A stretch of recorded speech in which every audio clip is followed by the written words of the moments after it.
responsibility for two deadly attacks on Pakistani military forces. In the first incident, there were 27 soldiers killed, and in the second one, there were two others who were killed. Let's get all the updates from Deepak, who is joining us live from the newsroom.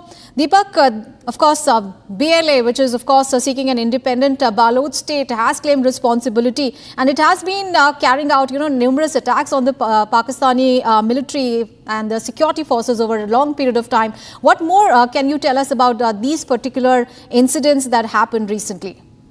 That's right, Aishwarya. Now, BLA's resistance is gaining more strength with each passing day, and they are carrying out coordinated and targeted strikes against Pakistani army. And the BLA has claimed that Pakistan has been plundering Balochistan's resources while also meting out atrocities against its people and fighting for their liberation. The BLA is upping its ante and also intensifying its attacks on Pakistan army. And the latest is a double strike on the Pakistani army. Let me take you through the particulars of this particular attack, because the BLA has claimed responsibility for these two deadly attacks in which 29 Pakistani troops have been killed.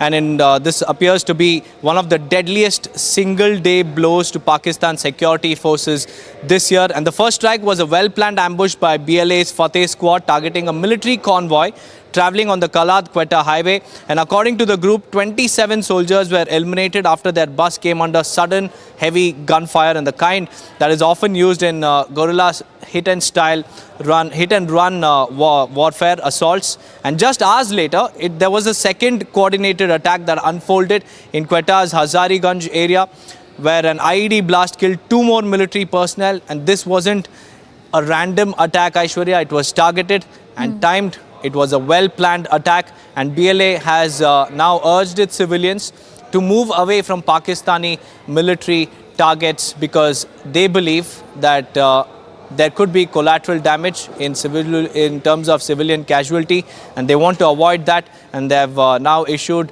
a directive and also an advisory to the people to stay away from Pakistani army.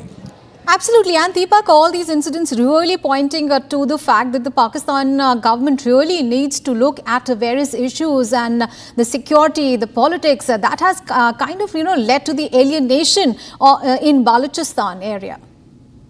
Right, Aishwarya, these attacks raise several questions on the internal security status in Pakistan. The Pakistani government is not able to control these precision strikes because it is happening without their knowledge. And the way BLA has been securing intel about Pakistani personnel's presence across Balochistan is very, very concerning for the Pakistani government, because this has been happening and they're doing all they can, but every effort of Pakistan is being either outsmarted by BLA or is being countered with precision strikes. And these two twin strikes also goes on to show how Pakistani intelligence agencies were caught napping once again. Absolutely. Thank you so much, Deepak, for those details on that big story that we are tracking. And viewers, let's move on in the bulletin now ahead of the assembly elections in the state of Bihar. Now, Bihar Chief Minister Nitish Kumar has announced that from 1st of August, all domestic consumers in the states will receive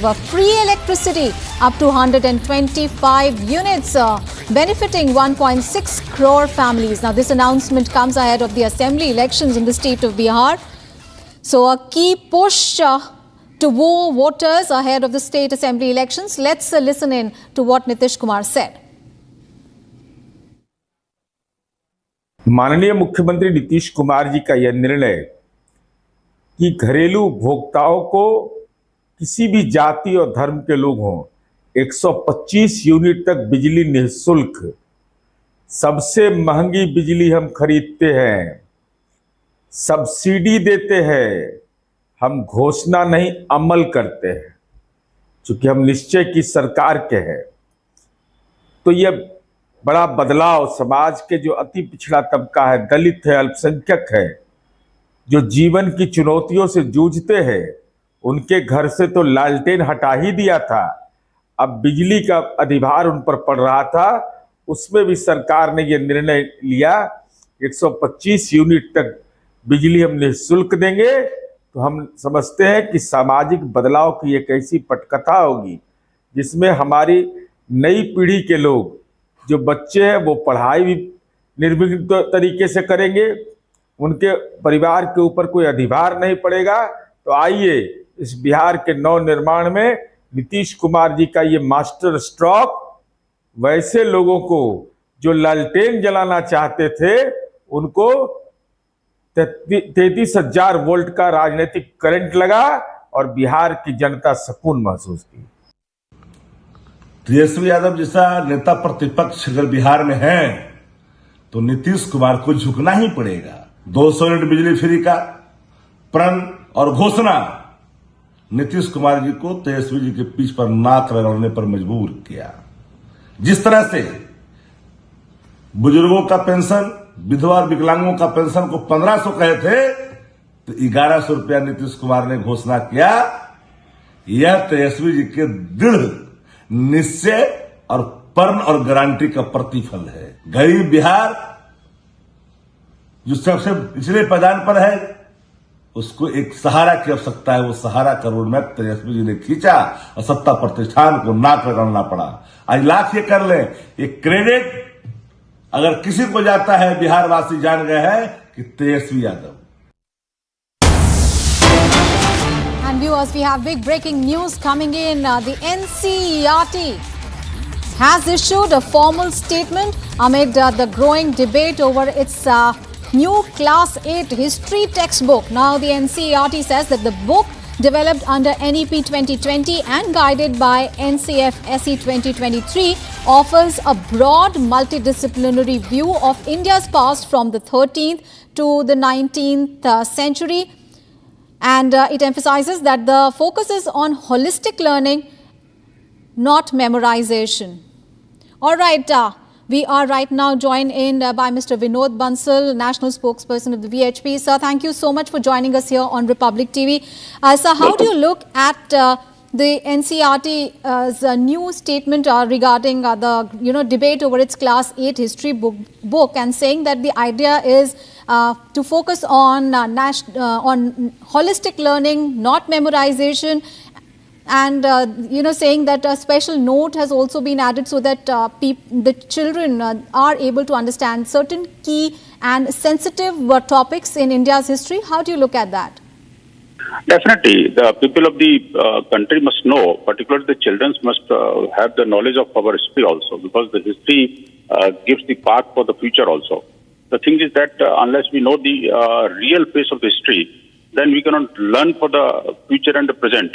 The question is that this is the real position that what Babur, Akbar, Humayun, Alauddin Khilji, and all those cruel the Mughal emperors have poured into the pious land of Bharat. जिस तरह से उन्होंने हिंसा, आतंक और जो अमानवीय व्यवहार किया, कितने सारे मंदिरों को तोड़ा, कितने सारे हिंदुओं को मारा, कितने सारे जनेऊ काटे, कितने सारे लोगों की हिंदुओं की शिखाएं काटी और कितने सारे लोगों के जो बिहेड करके उनके स्कल का पहाड़ बना दिया था। कई जगह उन्होंने इस तरह के मोन्यूमेंट बनाए थे just to threaten the people of the country कि भी आप आइदर यू कन्वर्ट और टू गो आउट, आपको सीधे सीधे या तो मौत है या फिर आपको इस्लाम स्वीकार करना पड़ेगा। ये किसी से छुपा हुआ नहीं है। ये this is the real face of the history. अगर इस रियल फेस ऑफ हिस्ट्री को बताने में और इसको समझने में, देखने में किसी को तकलीफ होती है तो definitely it will be treated that they are the people who are with them. आखिरकार भारत का आज का प्रेजेंट का मुसलमान हो या हिंदू हो, कोई अगर उन मुगल आक्रांताओं के साथ अपने आप को एसोसिएट करता है और लगता है कि ये मुसलमानों के साथ ज्यादती हो रही है, तो मुझे लगता है वो सबसे बड़े जो अपराधी हैं, सबसे बड़े क्रूअल लोगों के साथ खड़े हैं। मैं कहता हूं कि जो हिस्ट्री है उसको सच्चाई आनी चाहिए, उनके बच्चों को पढ़ना चाहिए, हमारे बच्चों को पढ़ना चाहिए। इसमें कोई डिवीजन नहीं है, इसमें किसी तरह का कोई पार्शियलिटी भी नहीं है। मैं कहता हूं उस नोट की भी आवश्यकता नहीं है डेफिनेटली, बिकॉज यू सी आज की डेट में भी जो लोग इस amendment All right, there seems to be an audio issue there, but this is the statement on the NCERT's formal statement amid the growing debate over its new Class 8 history textbook.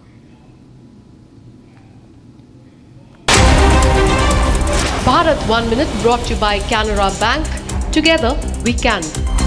All right, let's get you some more news from across the nation. Facing mounting public scrutiny in the light of the deadly Dreamliner crash, Air India put out a statement saying that it carried out a precautionary inspection of the locking mechanism of the fuel control switches on its Boeing fleet. The inspection was carried out in compliance with a directive to that effect by Flight Service Regulator DGCA. The airline claimed that no issues were detected during the precautionary checks. All India Mahila Congress Chief Alka Lamba lashed out at the BJP government over the self-immolation at the Balasore Teaching College. The Congress leader said that the student would not have had to take her own life if she had got justice from the state administration. She claimed that the student wrote to the principal, the chief minister, the BJP MPs and MLAs, desperately seeking to draw their attention to her plight. Lamba further claimed that student even tried approaching Prime Minister Narendra Modi with her complaint when he visited the state to mark the completion of a year of the incumbent government. The Congress and the left parties are observing a 12-hour statewide shutdown over the incident today. The water level on the Ganga rose to alarming levels following continuous and heavy rainfall, raising flood fears in Varanasi. Visuals from the Namo Ghat in Varanasi showed extensive flooding on account of heavy rainfall in the city. Vast swathes of North India, especially the hill states, have been reeling under the impact of rain fury.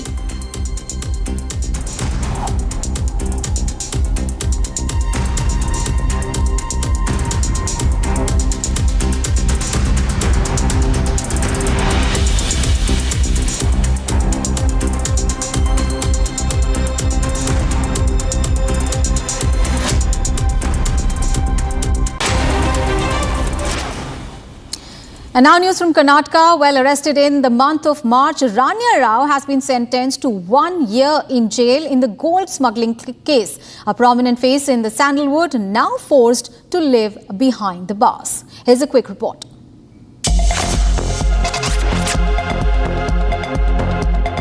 A glittering film career now tarnished by scandal. Sandalwood actress Rania Rao has been sentenced to 1 year jail in a gold smuggling case. The order comes from the Korposa Advisory Board, a rare and serious preventive detention law used for smugglers and economic offenders. Authorities say Rania was allegedly involved in aiding a smuggling ring, helping move undeclared gold through airports, using her celebrity status as a cover. Customs and DRI officials reportedly tracked the syndicate for months using surveillance, call intercepts, and tip-offs to build their case. The sentence also bars her from applying for bail, locking her in jail for a full year alongside 2 other accused. Once a rising face in Kannada cinema, now facing a future in shadows. Rania Rao's arrest raises fresh questions about crimes being conducted under the cover of celebrity status. Viewers, big story coming in from Maharashtra, where Gundaism is back on the streets of the state. A video has sparked a protest in Mumbai's Vikhroli area after a Marwadi shopkeeper allegedly made some objectionable comments about Marathi people on the social media, and the MNS department head Vishwajit Dolam led the protest, physically assaulting the shopkeeper and forcing him to walk barefoot. The incident has escalated and it led to a confrontation with the MNS officials taking out a procession against the shopkeeper. All right, these visuals are there. You can see.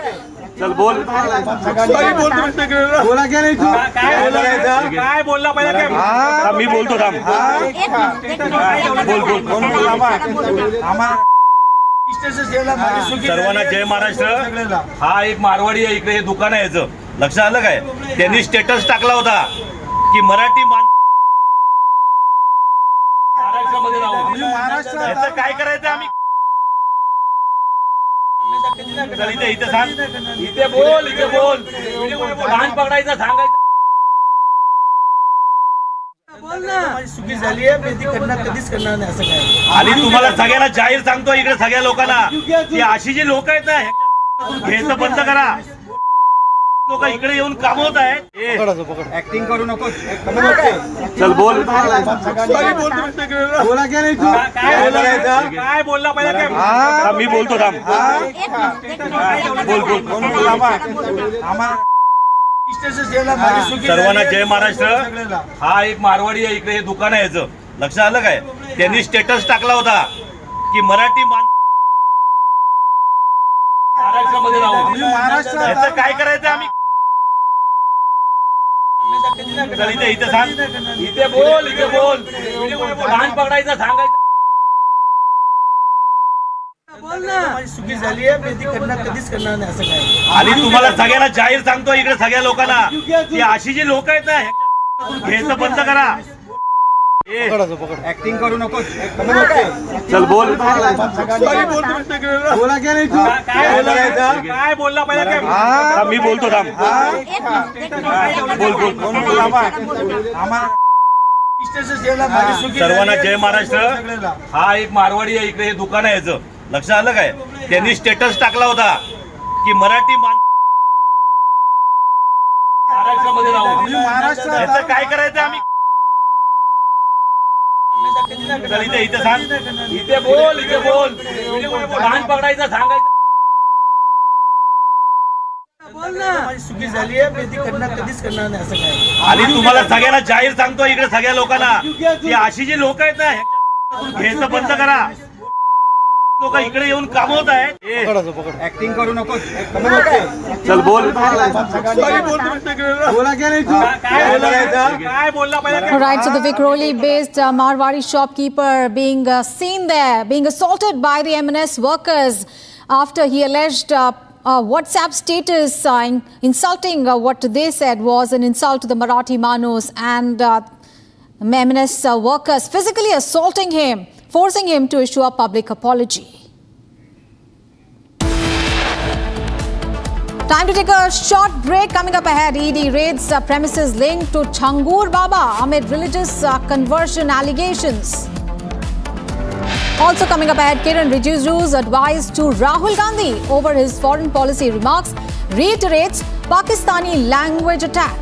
Details on those big stories and much more after a short break.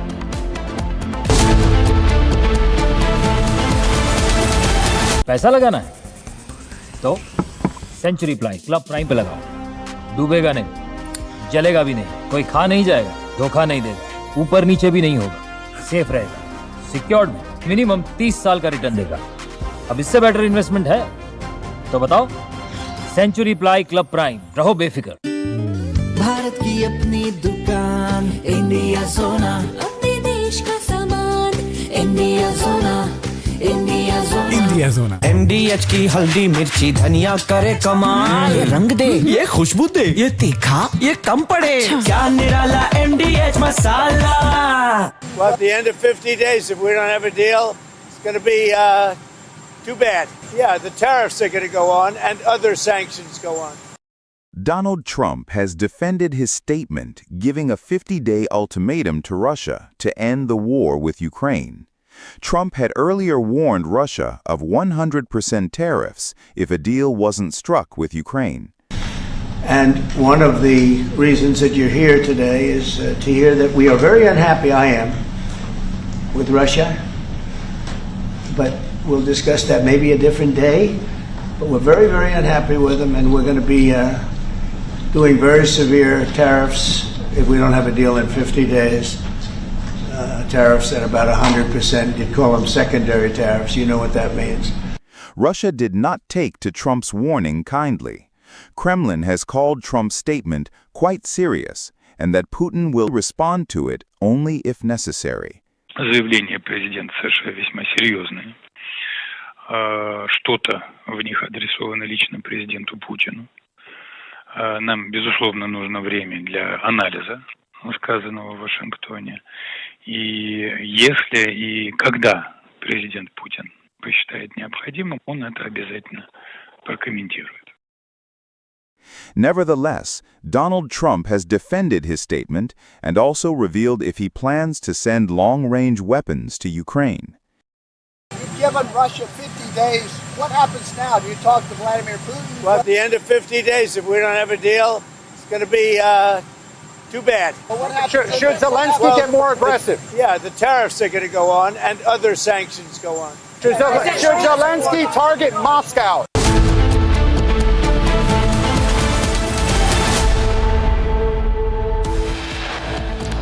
Hooliganism is back on the streets of Mumbai. M&S cadres beat up a Marwari shopkeeper for allegedly making objectionable comments about Marathi people on social media.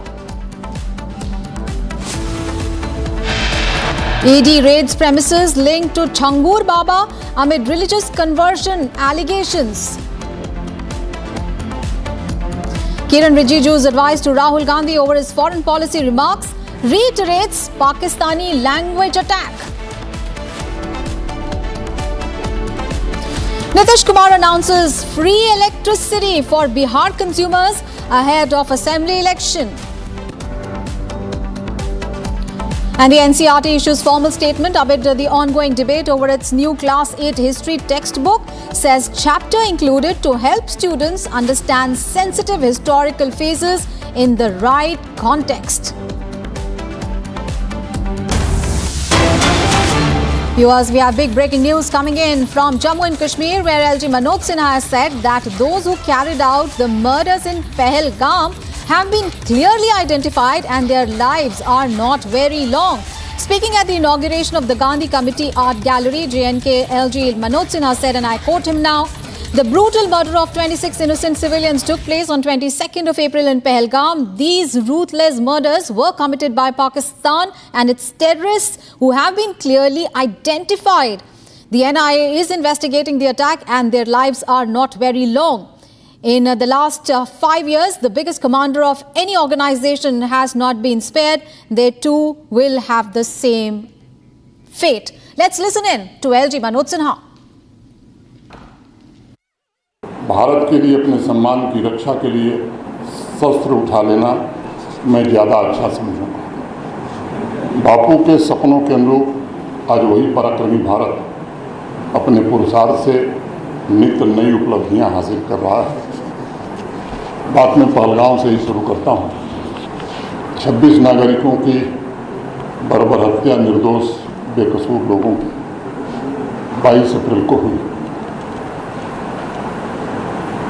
आप भी जानते हैं, देश और दुनिया भी जानती है कि ये नृशंस हत्या पाकिस्तान और उसके आतंकवादियों ने की।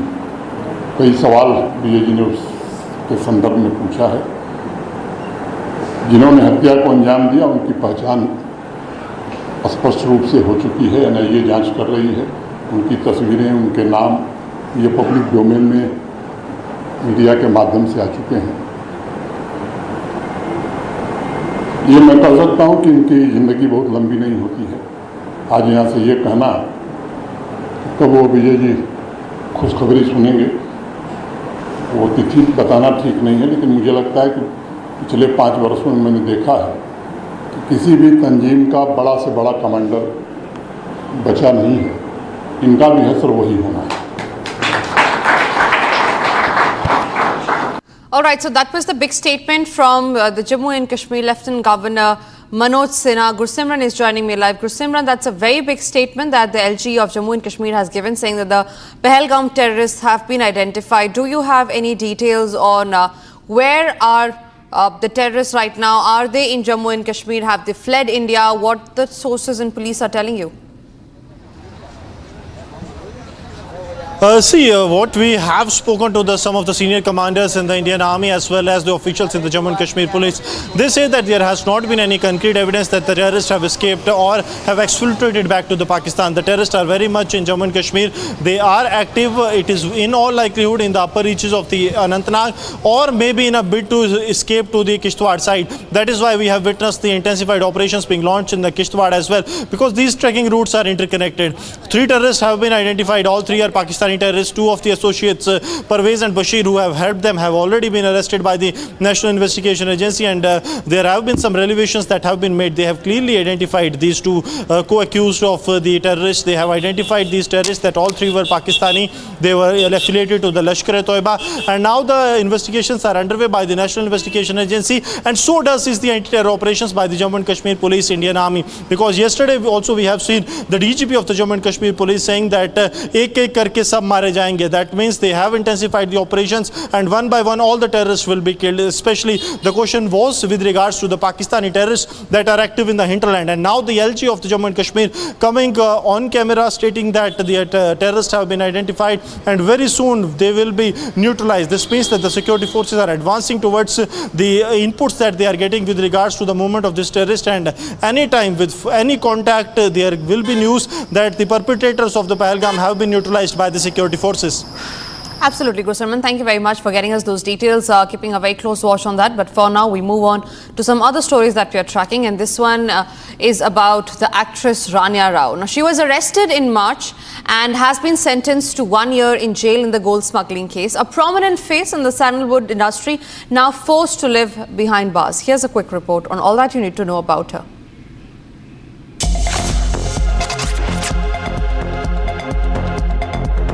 A glittering film career now tarnished by scandal.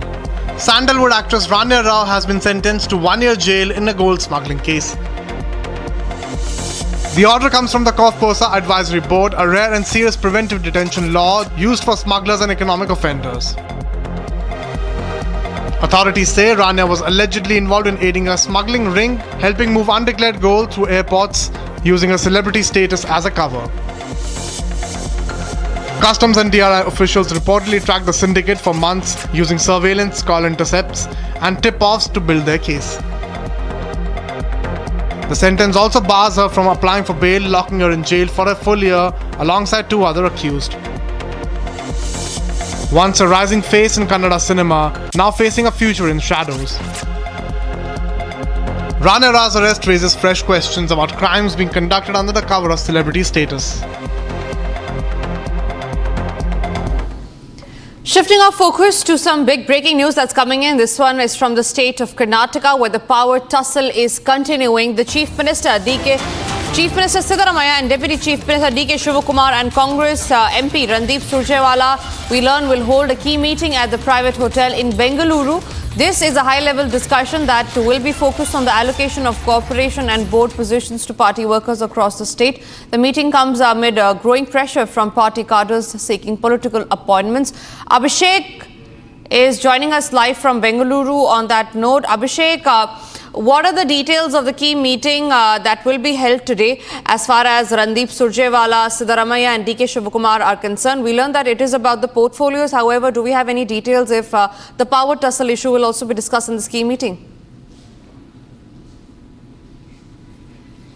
Well, Tanisha, as Randeep Singh Surjewala, who's the in charge of Karnataka Pradesh Congress Committee, he had visited Bengaluru to collect the opinions of various ministers and MLAs, and also he wanted to clear the indifferences between them for the last couple of years. And the other update as of now is Randeep Singh Surjewala has held a meeting with CM Siddaramaiah and DCM D.K. Shivakumar with respect to the board positions and various other vacancies which are in the government prevailing as of now.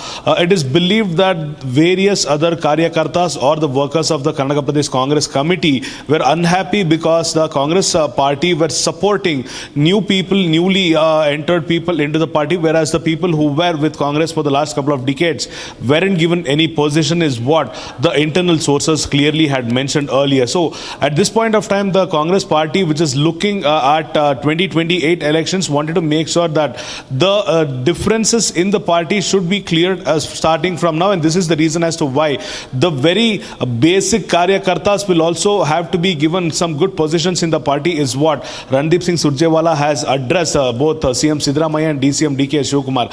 Apart from this, we've also been told that with respect to MLAs complaining about the working style of the ministers in the Congress government, there was a conversation between the ministers and the Randeep Singh Surjewala, who's the in charge of KPCC. He has very clearly mentioned and without the support of MLAs and without working properly towards the people and the party, their positions might be taken out and they might be replaced is what we have been told. So we will have to see how the board positions will be filled by the Karnataka Congress Karyakartas as of now. Tanisha. Right, Abhishek, please stay with me because we have some more breaking news that's coming in, and this is in regard with the Bengaluru Stampede case. The KSCA is facing fresh trouble as contractors allege Rupees 1.8 crore dues hint at commission demands. The KSCA, already in the spotlight due to crowd stampede case, is now facing allegations of not paying contractors their dues. Contractors have been alleging that the KSCA officials haven't paid the dues and also offered to pay a reduced sum, which hinted at a commission being charged too. This allegation has been levelled by a company which carried out several works at the M. Chinnaswamy Stadium since 2021. They claim that despite completing the work in the year 2022, the dues are worth Rupees 1.8 crore. Abhishek continues to stay with me from the Bengaluru newsroom on that note. Abhishek, talk to us about what the controversy is all about, what the contractors are alleging, and when did this all start? Well, Tanisha, on the primary note, Karnataka State Cricket Association, which was supposed to pay a company at least 2.8 crores, is believed that they haven't paid for the last 1.5 years, whereas we have seen a private company writing a letter to the KSCA demanding the clearing of their dues for the last 1.5 years. On the other note, we have also seen a KSCA letter mentioning that the payment will be made anytime soon. With respect to the works carried out by the private company, KSCA owns various other cricket stadiums throughout Karnataka, and some of the developmental works and the wiring works and the mesh works were taken out by the private company which is located in Bengaluru, after which they have demanded that the entire expenses be borne by the Karnataka State Cricket Association as previously accepted. However, when the payment wasn't done, they have written a letter that the issue will be taken to the legal and the criminal proceedings because the payment has been continuously delayed, which also means that the KSCA will also have to pay the interest of the accrued amount as well. So we are awaiting a response from Karnataka State Cricket Association with respect to why they haven't made a payment yet. And also, on the other hand, the letter which is written by the private company very clearly alleges that the KSCA, despite making a payment, has reduced the payments, indirectly hinting that the KSCA officials have also taken a cut out of their payment in the name of commission, is what the private company alleges as of now. So we will have to see how KSCA responds to this. If at all KSCA doesn't have a proper or a legal answer to why the amount had been delayed or the payment had been delayed, or why there was a significant cut from the total amount which had to be paid, there might be legal consequences which will also add up to the pile of Karnataka State Cricket Association. Tanisha. Right, Abhishek, thank you very much for getting us those details. All eyes are now on how does KSCA prove their innocence and come out of the allegations that they have been facing. And with that, we move on to the other stories that we are tracking. The legal storm over Udaipur files continues to intensify. The Delhi High Court's directive has pushed the matter into a high-stake committee review, while the Supreme Court has chosen to wait. Sources say all arguments have now been heard and a decision could be just days away. Here's the latest.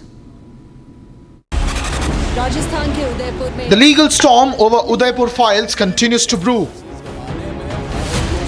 The Central Government Committee reviewing the certification of the film Udaipur Files has completed hearing arguments from all stakeholders. Sources confirm that both the petitioners and the respondents have now placed their submissions on record. We explained our side to the revisional committee. We hold a valid CBFC certificate. The Honorable Delhi High Court, as we made an argument in the Supreme Court as well, we were being led by Mr. Gaurav Bhatia, senior advocate, as it was told to the Honorable Supreme Court that there is no comment, no adverse finding as far as the merit of the case is concerned qua the CBFC certificate as to how the movie's certificate is in violation or in contravention of any of the provisions of the Cinematograph Act. As directed by the Delhi High Court, the committee must now issue its findings within 7 days. Unless further submissions are requested, The next move will depend on the panel's final order.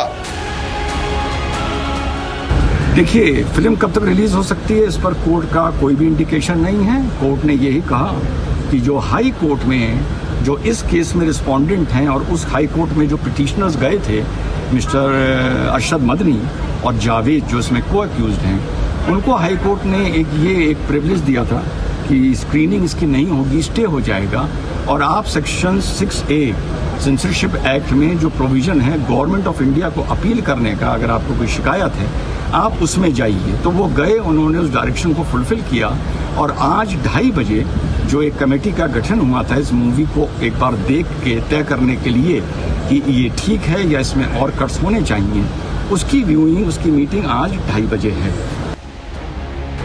The producer's legal team maintains that the film deserves a fair review, arguing that all procedures were followed during the certification.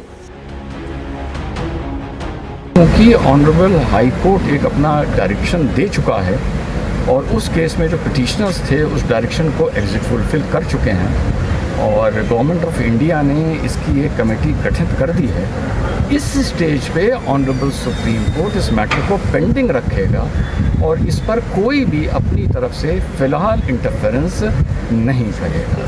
Gaurav Bhatia जी ने technical grounds पे argue किया जब कपिल सिब्बल साहब बोले कि ये बहुत ही hateful film है और सभी कम्युनिटी, पूरी कम्युनिटी को विलिफाई करती है, उनको अपराधी दिखाती है।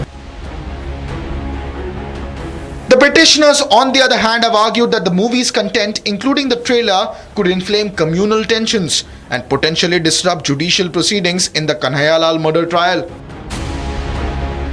Meanwhile, the Supreme Court has deferred its hearing on the plea, seeking the block on the film's release, stating that it will wait for the committee's findings before intervening. The producer of the film has shown optimism. Listen in to what he had to say. तो under secretary sir हैं वो और बाकी जो committee है वो movie के बारे में मीटिंग बुलाई है। हम भी उसमें आए हैं as a producer, director sir आए हैं और उधर से भी लोग आए हैं। देखो क्या सुनवाई होती है, इसी के लिए हम शास्त्री भवन आए हैं। माननीय सर्वोच्च न्यायालय में तो सोमवार की डेट लगी है, उसमें जो भी कुछ कहना होगा वकीली कहीं। देखिए मूवी चूँकि CBFC ने पास की है, वो सेंट्रल गवर्नमेंट की कमेटी है, तो मुझे लगता है जो भी होगा फेवर में ही होगा कन्हैयालाल जी के परिवार के। With arguments now closed and the verdict expected within days, all eyes are on the committee's final call. Will the movie see the light of the day or face further legal hurdles?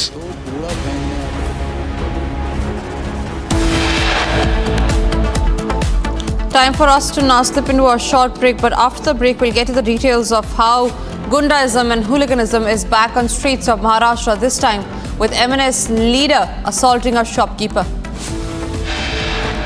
And just ahead of the Bihar elections, Nitish Kumar has announced free electricity up to 125 units.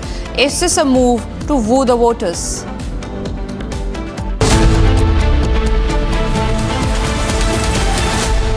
पैसा लगाना है तो century ply club prime पे लगाओ, डूबेगा नहीं, जलेगा भी नहीं, कोई खा नहीं जाएगा, धोखा नहीं देगा, ऊपर नीचे भी नहीं होगा, सेफ रहेगा, सिक्योर्ड में मिनिमम 30 साल का रिटर्न देगा।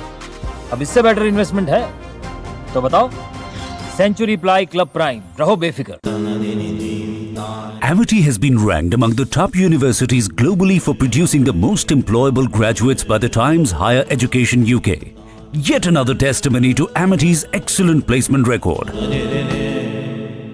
MDH की हल्दी मिर्ची धनिया करे कमाल, ये रंग दे, ये खुशबू दे, ये तीखा, ये कम पड़े, क्या निराला MDH मसाला। ग्रेजुटी का चेक है, बस इन पैसों को हम कहीं इन्वेस्ट कर दें और रेगुलर इनकम भी आती रहे। तो फिर फिक्स्ड इनकम म्यूचुअल फंड्स में डाल दीजिए। फिक्स्ड इनकम म्यूचुअल फंड्स चुने हुए interest bearing company bond, government bond और मनी मार्केट में पैसा डालते हैं और सिस्टमैटिक विड्रॉल प्लान के जरिए आपको on the dot fixed amount भी मिलती रहेगी। म्यूचुअल फंड्स में फिक्स्ड इनकम वाली बात सही है। म्यूचुअल फंड निवेश बाजार जोखिमों के अधीन है। योजना से जुड़े सभी दस्तावेजों को ध्यान से पढ़ें। इसको घर पे लगाओगे तो शादी का तो पता नहीं, पर घर पक्का नहीं टूटेगा। रुंगटा नहीं तो घर स्ट्रॉन्ग नहीं। रुंगटा स्टील TMT बार एकदम सॉलिड। पहाड़ों में एक हाइकिंग शिप भी बन सकती है।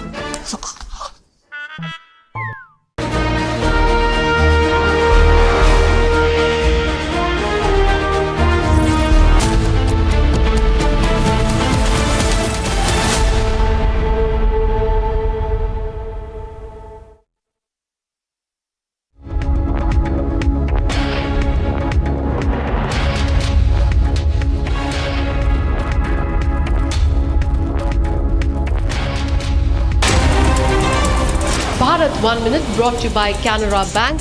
Together we can. Railway police remove opposition party workers from the railway tracks in Puri as they protest against the state government over the death of a student of Fakir Mohan College by self-immolation.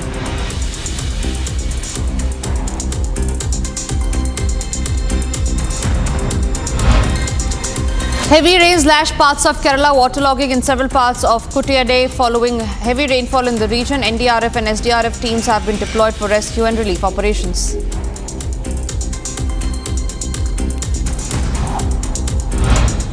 Actor Rania Rao sentenced to jail in the Sandalwood gold smuggling case. Rao and two other accused have been barred from seeking bail in the case. She was arrested in March this year.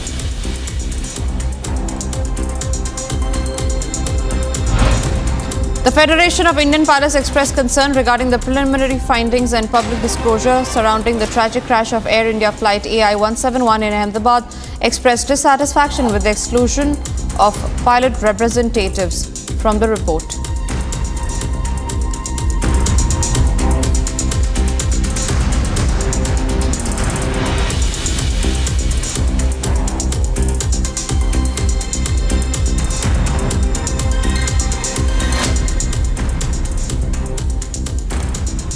Shifting our focus to some big breaking news that's coming in, and this is from Patna, where firing has taken place at a hospital. One person has been injured. As soon as the shots were fired, there was a commotion on the spot. We learned that the local police have immediately informed the higher authorities. At present, the police is investigating the matter. According to the information received, the injured person has been identified as Chandan Mishra.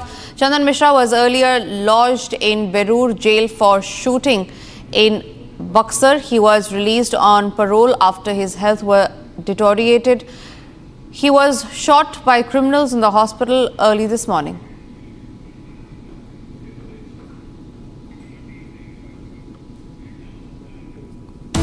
Time for us to now slip into a short break. After the break are the details on how ED is tightening its noose on Changur Baba.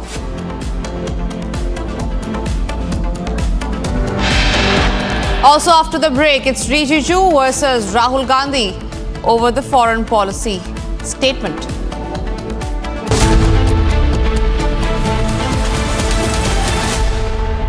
पैसा लगाना है तो century ply club prime पे लगाओ, डूबेगा नहीं, जलेगा भी नहीं, कोई खा नहीं जाएगा, धोखा नहीं देगा, ऊपर नीचे भी नहीं होगा, सेफ रहेगा, सिक्योर्ड में मिनिमम 30 साल का रिटर्न देगा। अब इससे बेटर इन्वेस्टमेंट है तो बताओ। सेंचुरी प्लाई क्लब प्राइम, रहो बेफिक्र। दादी के हाथों का जादू और खुशबू से महकता घर, माँ की मुस्कुराहट और खाने की सुगंध। MDH गरम मसाला, क्योंकि हर रिश्ता है स्वाद से जुड़ा। केसरिया से मन जोगी हुआ रे, दिल झूमे देखो मतवारा हुआ रे। केसरिया से मन जोगी हुआ। हर पल मनाओ केसरी त्योहार। विमल, बोलो जुबान Kesari. Well, at the end of 50 days, if we don't have a deal, it's going to be too bad. Yeah, the tariffs are going to go on and other sanctions go on.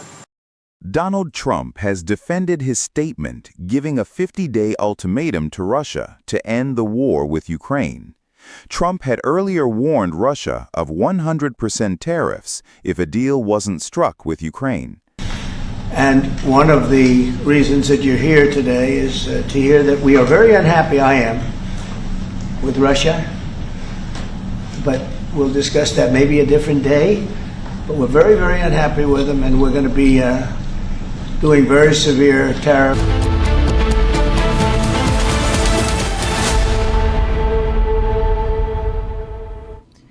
Thank you for staying with Republic. Moving on to some other news that's coming in. West Bengal Chief Minister Mamata Banerjee said that her party will oppose the Election Commission's special intensive revision of electoral rules tooth and nail if it is carried out in the TMC ruled state where assembly elections are scheduled next year. Watch this detailed report to know more. The battle of electoral roll revision is intensifying. Despite the Supreme Court refusing to intervene, the opposition still calls it a conspiracy. This time, West Bengal Chief Minister Mamata Banerjee has warned the Election Commission of India. एक तो election commission बैठे हैं, मैं उसको disrespect नहीं करते हैं, लेकिन अगर कोई बीजेपी दलाली करे तो हम उसको इंसान के लिए हम कहेंगे दलाली मत करना, हम नहीं छोड़ेंगे। मैं बिहार में सुना 30.5 लाख वोट निकाल दिया, ऐसा करके महाराष्ट्र में बीजेपी जीता, नहीं तो नहीं जीतता। दिल्ली में भी ऐसा करके जीता, बिहार में भी ऐसा प्लान कर रहा है, वो भी हमारा भाई बहन है। बंगाल में भी प्लान करना है, हम तो इंच में लड़ाई करेंगे। Mamta not only warned the Election Commission of India but also made derogatory comments against the poll body. Meanwhile, the BJP has slammed Mamta for her comments on the Election Commission. बोला जा रहा है कि बंगाल के लोगों को माने pushback किया जा रहा है बांग्लादेश, ये सरासर गलत है, झूठ है। आज हमारे बच्चे लोग बाहर तो जाना ही नहीं चाहिए था, क्योंकि ममता बनर्जी बोले थे 2011 में डबल चक्री, डबल नौकरी, एक भी नौकरी नहीं हुआ है। आज बम बारूद, गोलाबाजी, धर्षण, ये है आज का पश्चिम Bengal.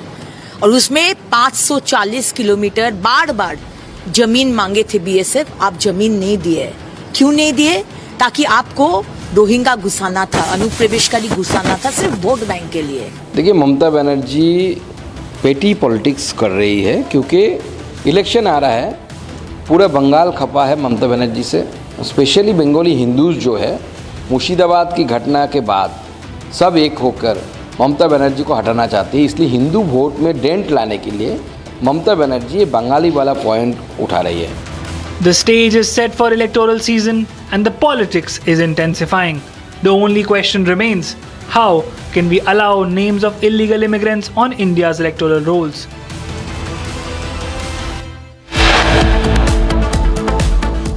It's time for us to now slip into a short break. After the break, we'll get into the details of how MNS's hooliganism is back on streets. Free electricity for Bihar. This is what Nitish Kumar has promised its people just ahead of the assembly elections in his state.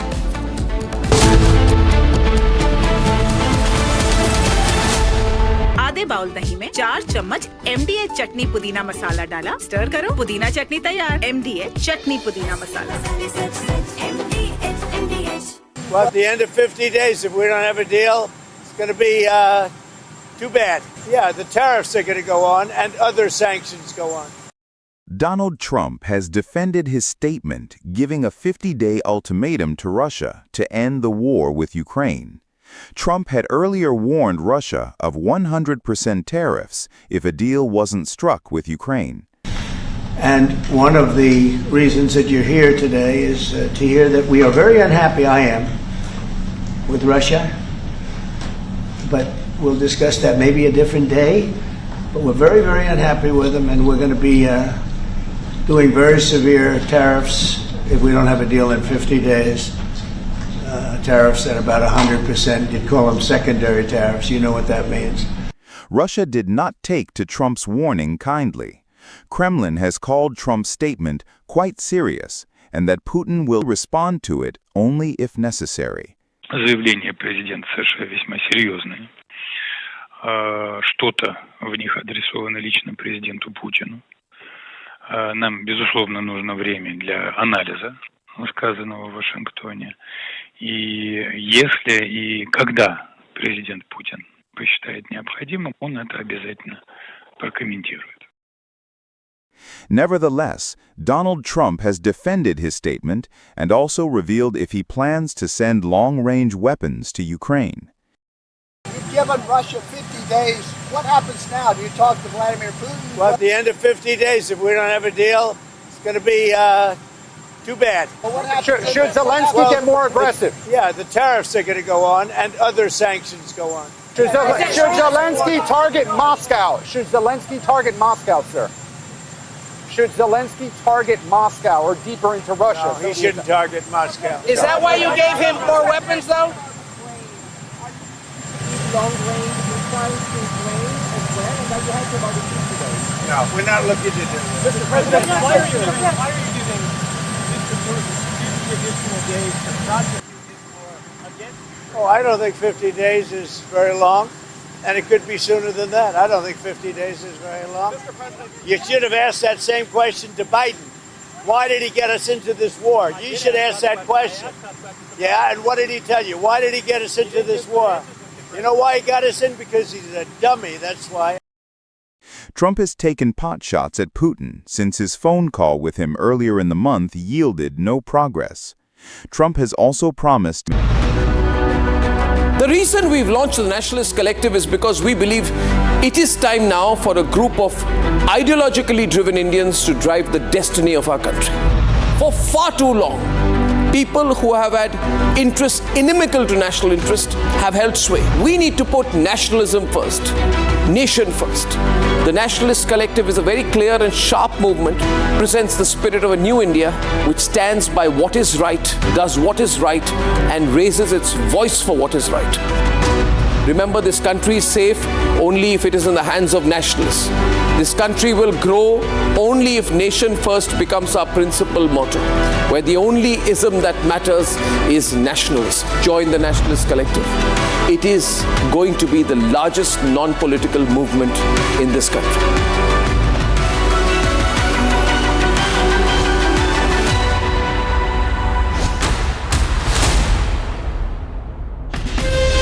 From Asia's largest news headquarters, setting the agenda for Bharat.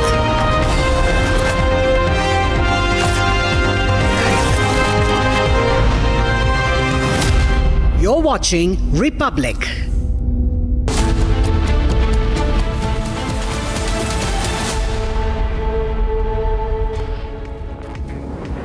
Well, good morning, ladies and gentlemen. Get ready to be part of a nation-first movement.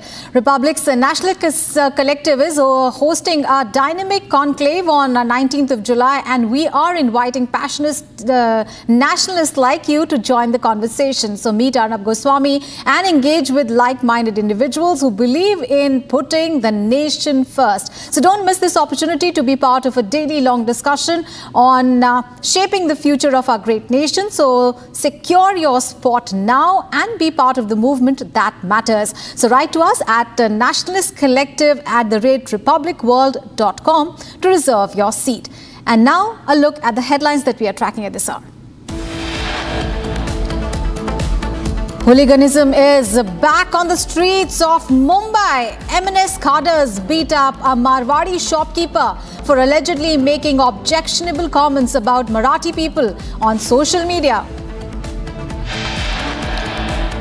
ED raids premises linked to Changur Baba amid religious conversion allegations. Kiran Rijiju's advice to Rahul Gandhi over his foreign policy remarks reiterates Pakistani language attack. Nitish Kumar announces free electricity for Bihar consumers ahead of assembly election. NCERT issues formal statement amid the ongoing debate over its new Class 8th history textbook, says chapter included to help students understand sensitive historical phases in the right context.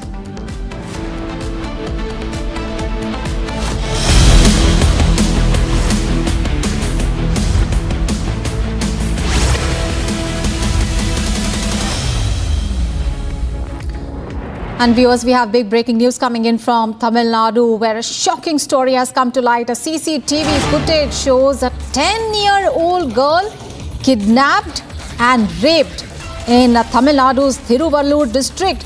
The girl was seen returning from a school at 4 p.m. when the incident happened. The police have now registered a case and the search for the man is underway. The minor girl was raped and is now admitted in Stanley Hospital for treatment. So in the video, it is clearly seen this man following this young 10-year-old girl, and this girl was later kidnapped and raped. And this incident happening in Tamil Nadu's Thiruvallur district, and this girl was returning home from her school when the man was following her, and then the girl was later kidnapped and raped by this man. The search for the man is underway. All right, Sharda, my colleague, is now joining us for more details. Sharda, what details do we have about this man? What is the police saying? The manhunt for this person has been ongoing. What is the police saying? And we'd also like to know from you, how is the condition of the girl who is admitted in the Stanley Hospital?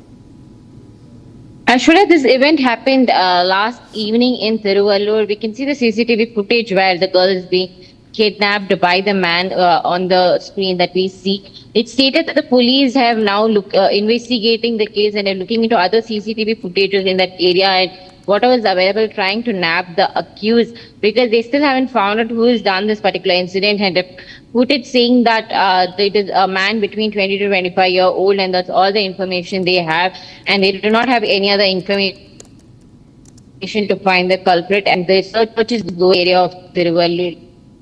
Meanwhile, the girl has been admitted in the Stanley Hospital in Chennai, the government hospital, and the police are now waiting for a report to check what and how the girl was harmed and what incidents actually occurred is what the girl's parents are yet to speak to the police about. The inquiry is underway.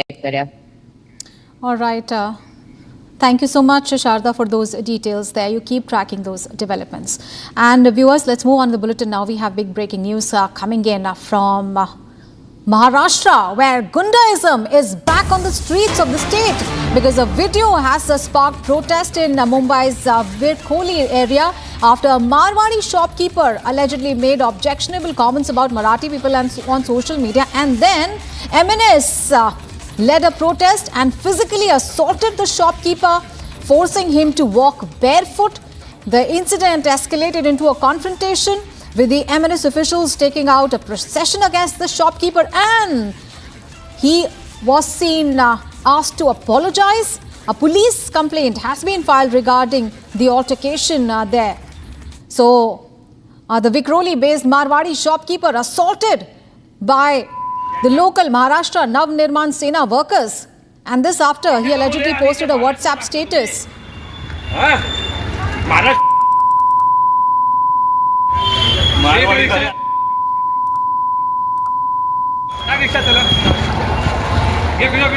चल तुला police स्टेशनला जायचं आता इथे मार खाशील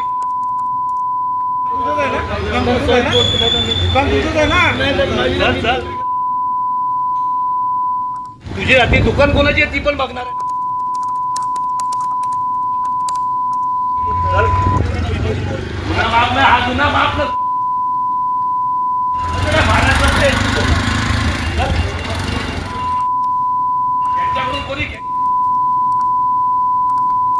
पैसे कमवले आणि इथे महाराष्ट्राला सांगता तुम्ही महाराष्ट्र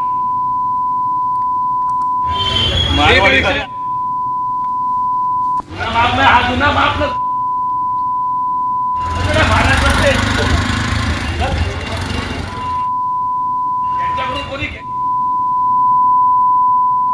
पैसे कमवले आणि इथे महाराष्ट्राला सांगता तुम्ही महाराष्ट्र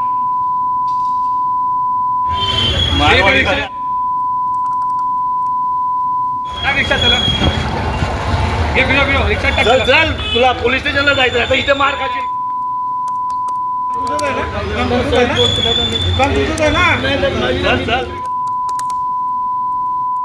तुझी ती दुकान कोणाची आहे ती पण बघणार आहे.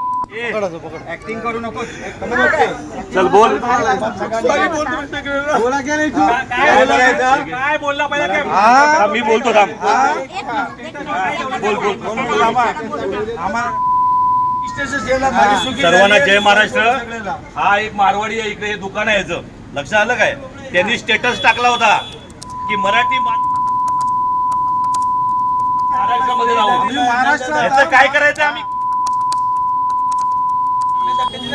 इथे सांग. इथे बोल लहान पकडायचं सांगायचं.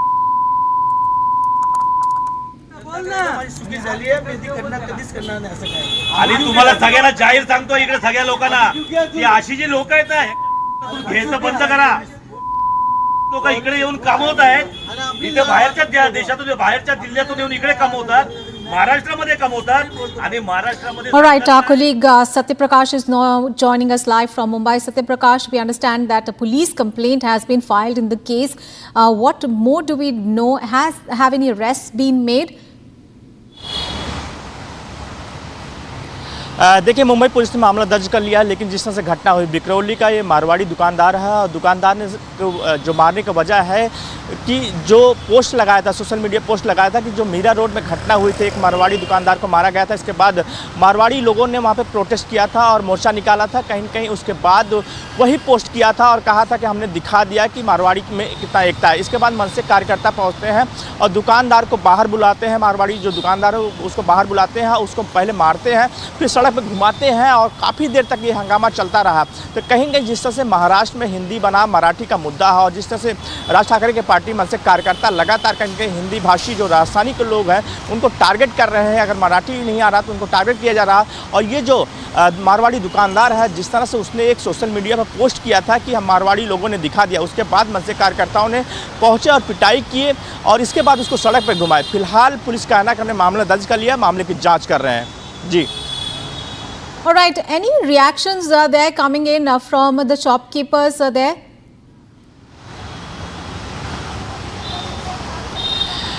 देखिए, दुकानदार कहना है कि हमारा All right, stay with us. We'll just come back to you. Right now, we are joined in by Shaina Ainsi. Very good morning, Shaina Ainsi, and thank you so much for joining us here on Republic TV. Ma'am, how would you react to this incident that has come to light? Because the M&S workers have a history of using violence in the name of Marathi pride, and this is not an isolated incident. So, what do you think should be done? What legal, political action really needs to be taken to stop this pattern of intimidation? Look, clearly, this is nothing but political opportunism. The timing is suspect, the motive is suspect. The renewed so-called focus on Marathi language, where has it been all these years? It has been the Shiv Sena under the leadership of Eknathji Shinde that has shown sincerity and intentions towards the cause. Here you have the Shiv Sena that is devoid and defunct of its ideology, the Manse that is trying to stay relevant at a time when it has been irrelevant in the state for years, and this sudden kind of aggressive push for Marathi identity is only before elections. We strongly condemn anybody who is taking law into their hands. Encourage people to learn, speak the language. Yes, our Marathi Asmita, our Marathi language must come number one. But to regain your lost political ground, are you going to pick and selectively pick innocent citizens? Is this your sincerity of intention?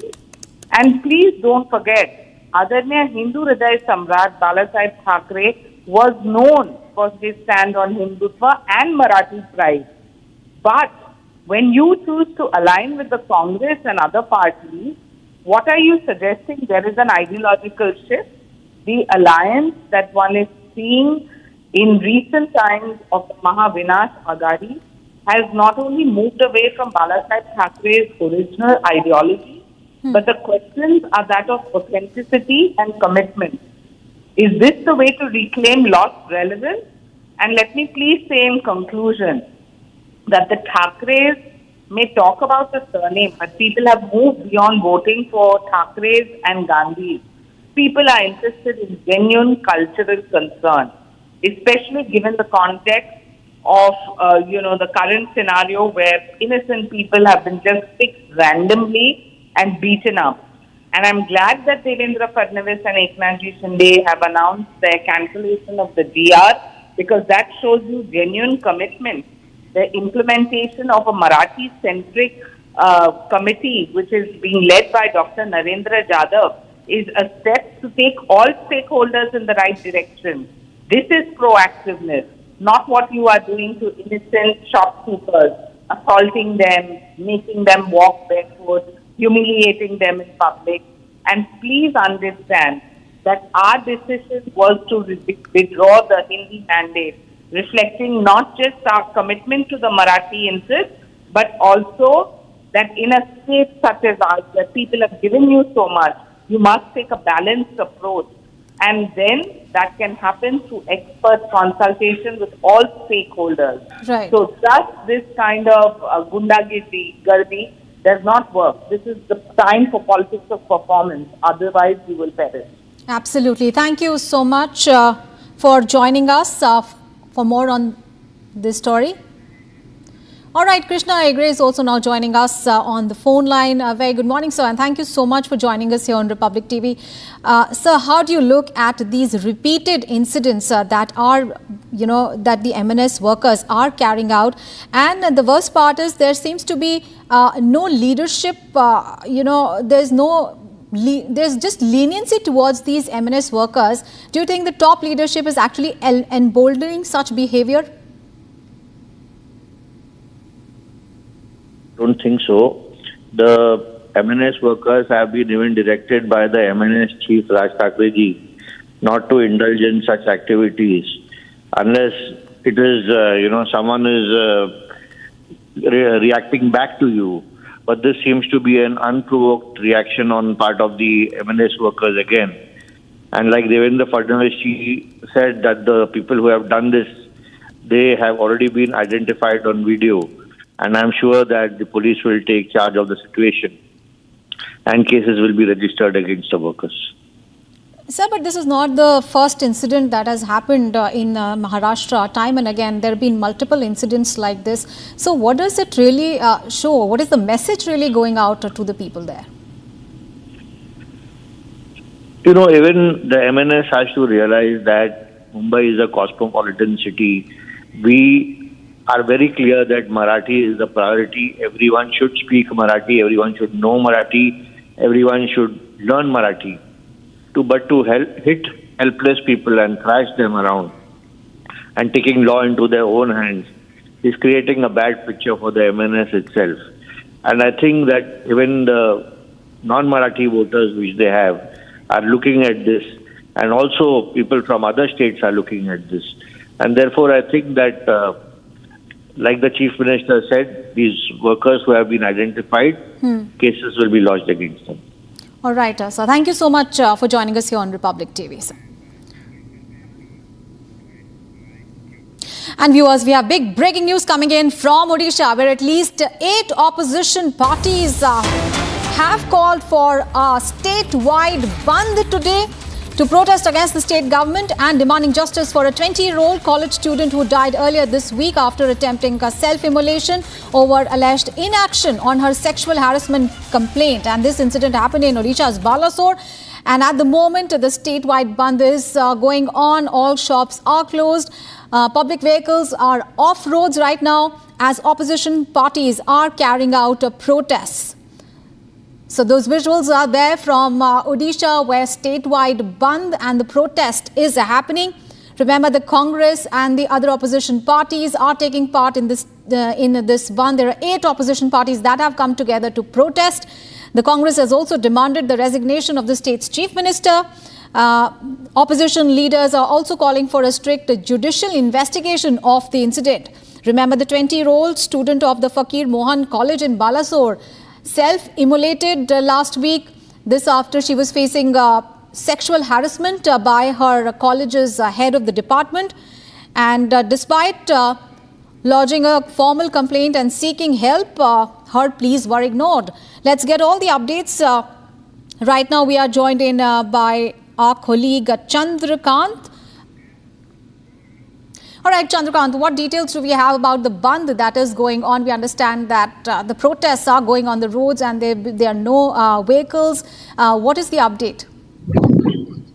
देखिए, जिस तरह का कल उड़ीसा में बीजू जनता दल की तरफ से पूरे उड़ीसा के बालासोर और भुवनेश्वर दोनों जगहों पे बंद किया गया था, उसी तरह पे आज कांग्रेस ने पूरा उड़ीसा में बंद कराया है। आज सुबह सुबह हम देखते हैं कि जिस तरह पूरा उड़ीसा में भुवनेश्वर के बारे में बोलो या अदर सिटी से वहाँ भी बंद हुआ है। और हम है उड़ीसा के बालासोर में, जहाँ ये घटना घटा था 12 तारीख को, जो स्टूडेंट था, लड़की था, जिसने आत्महत्या करने की कोशिश की थी और उसके बाद उसका देहांत हुआ था। और अभी हम है उड़ीसा के बालासोर में, ये नेशनल हाईवे 16 पे, और इधर भी आप देख सकते हैं गाड़ी वाड़ी ये सब नहीं चल रहा है अभी। ये यहाँ भी जो वेस्ट बंगाल के तरफ से बालासोर या उड़ीसा के तरफ गाड़ी आ रहा है, वो भी लगभग कहीं 1-2 चल रहा है, नहीं तो पूरा बंद है। ये पूरा प्रभाव पड़ा है जिस तरह का ये माहौल घटा इसका नतीजा अभी तक उड़ीसा में भुगत रहा है, क्योंकि जिस तरह आज उड़ीसा में कांग्रेस ने पूरा बहुत अलग अलग जगहों पे बंद करवाया है, दुकान, स्कूल, कॉलेज और दुकान बहुत बहुत अलग चीज बंद कराया है, जैसे स्कूल हो, कॉलेज हो, ऐसे कि जो गवर्नमेंट ऑफिस है वो भी बंद हुआ है। उस तरह का भुवनेश्वर में देखे तो भुवनेश्वर में भी वो स्मार्ट सिटी बहुत तरह का प्रभावित हुआ है। उड़ीसा में भी बहुत सारे लोग प्रभावित हुए हैं, जैसे कि ये नेशनल हाईवे 16 है, यहाँ पे भी जो गाड़ी आ रहा है वेस्ट बंगाल की तरफ से उनको भी रोका जा रहा है। ये गाड़ी को आने उड़ीसा के अंदर आने भी नहीं दिया जा रहा है। इस तरह का उड़ीसा में प्रभाव पड़ा है। जिस तरह का वो घटना घटी थी, जिस तरह का जो स्टूडेंट था उसका एचओडी ने उसको सेक्सुअली हरासमेंट का अभियोग लाया था वो स्टूडेंट ने, और जिसका फैसला नहीं हुआ उसके बाद जो लड़की था उसने प्रिंसिपल से बात किया और उसके आके प्रिंसिपल के चैम्बर के बाहर आत्महत्या किया था। उसी के बाद से ही ये सारे घटना घटे। जिस तरह का ये प्रिंसिपल हो या उड़ीसा गवर्नमेंट जिस तरह का इसको एक्शन नहीं लिया, उसी को ही माहौल बनाकर, उसी को ही मुद्दा बनाकर वो भी विरोधी पूरे सरकार को घेर रहे हैं। जिस तरह का कल बीजू जनता दल पूरा सरकार को घेरा था, असेंबली को घेरा था, उसी तरह का आज भी हम देख रहे हैं उड़ीसा में उसी तरह का माहौल है। सुबह सुबह जिस तरह का रेलवे स्टेशन है, रेलवे स्टेशन पर ट्रेन जो आ रहा था उनको भी रोका जा रहा था। इस तरह का पूरा माहौल अभी उड़ीसा में राजनीतिक सिचुएशन पूरा गड़बड़ हो चुका है। इस तरह का विरोधी अभी All right, so we can see those visuals are there, and of course behind our reporter, empty streets, Odisha observing a ban. Thank you so much, Chandrakant, for those details there. And viewers, time now to move and let's take a look at the other news from across the nation in Bharat in One. Bharat 1 Minute brought to you by Canara Bank. Together we can. Railway police removed opposition party workers from the railway tracks in Puri as they protested against the state government over the death of a student of Fakir Mohan College by self-immolation.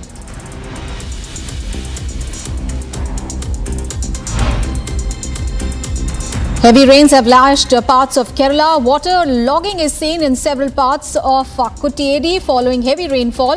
NDRF and SDRF teams have been deployed for rescue and relief operations. Actor Rania Rao has been sentenced to jail in the Sandalwood gold smuggling case. Rania Rao and two other accused have been barred from seeking bail in the case. She was arrested in March this year. The Federation of Indian Pilots expressed concern regarding the preliminary findings of the Air India crash report, and they expressed dissatisfaction with the inclusion of pilot representatives.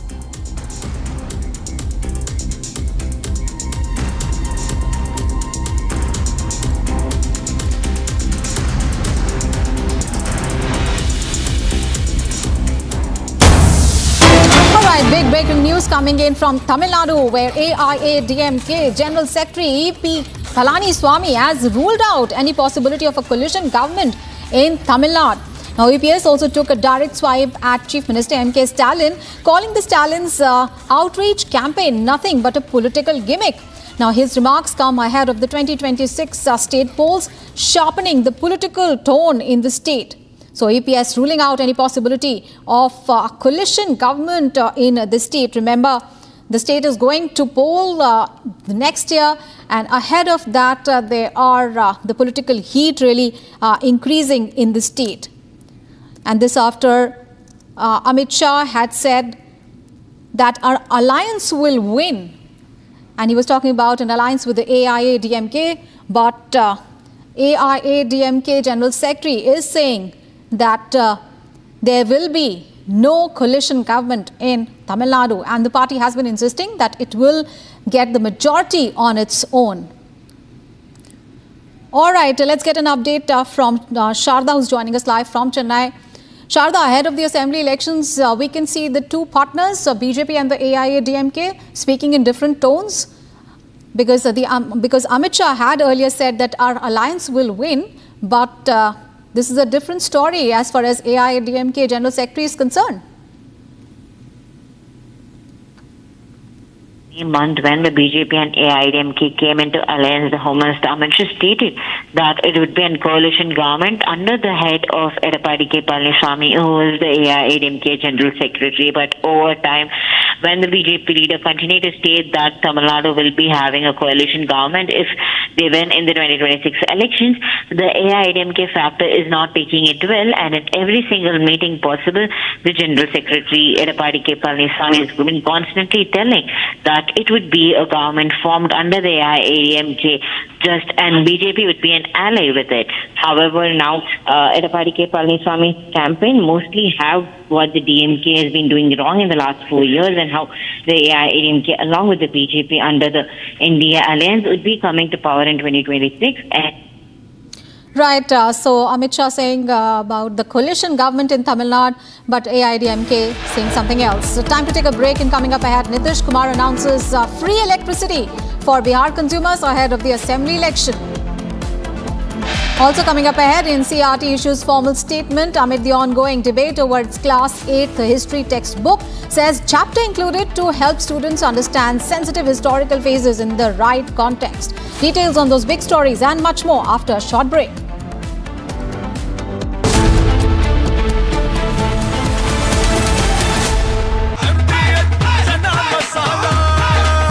अब छोलिया हो या लोबिया, सफेद चने या काले चने, सब कुछ मजेदार बने।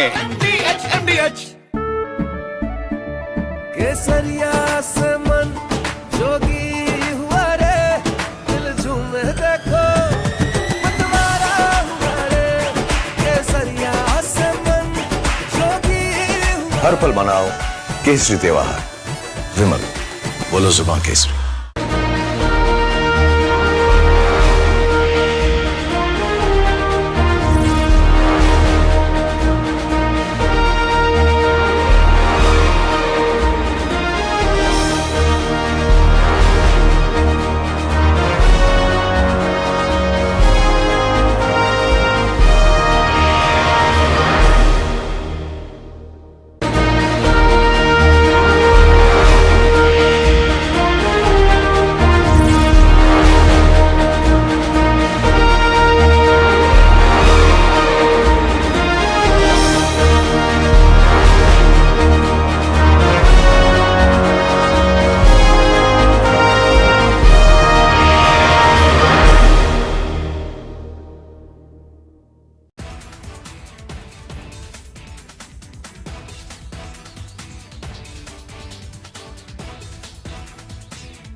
Indian hypersonic cruise missile. There is great news.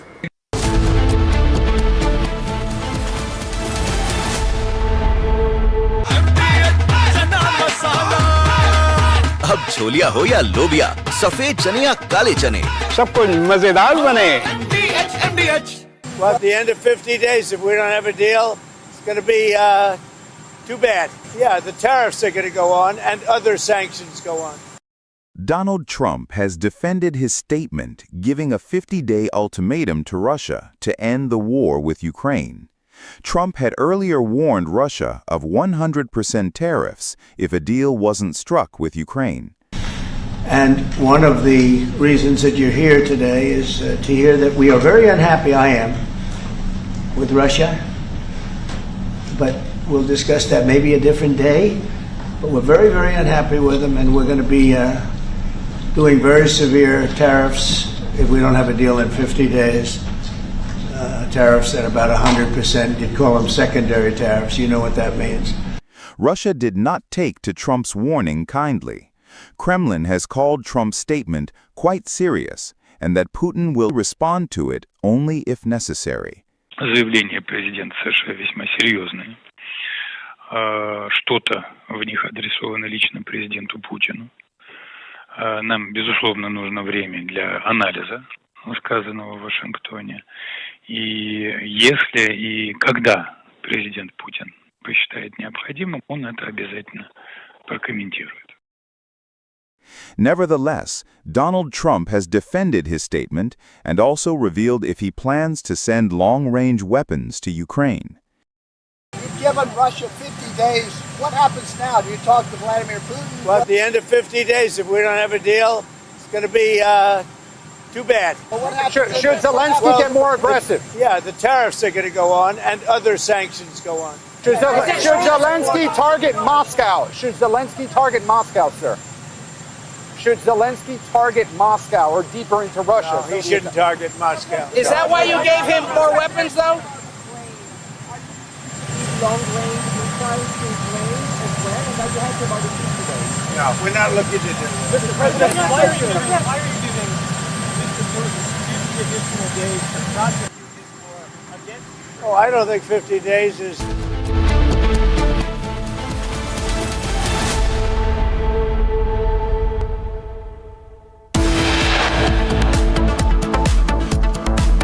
Let's have a quick check of the headlines that we're tracking at 10:30 a.m. Hooliganism is back on streets of Mumbai. MNS cadres beat up a Marwari shopkeeper for allegedly making objectionable comments about Marathi people on social media. ED raids premises linked to Changur Baba amid religious conversion allegations.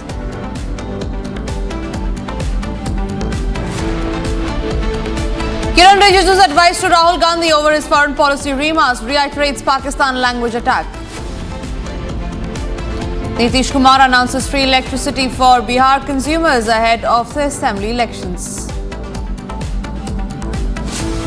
NCERT issues formal statement amid the ongoing debate over its new Class 8 history textbook, says chapter included to help students understand sensitive historical phases in the right context.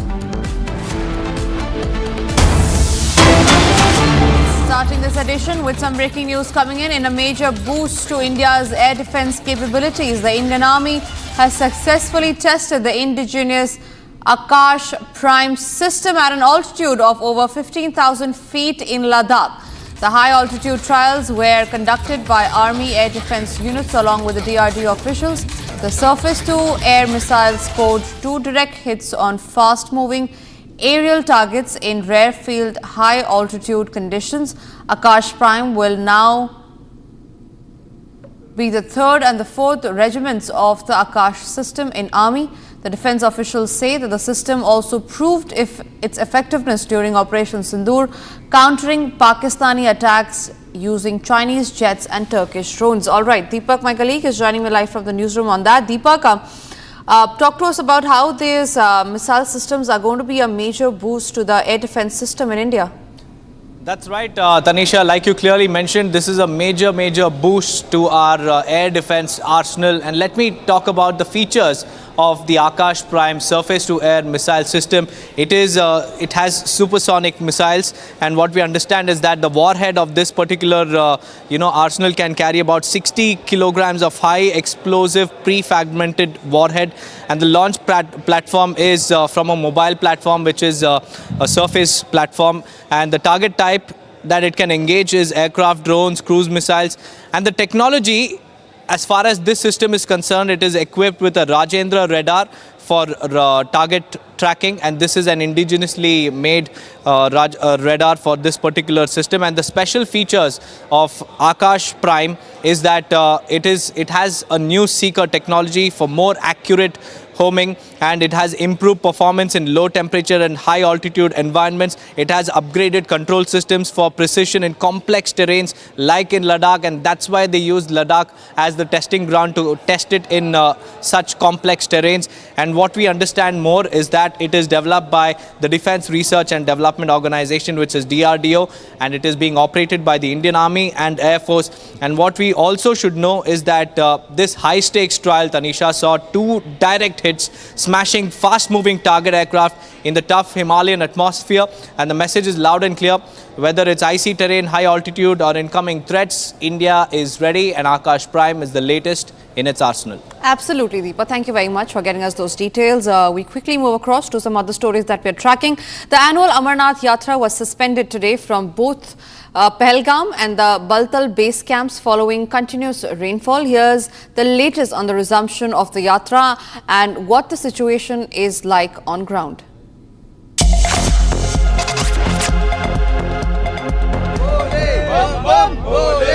With the chants of Bam Bam Bhole, the pilgrims of Baba Barfani are all set to pay pilgrimage at the holy cave. But due to landslides and the heavy rains that have taken place, the Yatra has not left from the Bhagwati Nagar base camp in Jammu. And outside the Bhagwati Nagar base camp, you will see that the pilgrims of Baba Barfani, they have thronged in large numbers to pay obeisance. आपका नाम? हरिओम. कहाँ से आए? Sir मैं राजस्थान से हूँ. आज बाबा बर्फानी के दर्शनों के लिए यात्रा नहीं गई. उत्साह में कोई कमी? उत्साह सर भरपूर भरा हुआ है सर, और हम यही चाहते हैं कि जल्दी से यात्रा चालू हो, और हम यहाँ इंतजार कर रहे हैं. आज होल्ड करेंगे और जल्दी से जल्दी यात्रा चालू हो ताकि यात्री परेशान ना हो. जल्द से जल्द यात्रा चालू हो. आप बताइए उत्साह कैसा है? उत्साह भरपूर है सर, भरपूर है. बस बाबा बर्फानी जी के दर्शन का इंतजार है कि कब जल्दी से जल्दी. कहाँ से आए? ये बागेश्वर MP से. लगातार जो है लोगों से बात करते हैं. आपका नाम? प्रकाश कुमार के. चाची, क्या उत्साह कैसा है, क्योंकि आज यात्रा जा नहीं पाई? कल बोल रहे हैं जाने के लिए, कल उम्मीद लगा के रखा हूँ. कल की उम्मीद है. आप क्या कह रहे हैं? कोई बात नहीं, हमें प्रशासन की मदद करनी चाहिए. अभी कोई दुख तो नहीं है कि आज जा नहीं पाए? कोई दुख नहीं है. कल यात्रा शुरू हो जाएगी 2 बजे से. कल शुरू हो जाएगी 2 बजे से. They are what they are saying, and now the large number of pilgrims that have come here, they are here at the Bhagwati Nagar base camp with the chants of Baba Bhole. The adequate security arrangements have also been put in place. Reason being the security concerns that always lies there. The Jammu and Kashmir police along with the security wing and also the third eye, the CRPF deployment, everything has been done to ensure that this pilgrimage is smooth, though the yatra could not leave from the Bhagwati Nagar base camp in Jammu today, but they are hopeful that it will be leaving tomorrow, and there is not even an iota of the morale down for the pilgrims as they hope to see Baba Barfani tomorrow in Kashmir. With Sarjeevan Kumar, Gursimran Singh for Public Media Network. All right, breaking news now coming in from Bangladesh, where we learned that at least 4 people were killed and dozens injured in day-long running battles between law forces and Awami League followers in Bangladesh's Gopalganj. Tensions were already high in Gopalganj, the home district of the ousted leader Sheikh Hasina, over the National Citizens Party pre-scheduled rally at the Paura Park in the town. So Bangladesh is still continuing to be on the edge. There was an attack on the NCP rally venue. 4 have been killed as violence have gripped Gopalganj. We learned that tensions are already high in Gopalganj, the home district of the ousted leader Sheikh Hasina, and this was over National Citizens Party pre-scheduled rally at Paura Park in the town. Since morning, there were activists and supporters of the AL armed with local weapons took position in the Gopalganj road in Ulpur area of Sadar Upzilya, blocking several roads by felling trees. They also set fire to a government vehicle and smashed another one. Meanwhile, we have Prashanta Shil, political analyst, joining from Bangladesh. Prashanta, what was the trigger after which the violence broke out? 4 people, we learn, have already been killed in the violence. Talk to us about what actually triggered the violence. Yes, you know that yesterday in Gopalganj, you said rightly from here the main base for the Awami League. Awami League is, you know, that the artist here, former Prime Minister of Sheikh Hasina. So, and you have the significance of Gopalganj is there is a hometown, and also you know that his father of nations in Bangladesh, and also the father of Sheikh Hasina, this is Bangabandhu Sheikh Mujibur Rahman, and his graveyard is here. So we see in social media platform that is variously talking about that from social media, from the NCP's leader, who is the Students' Party, the present newly reformed the party of Bangladesh. The Students' Party called is the NCP, that's the National Citizen Party. So there's some leader announced in Facebook that they destroy the graveyard of the Sheikh Mujibur Rahman. So it's a very touching message for the normal supporter and general supporter from the Bangladesh Awami League. You know that we see in the after 1 month ago there is an destroy in the 32 Nong from apartment from the Bangabandhus. There is some historical evidence from this apartment. So that is this house is very important from the significant from the Bangladesh Awami League, and also we see that in the present time, and also talking about especially in the Gopalganj. Gopalganj is a very sophisticated area from the in Bangladesh Awami League, and we see that there is a heinous attack, some clash between the newly reformed party from NCP versus Awami League supporters. You know that is some general people are presenting and attending this that kind of clash and anti-clash group. And we see that there is some tragic history from in our country. There is a clash between the law enforcement. Yes, Prashanta.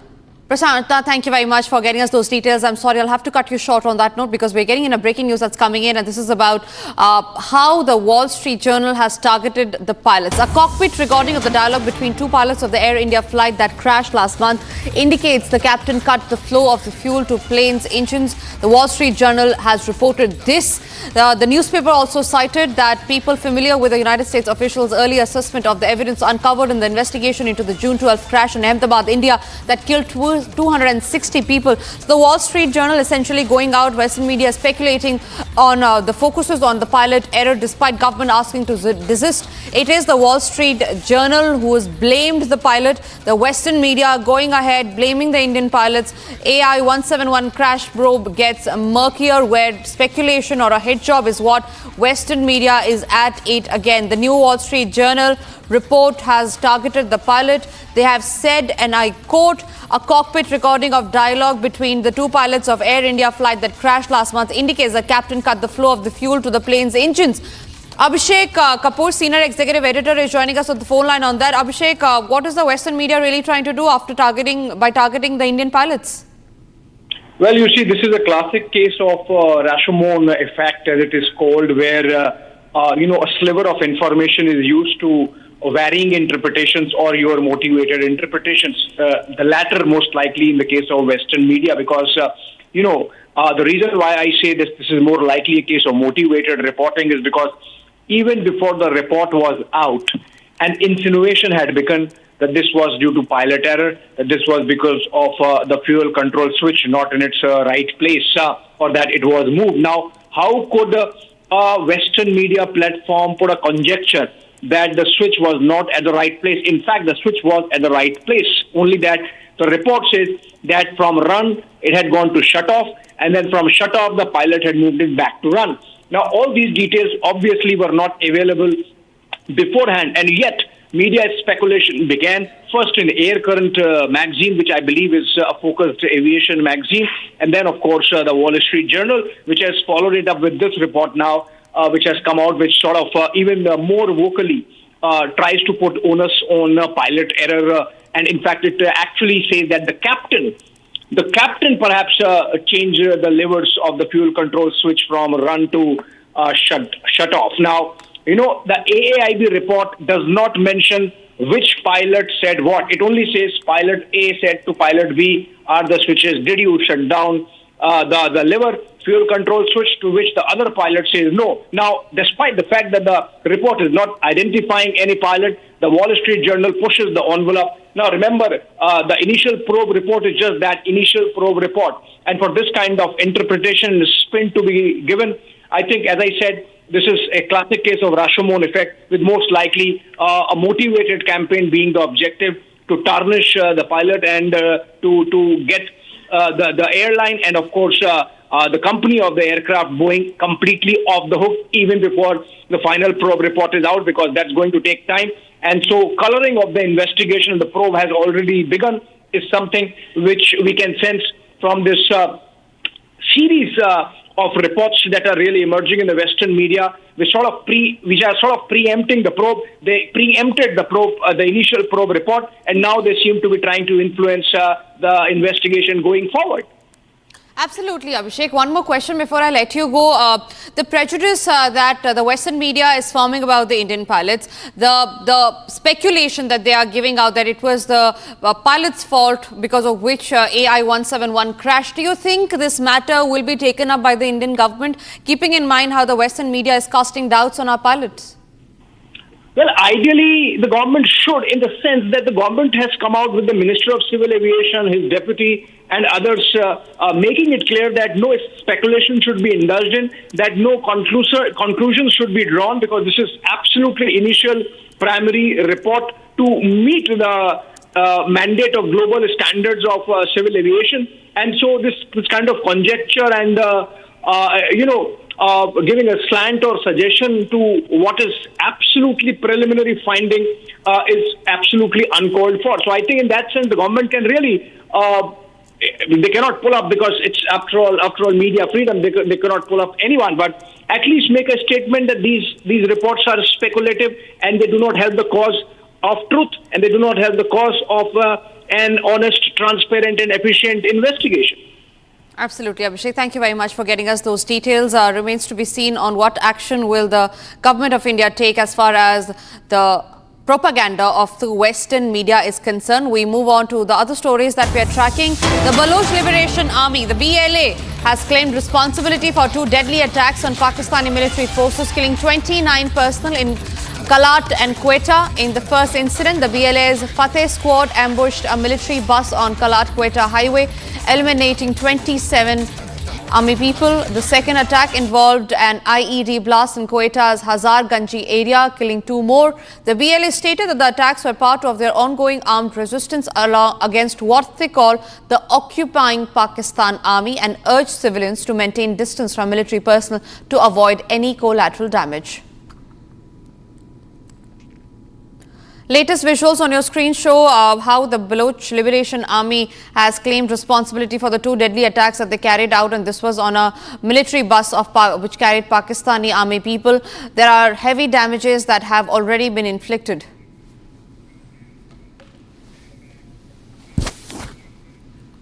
Moving on, Union Minister Kiran Rijiju has launched a sharp attack on Rahul Gandhi, accusing him of speaking the language of Pakistan over his criticism of Prime Minister Modi's foreign policy. The BJP says Rahul's comments undermine India globally, while the Congress defends them as legitimate political dissent. Watch this detailed report on the fresh war of words that has erupted between Kiran Rijiju and Rahul Gandhi.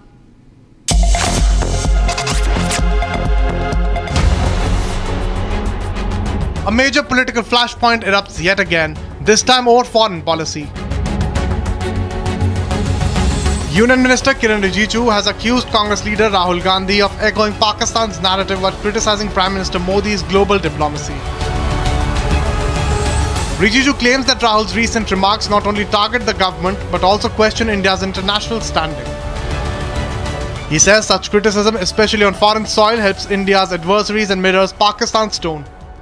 विदेश policy को लेकर के आप प्रधानमंत्री को criticise करते हैं, देश को एकजुट होने का जगह में आप देश के प्रधानमंत्री के खिलाफ बोलते हैं, इससे देश का क्या फ़ायदा हो गया? अपोजिशन का मतलब ये नहीं होता कि देश को गाली देना है, अपोजिशन का भी रोल होता है देश के लिए अच्छा काम करने का, सरकार को साथ दे। घर का अंदर में जो भी झगड़ा होना है पार्लियामेंट में बहस होगा, लेकिन जब विदेश नीति का बात होता है तो फिर हम दो मत नहीं होना चाहिए। हमने कभी भी जब कांग्रेस सरकार में थे विदेश नीति को लेकर के हम अलग से प्रधानमंत्री का हमला नहीं करते थे, इंटरनली जो बात होते थे घर में बात करते हैं। इसलिए ये जिस तरीके से राहुल गांधी विदेश नीति पर पाकिस्तान के भाषा बोल करके गुमराह करने का कोशिश करता है, ये देश को नुकसान होता है। हम तो उनको यही सुझाव देंगे कि आप लीडर ऑफ अपोजिशन है, तालमेल में काम करें, लेकिन देश विरोधी बात बिल्कुल नहीं करना चाहिए। Congress meanwhile has hit back hard. The party says questioning foreign policy failures is not anti-national but a democratic right. The political crossfire continues, but what remains paramount is India's global image and national interest. As leaders voice their views, the responsibility to uphold the dignity of the nation both at home and abroad remains above all.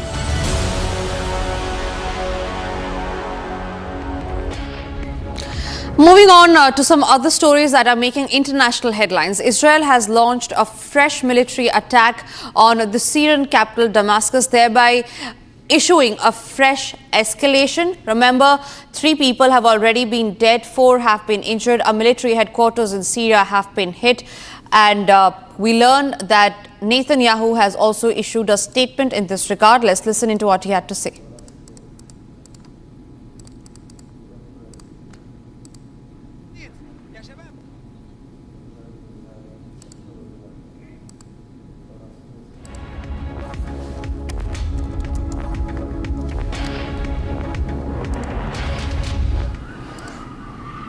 قصف ثاني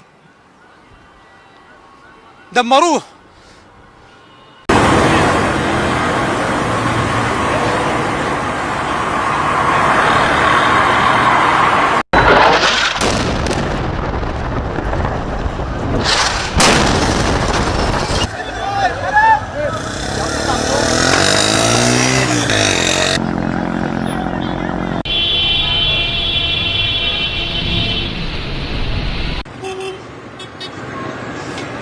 بله هیوی دار دمات باش به از یک سردی من آبد متا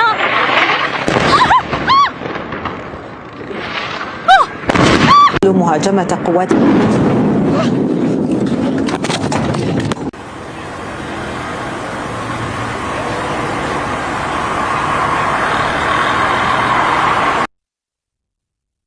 אחיי אזרחי ישראל הדרוזים, המצב בסווידה, המצב בדרום מערב סוריה הוא חמור מאוד. צה"ל פועל, חיל האוויר פועל, כוחות אחרים פועלים. אנחנו פועלים כדי להציל את אחינו הדרוזים וכדי לחסל את כנופיות המשטר. ועכשיו יש לי בקשה אחת מכם. אתם אזרחי ישראל, אל תעברו את הגבול. אתם מסכנים את חייכם, אתם יכולים להירצח, אתם יכולים להיחטף, ואתם פוגעים במאמצים של צה"ל. ולכן אני מבקש מכם, חזרו לבתיכם, תנו לצה"ל לפעול. The Secretary General unequivocally condemns all violence against civilians, including reports of arbitrarily killings and acts that fan the flames of sectarian tensions and robs the people of Syria of their opportunity for peace and for reconciliation after 14 years. The Secretary General further condemns Israel's escalatory airstrikes on Suwaida, Dara, and in the center of the Syrian capital, Damascus, as well as reports of Israeli Defense Forces' redeployment of forces in the Golan. He calls for an immediate cessation of all violations of Syria's sovereignty and territorial integrity and for respect of the 1974 disengagement of forces. It's time for us to slip into a short break. After the break, we'll get you all the details of how the MNS's hooliganism is back on streets in Maharashtra.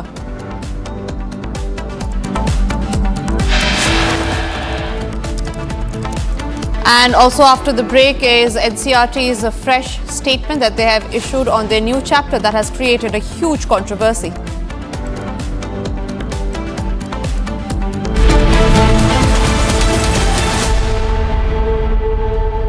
मैं तनु क्या सी कि अब हमें second income build कर लेनी चाहिए और तुमने वापस म्यूचुअल फंड में पैसे डाल दिए। ये फिक्स्ड इनकम म्यूचुअल फंड्स है। मतलब फिक्स्ड इनकम म्यूचुअल फंड्स मतलब चुने हुए interest bearing company bonds, government bonds और मनी मार्केट विच इन्वेस्टमेंट मतलब regular income which we can withdraw from time to time. मतलब म्यूचुअल फंड में फिक्स्ड इनकम वाली बात सही है।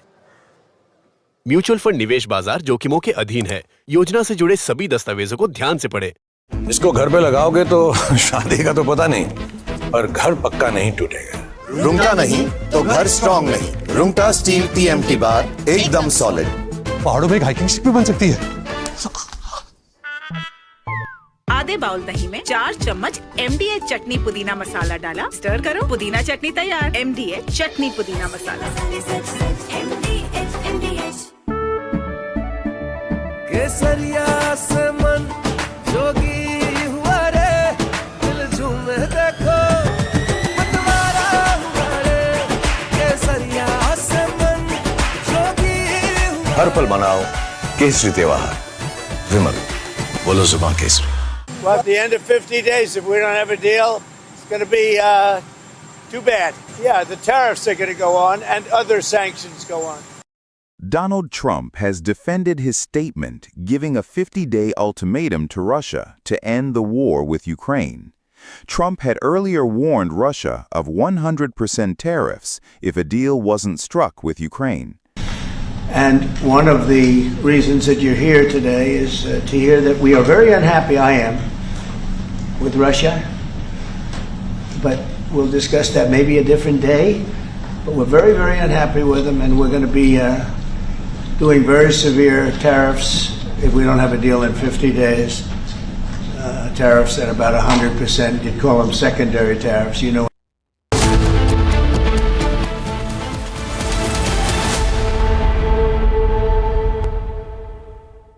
दादी के हाथों का जादू और खुशबू से महकता घर, माँ की मुस्कुराहट और खाने की सुगंध। MDH गरम मसाला, क्योंकि हर रिश्ता है स्वाद से जुड़ा।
Indian hypersonic cruise missile.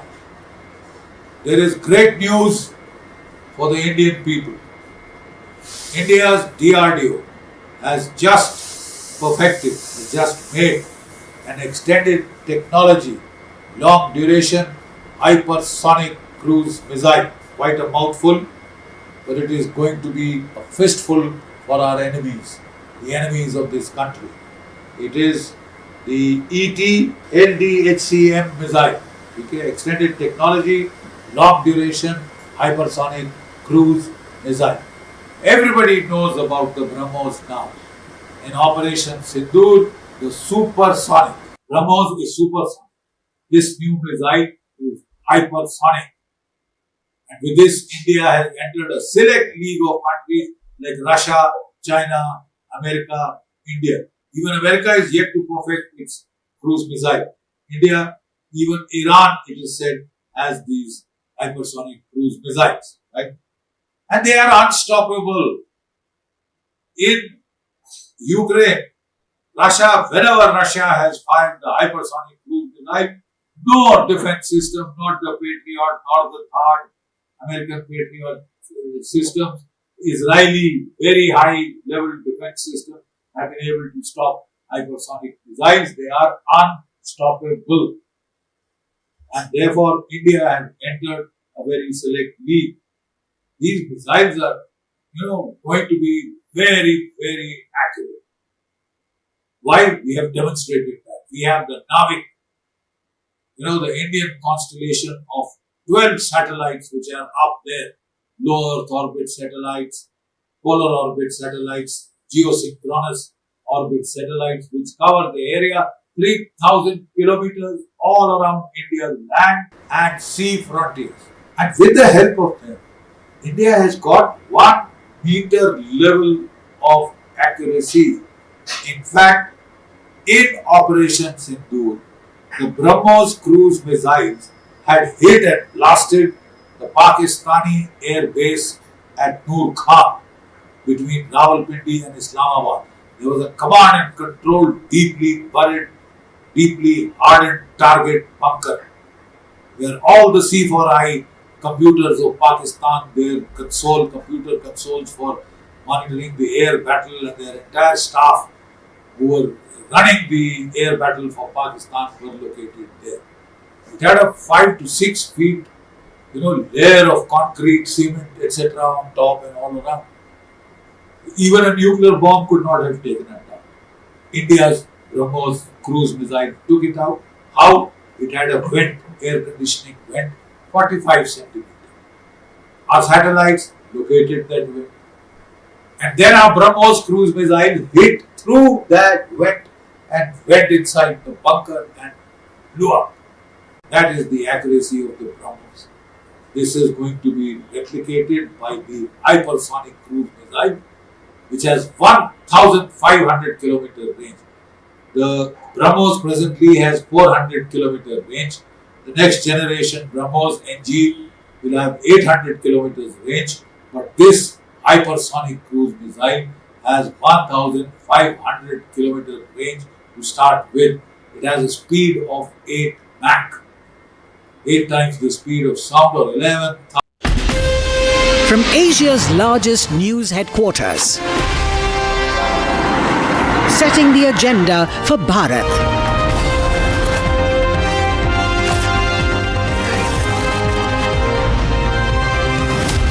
You're watching Republic. A very good morning, ladies and gentlemen. Get ready to be part of a nation-first movement. Republic's Nationalist Collective is hosting a dynamic conclave on July 19th, and we are inviting passionate nationalists like you to join the conversation, meet Arnab Goswami and engage with like-minded individuals who believe in putting the nation first. Don't miss the opportunity to be part of a day-long discussion on shaping the future of our great nation. Secure your spot now and be part of the movement that really matters. Write to us at nationalistcollective@republicworld.com to reserve your seats. Let's get started with the headlines at 11 a.m.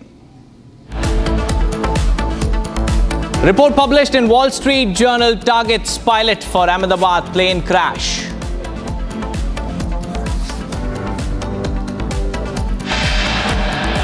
Karnataka government blames RCB for Bengaluru stampede. Status report out. 10-year-old girl kidnapped and allegedly raped in Tamil Nadu's Tiruvallur district. Nitish Kumar announces free electricity for Bihar consumers ahead of assembly polls. Hooliganism is back on the streets of Mumbai. MNS cadres beat up Marwari shopkeeper for allegedly making objectionable comments about Marathi people on social media.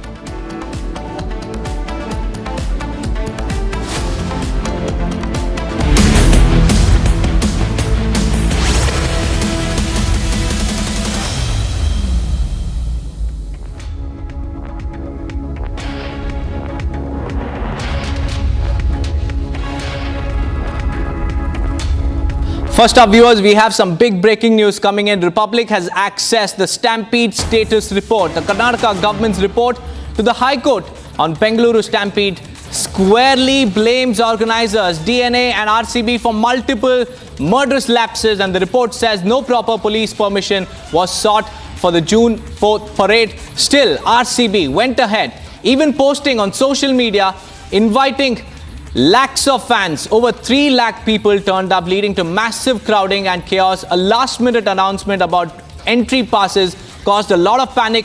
Mismanagement at the gates by RCB, DNA and KCA triggered a stampede, injuring 7 policemen. And despite denial of police permission, the cops were the ones who held the line in the last moment, and they mobilized around 3,000 police personnel to avoid unrest, but it was too late.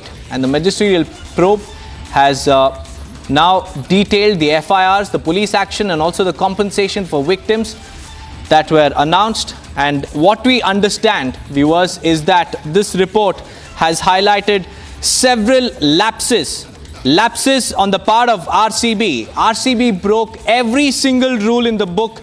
There was no permission, there was no plan. Social media of the RCB was misleading the crowd.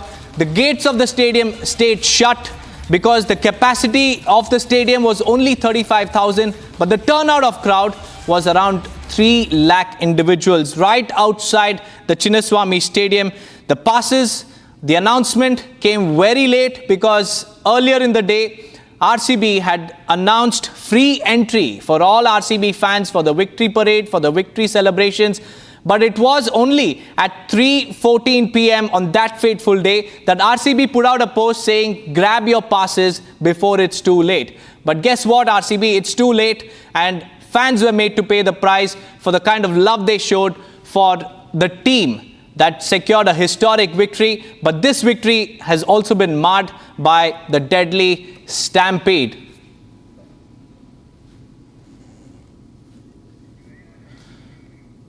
Aishwarya is joining us live from the newsroom. Aishwarya, the status report is out. Tell us what the report details. Several lapses have come to the fore, and the police that was made the scapegoat was actually the ones who held the line in the 11th hour. After the Karnataka High Court, ordered that this report be made public. Remember, the Karnataka government had said, the details of this report should be kept in secret. However, the Karnataka High Court made it very clear that there is no reason that why the findings of this report should not be made public, and that is how the report has now been made public. And this report, directly puts the onus on Royal Challengers Bangalore. And it said that it invited people for the victory parade to the Chinnaswamy Swami Stadium unilaterally. So that is the word that the report is using, unilaterally, and without any consultation or permission from the city police. So the onus is being put on the RCB itself, not on the police, because it says that the victory parade, as far as the victory parade is concerned, the people were asked to come, and that is what the Royal Challengers Bangalore had asked for, not the city police. And they did it unilaterally, without any consultation, without any permission. And it said that the RCB management contacted police on 3rd of June, and that is the day when RCB had already won the trophy. And it informed the cops. It did not ask permission. It informed the cops about this victory parade. And the report said that this was in nature of when you are not asking for permission, but just intimidating people. You are just intimating that this will be happening. So that is the question that the report is saying, that, why did the RCB not take permission? And rather, it was just informing the police that we are doing this event. So a lot of lapses have been mentioned as far as the RCB is concerned. No application in the prescribed format was asked before, was submitted for any licensing authority for organizing this victory parade. That's right, Aishwarya, and the reason why the Karnataka government wanted the status report to be in a sealed envelope is to avoid major embarrassment. They blamed the police blatantly for this entire chaos, but the real perpetrators mentioned in the status report are the organizers who vanished at the time of chaos, and the Karnataka government wanted to avoid embarrassment because they jumped the gun, they blamed the police, they suspended the former Bengaluru Commissioner Dayanand in a preemptive measure. But the status report goes on to show that it was the police who held the line during the chaos, because the police, which completely, denied permission for the event, was made to mobilize massive deployment in the last hour. And also, what we understand is that the police personnel, mobilized around 2,600 officers at around 3 p.m. and this despite them not being informed in advance. It was all last-minute preparations that the organizers announced. And what's even more shocking is the fact that RCB and the organizers' DNA vanished from the scene when the chaos ensued, and their private security guards had no clue what to do. They were all clueless at the KCA gates. They could not manage the crowd. The KCA is also held responsible because the KCA didn't inform about any passes that was to be procured by the fans. There were only social media posts put out by RCB saying, You're all invited for the victory celebrations. There was no mention about emergency plans. There was no mention about the passes till about 3:14 p.m. that afternoon. And by then, lakhs of people had already gathered outside the KSCA, the Karnataka State Cricket Association, whose directors also shunned the blame, and they evaded our cameras and our mics when we asked them direct questions. Right now, KSCA, RCB, DNA, the organizers have all been exposed in this particular status report. These are the violations and lapses, and the police response. There was no permit granted by the police due to lack of data. The police didn't have the estimates about the crowd turnout, and despite that, bandobast was arranged preactively. The police made arrangements to the extent of calling in 2,548 personnel across major sectors, and this was the last-minute preparations that the police were informed about. 14 KSRP platoons, 2 ambulances, and for 1 fire tender was deployed. All of this was made by the police. None of the SOS emergency arrangements were made by either RCB or the DNA. Moving on, viewers, Gundaism is back on the streets of Maharashtra. A video sparked protests in Mumbai's Vikhroli area after a Marwadi shopkeeper allegedly made an objectionable comment about Marathi people on social media. The MNS department head, Vishwajit Dholam, led a protest, physically assaulting the shopkeeper and forcing him to walk barefoot. This despite Maharashtra Chief Minister Devendra Fadnavis saying that nobody should take law into their own hands. The MNS has gone against the state government's order, the chief minister's order. They have taken law into their own hands. They have assaulted the shopkeeper, and they've also forced him to walk barefoot. And the incident escalated into a major confrontation with the MNS workers taking out a procession against the shopkeeper. A police complaint has also been filed regarding the altercation.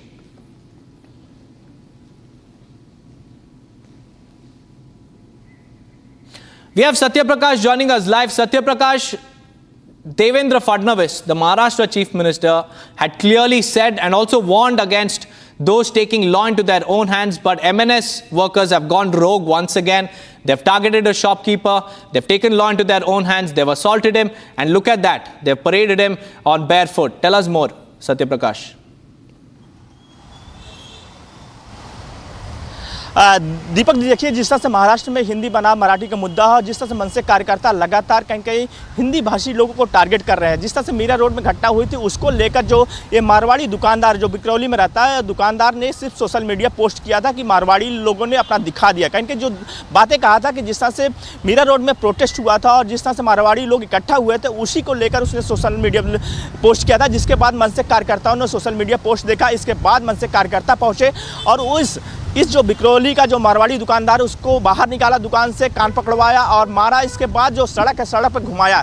तो कहीं कि जिस तरह से साफ तौर से गुंडागिरी दिख रही है कि जिस तरह से महाराष्ट्र में हिंदी मुद्दे को लेकर, हिंदी मराठी मुद्दे को लेकर मनसे कार्यकर्ता लगातार हिंदी भाषी लोगों को टारगेट कर रहे हैं। मनसे के लोगों का कहना है कि कहीं कहीं मराठी का अपमान किया था, इसीलिए इसको सबक सिखाया। मनसे स्टाइल में मनसे कार्यकर्ता एक ही लाइन रहता है कि अगर कोई भी मराठी भाषा का अपमान करेगा तो मनसे स्टाइल, तो ये मनसे की स्टाइल है। कहीं कहीं मुंबई पुलिस का कहना है कि इस मामले को लेकर मामला दर्ज कर लिया है और जल्द ही कार्रवाई किया जाएगा। जी बहुत बहुत धन्यवाद सत्य प्रकाश जी हमारे साथ जुड़ने के लिए। Well, these are the pictures of how MNS workers assaulted the Marwadi shopkeeper over an alleged objectionable post put out by him.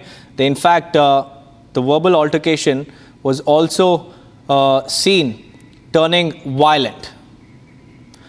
Moving on to more breaking news coming in. A CCTV footage shows a 10-year-old girl being kidnapped and raped, allegedly raped in Tamil Nadu's Tiruvallur district. The girl was returning from her school at 4 p.m. when the incident happened. The police have now registered a case and the search for the man, the accused, is currently underway. And what's even more shocking is that this girl was abducted in broad daylight. An 8-year-old, a minor girl, was raped and is now admitted in Stanley Hospital for treatment.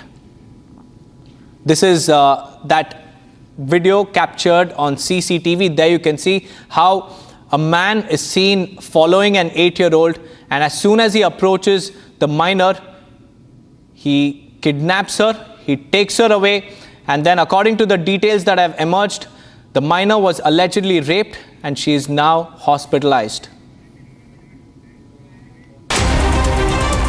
Bharat 1 Minute brought to you by Canara Bank. Together we can. Mumbai police remove opposition party workers from the railway tracks in Puri as they protest against the state government over the death of a student of Fakir Mohan College by self-immolation. Bharat 1 Minute brought together we can. You see, protesters have been removed from the railway tracks by the police as they staged a protest.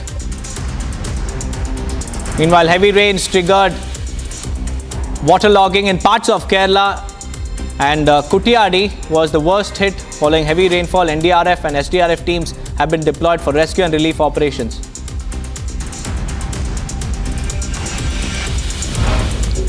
Sandalwood actor Rania Rao sentenced to jail in the Sandalwood gold smuggling case. Rania Rao and two other accused have been barred from seeking bail in the case. She was arrested in March early this year. After Airlines Pilot Association, now the Federation of Indian Pilots have expressed concern regarding the preliminary findings and public discourse surrounding the tragic crash of Air India flight AI-171 in Ahmedabad. It expresses dissatisfaction with the exclusion of pilot representatives from the probe team.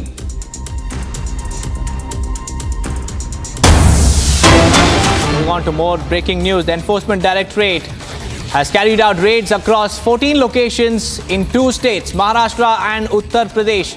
And these searches are linked to the conversion rackets.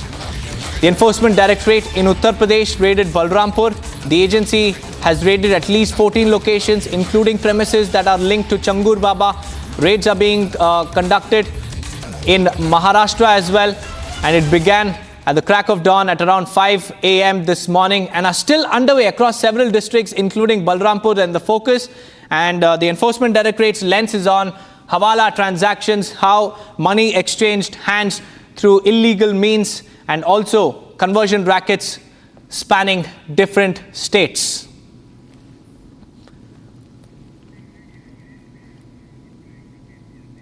Now, what we understand is that Changur Baba led a major conversion nexus in Balrampur. In Uttar Pradesh's Balrampur, and hundreds of victims were converted to Islam by promising jobs and also financial benefits.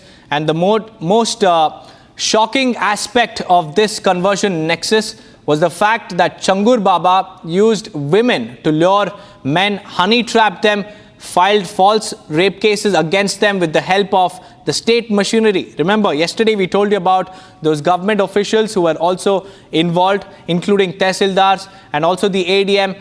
All of them are now on the radar of the probe agency. And today, early morning, Enforcement Directorate raided 14 different locations across 2 states. 12 locations were raided in Maharashtra and 2 locations were raided in Uttar Pradesh. In total, 14 locations were raided across districts, including Balrampur. And the probe into the conversion racket, the conversion nexus and syndicate operated by Changur Baba intensifies, and more arrests are expected in the coming days. What's to be noted here is that Changur Baba's operations were funded by foreign sources, and the funds entered via Hawala networks. Moving on, viewers, the annual Amarnath Yatra was suspended today from both the Pahalgam as well as the Baltal base camps following continued rainfall. Here's the latest on the resumption of the Yatra and what the situation is like on ground zero.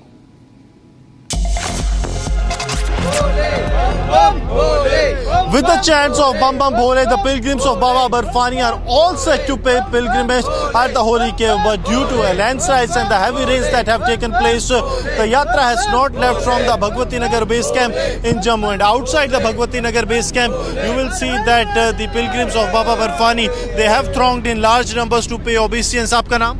Hariom. कहाँ से आए? Sir मैं राजस्थान से हूँ. आज बाबा बर्फानी के दर्शनों के लिए यात्रा नहीं गई. उत्साह में कोई कमी?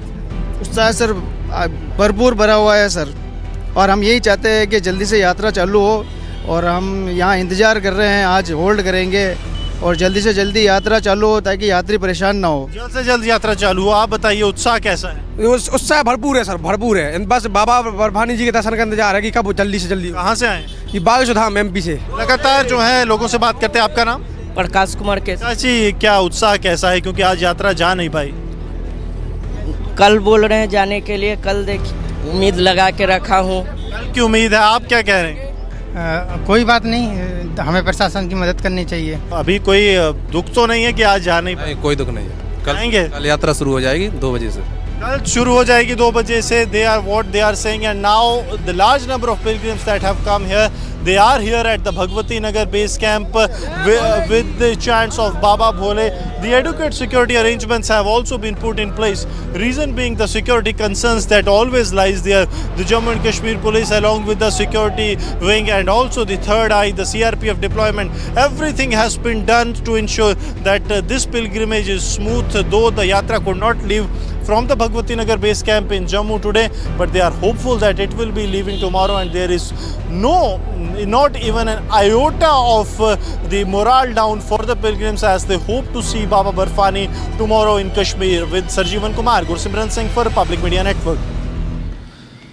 We are shifting our focus to Udaipur Files, the movie that narrates the shocking and the brutal attack and killing of Kanhaiya Lal, a tailor, has run into a legal storm. The Delhi High Court's directive has pushed the matter into a high-stakes committee review, while the Supreme Court has chosen to wait. Sources say all arguments have now been heard and that a decision could be just days away. The legal storm over Udaipur Files continues to brew.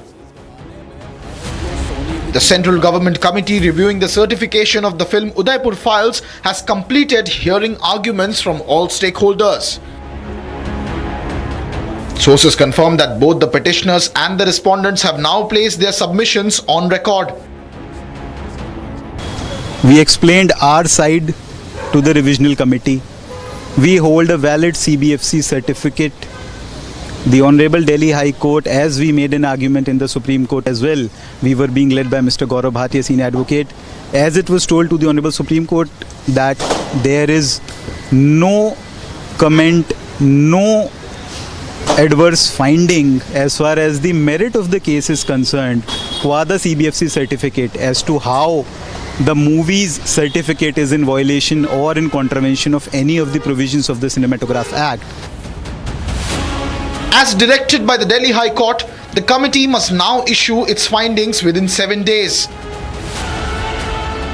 Unless further submissions are requested, the next move will depend on the panel's final order. देखिए, film कब तक release हो सकती है इस पर court का कोई भी इंडिकेशन नहीं है। कोर्ट ने यही कहा कि जो हाई कोर्ट में जो इस केस में रिस्पोंडेंट हैं और उस हाई कोर्ट में जो पिटिशनर्स गए थे, मिस्टर अरशद मदनी और जावेद जो इसमें को अक्यूज्ड हैं, उनको हाई कोर्ट ने एक प्रिविलेज दिया था कि स्क्रीनिंग इसकी नहीं होगी, स्टे हो जाएगा और आप सेक्शन 6A सेंसरशिप एक्ट में जो प्रोविज़न है गवर्नमेंट ऑफ इंडिया को अपील करने का, अगर आपको कोई शिकायत है आप उसमें जाइए। तो वो गए, उन्होंने उस डायरेक्शन को फुलफिल किया और आज 2:30 बजे जो एक कमेटी का गठन हुआ था इस मूवी को एक बार देख के तय करने के लिए कि ये ठीक है या इसमें और कट्स होने चाहिए, उसकी व्यूइंग, उसकी मीटिंग आज 2:30 बजे है। The producer's legal team maintains that the film deserves a fair review, arguing that all procedures were followed during the certification. क्योंकि ऑनरेबल हाई कोर्ट एक अपना डायरेक्शन दे चुका है और उस केस में जो पिटिशनर्स थे उस डायरेक्शन को फुलफिल कर चुके हैं और गवर्नमेंट ऑफ इंडिया ने इसकी एक कमेटी गठित कर दी है। इस स्टेज पे ऑनरेबल सुप्रीम कोर्ट इस मैटर को पेंडिंग रखेगा और इस पर कोई भी अपनी तरफ से फ़िलहाल इंटरफेरेंस नहीं करेगा। गौरव भाटिया जी ने टेक्निकल ग्राउंड्स पे आर्ग्यू किया जब कपिल सिब्बल साहब बोले कि ये बहुत ही हेटफुल फिल्म है और सभी कम्युनिटी, पूरी कम्युनिटी को विलिफाई करती है, उनको अपराधी दिखाती है। The petitioners, on the other hand, have argued that the movie's content, including the trailer, could inflame communal tensions and potentially disrupt judicial proceedings in the Kanhaiya Lal murder trial. Meanwhile, the Supreme Court has deferred its hearing on the plea, seeking the block on the film's release, stating that it will wait for the committee's findings before intervening. The producer of the film has shown optimism. Listen in to what he had to say. तो under secretary sir हैं वो और बाकी जो committee है वो movie के बारे में मीटिंग बुलाई है। हम भी उसमें आए हैं as a producer, director sir आए हैं और उधर से भी लोग आए हैं। देखो क्या सुनवाई होती है, इसी के लिए हम शास्त्री भवन आए हैं। माननीय सर्वोच्च न्यायालय में तो सोमवार की डेट लगी है, उसमें जो भी कुछ कहना होगा वकील ही कहीं। देखिए मूवी चूँकि CBFC ने पास की है, वो सेंट्रल गवर्नमेंट की कमेटी है, तो मुझे लगता है जो भी होगा फेवर में ही होगा कन्हैयालाल जी के परिवार के। With arguments now closed and the verdict expected within days, all eyes are on the committee's final call. Will the movie see the light of the day or face further legal hurdles?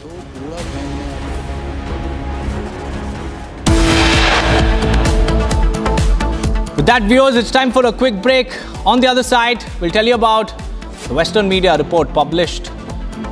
And this report targets pilots for the Ahmedabad plane crash. Along with this, Nitish Kumar has announced free electricity for people of Bihar ahead of the assembly polls, and this freebie will be in effect from August. Stay tuned for more.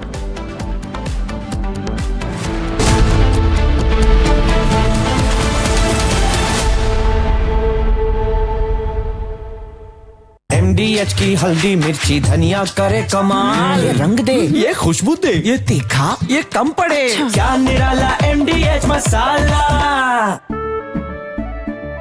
केसरिया से मन जोगी हुआ रे, दिल झूमे देखो मतवारा हुआ रे, केसरिया से मन जोगी हुआ। हर पल मनाओ केसरी त्योहार। विमल, बोलो जुबान Kesari. Well, at the end of 50 days, if we don't have a deal, it's going to be too bad. Yeah, the tariffs are going to go on and other sanctions go on. Donald Trump has defended his statement giving a 50-day ultimatum to Russia to end the war with Ukraine. Trump had earlier warned Russia of 100% tariffs if a deal wasn't struck with Ukraine. And one of the reasons that you're here today is to hear that we are very unhappy, I am, with Russia. But we'll discuss that maybe a different day. But we're very, very unhappy with them, and we're going to be doing very severe tariffs if we don't have a deal in 50 days. Tariffs at about 100%. You'd call them secondary tariffs. You know what that means. Russia did not take to Trump's warning kindly. Kremlin has called Trump's statement quite serious and that Putin will respond to it only if necessary. Заявления президента США весьма серьезные. Что-то в них адресовано лично президенту Путину. Нам, безусловно, нужно время для анализа сказанного в Вашингтоне. И если и когда президент Путин посчитает необходимым, он это обязательно прокомментирует. Nevertheless, Donald Trump has defended his statement and also revealed if he plans to send long-range weapons to Ukraine. You've given Russia 50 days. What happens now? Do you talk to Vladimir Putin? Well, at the end of 50 days, if we don't have a deal, it's going to be too bad. Well, what happens? Should Zelensky get more aggressive?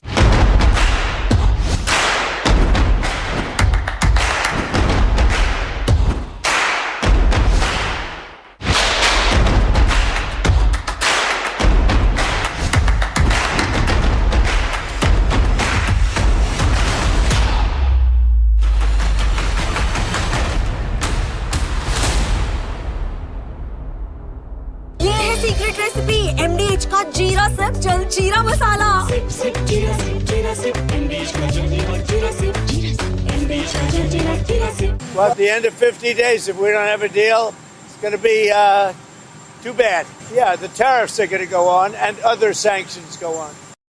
Donald Trump has defended his statement giving a 50-day ultimatum to Russia to end the war with Ukraine. Trump had earlier warned Russia of 100% tariffs if a deal wasn't struck with Ukraine.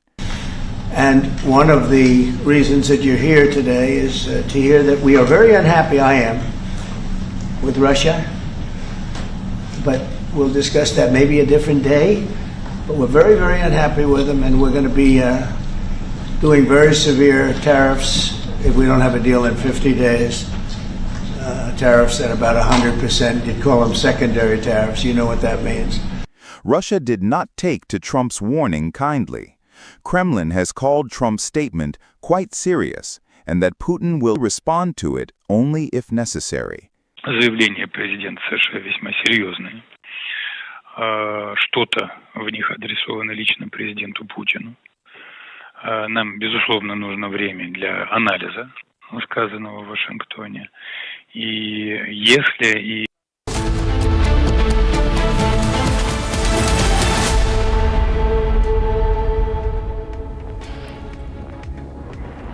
Ladies and gentlemen, get ready to be a part of a nation-first movement. Republic's Nationalist Collective is hosting a dynamic conclave on July 19th, and we are inviting passionate nationalists like you to join the conversation. Meet Arnab Goswami and engage with like-minded individuals who believe in putting nation first. Don't miss this opportunity to be a part of a day-long discussion on shaping the future of this great nation. Secure your spot now and be a part of the movement that matters. Write to us at nationalistcollective@republicworld.com to reserve your seat.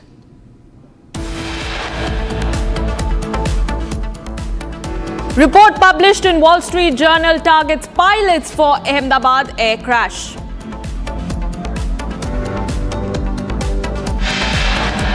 Karnataka government blames RCB for Bengaluru stampede.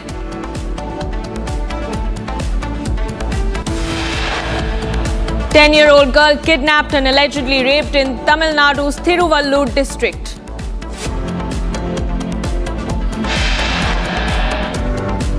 Nitish Kumar announces free electricity for Bihar consumers ahead of assembly polls.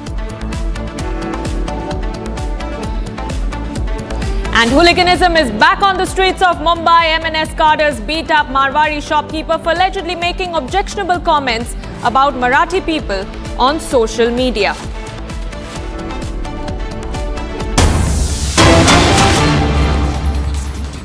All right, let's start with some breaking news coming in. After CDS Anil Chauhan's strong call for indigenous weapons, Air Marshal Ashutosh Dikshit has now underlined how drones have changed the nature of warfare since Operation Sindoor.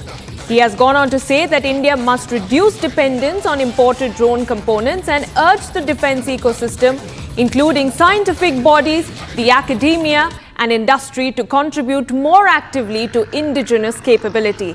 Emphasizing collaboration, he also said that innovation must be a constant and must demand aggregation between civil and military agencies, which is key to strengthening India's defense backbone. That is the big statement that we're tracking from the Air Marshal. And this comes just a day after it was CDS Anil Chauhan who backed in a big pitch for Atmanirbhar Bharat, how he has essentially brought about and laid bare the benefits of indigenous weapons. Let's listen in to that statement by the Air Marshal. It has been live for very long. This drone thing, it has been live for very long time, but after this Op Sindoor's success, suddenly it has caught attention, and a large number of debates are happening, and we are going deeper and deeper into these aspects. The strategic significance of UAVs and along with it the counter UAVs has suddenly become known to each and every child in India. Add to this is the usage of these technologies in Middle East, Ukraine, Russia. But when it happened very close to us, that is how it has gathered this. And today a lot of good suggestions have come.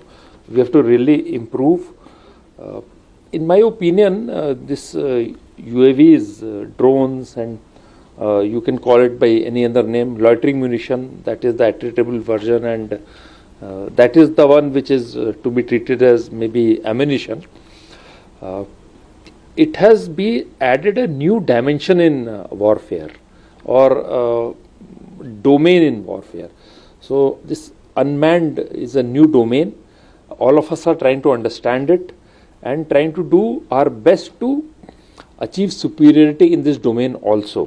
What we have been seeing in last a few years of drone usage, and that a lot of components were coming from outside.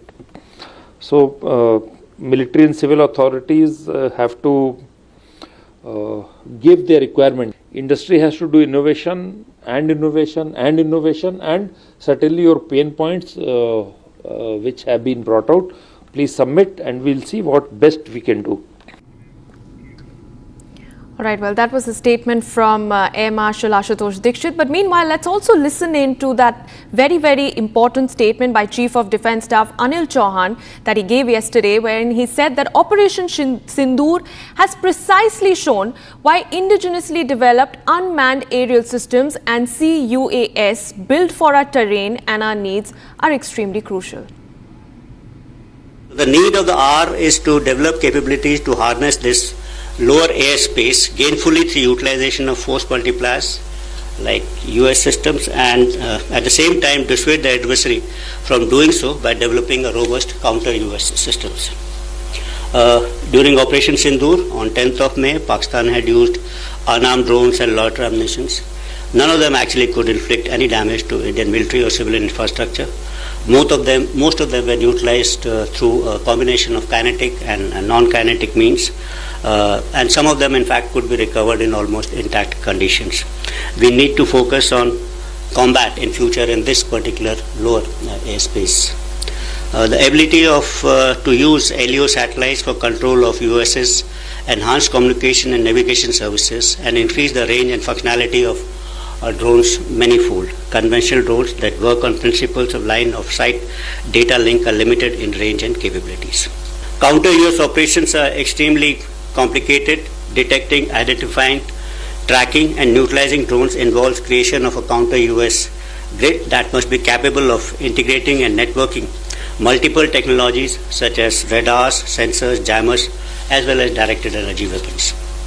The effectiveness of this architecture will hinge upon seamless coordination and integration across air defense networks, civil aviation, regulators and local command and control structures to avoid gaps, fratricide and operational blind spots.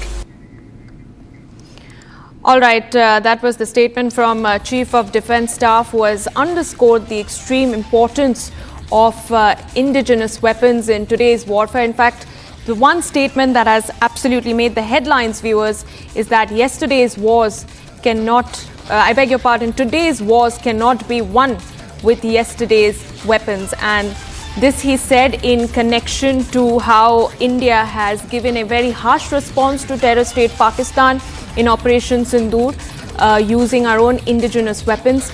And he went on to also highlight how it is important for India to not only produce and manufacture indigenous weapons, but also use them in military warfare, in using them to achieve the targets that it sets while fighting for our sovereignty, while fighting at our borders. And let's just go back and see what Air Marshal Ashutosh Dikshit had to say today, because he has essentially added on to what the CDS was trying to say as far as the indigenization of the Indian weapon system is concerned. Take a listen into that bite. This drone thing, it has been live for a very long time, but after this Op Sindoor's success, suddenly it has caught attention, and a large number of debates are happening, and we are going deeper and deeper into this aspects. The strategic significance of UAVs and along with it the counter UAVs has suddenly become known to each and every child in India. Add to this is the usage of these technologies in Middle East, Ukraine, Russia. But when it happened very close to us, that is how it has gathered this. And today a lot of good suggestions have come We have to really improve. In my opinion, this UAVs, drones, and you can call it by any other name, loitering munition, that is the attritable version, and that is the one which is to be treated as maybe ammunition. It has been added a new dimension in warfare, or domain in warfare. So this unmanned is a new domain. All of us are trying to understand it and trying to do our best to achieve superiority in this domain also.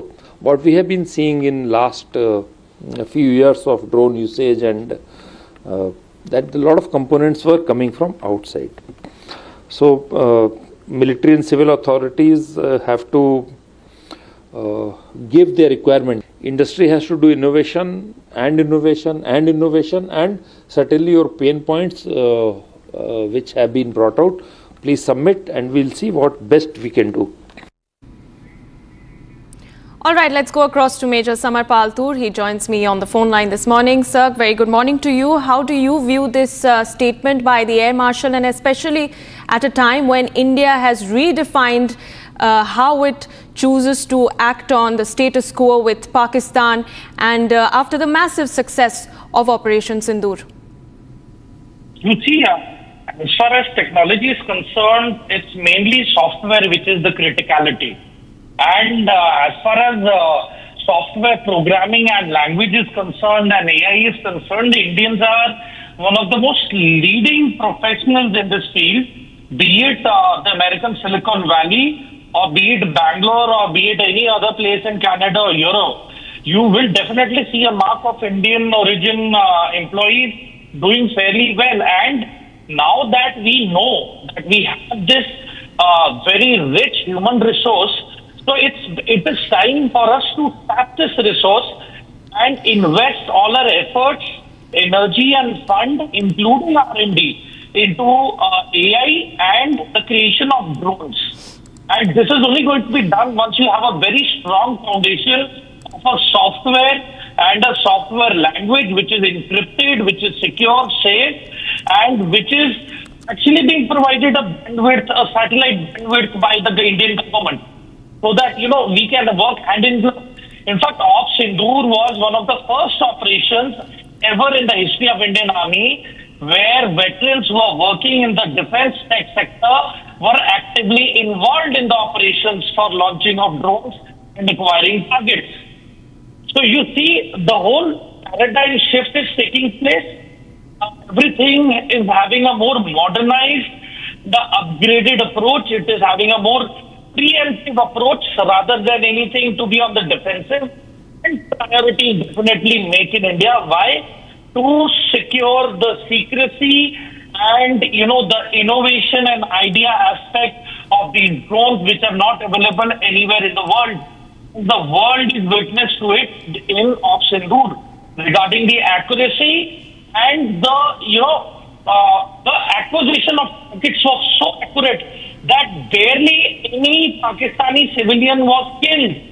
It was only military targets which were targeted. So you can imagine the dependability and the reliability of these drones and their accuracy and their range.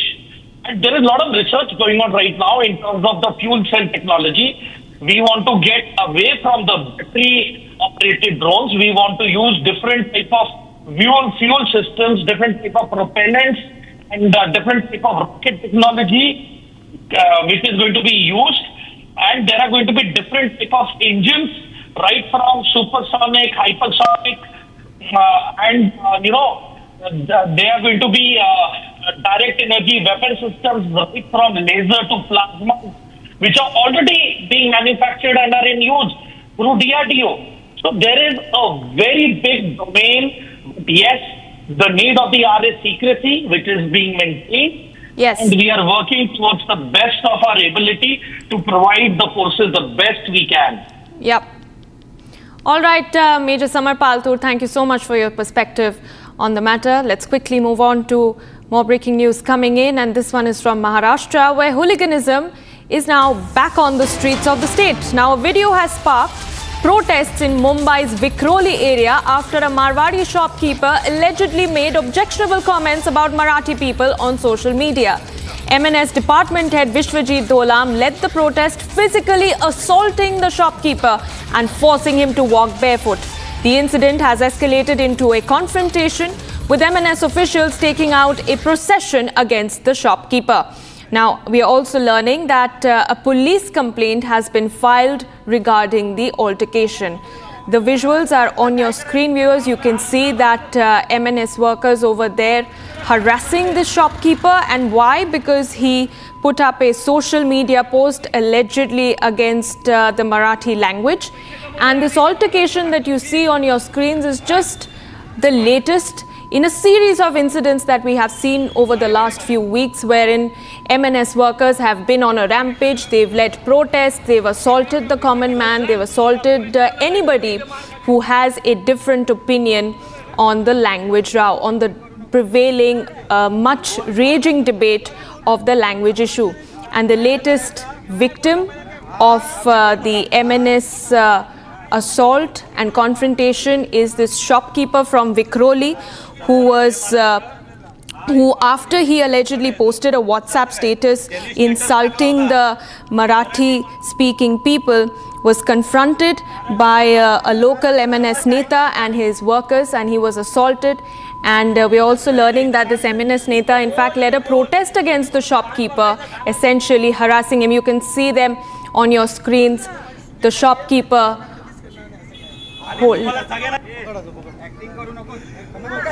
चल बोल बोला क्या नहीं तू काय बोलला पहिला काय मी बोलतो थांब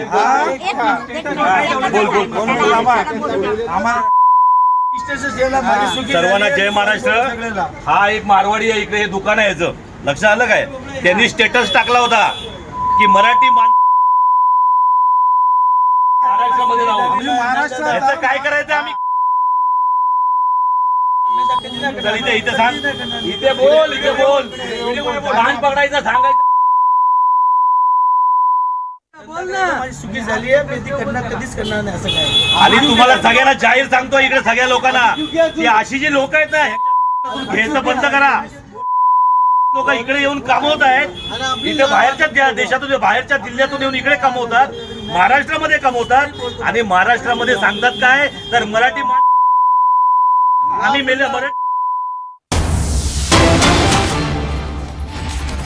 All right, let's move on to more breaking news coming in. There's massive action by the Enforcement Directorate in Uttar Pradesh and Maharashtra. The agency has launched raids at least 14 locations, including the premises linked to Changur Baba.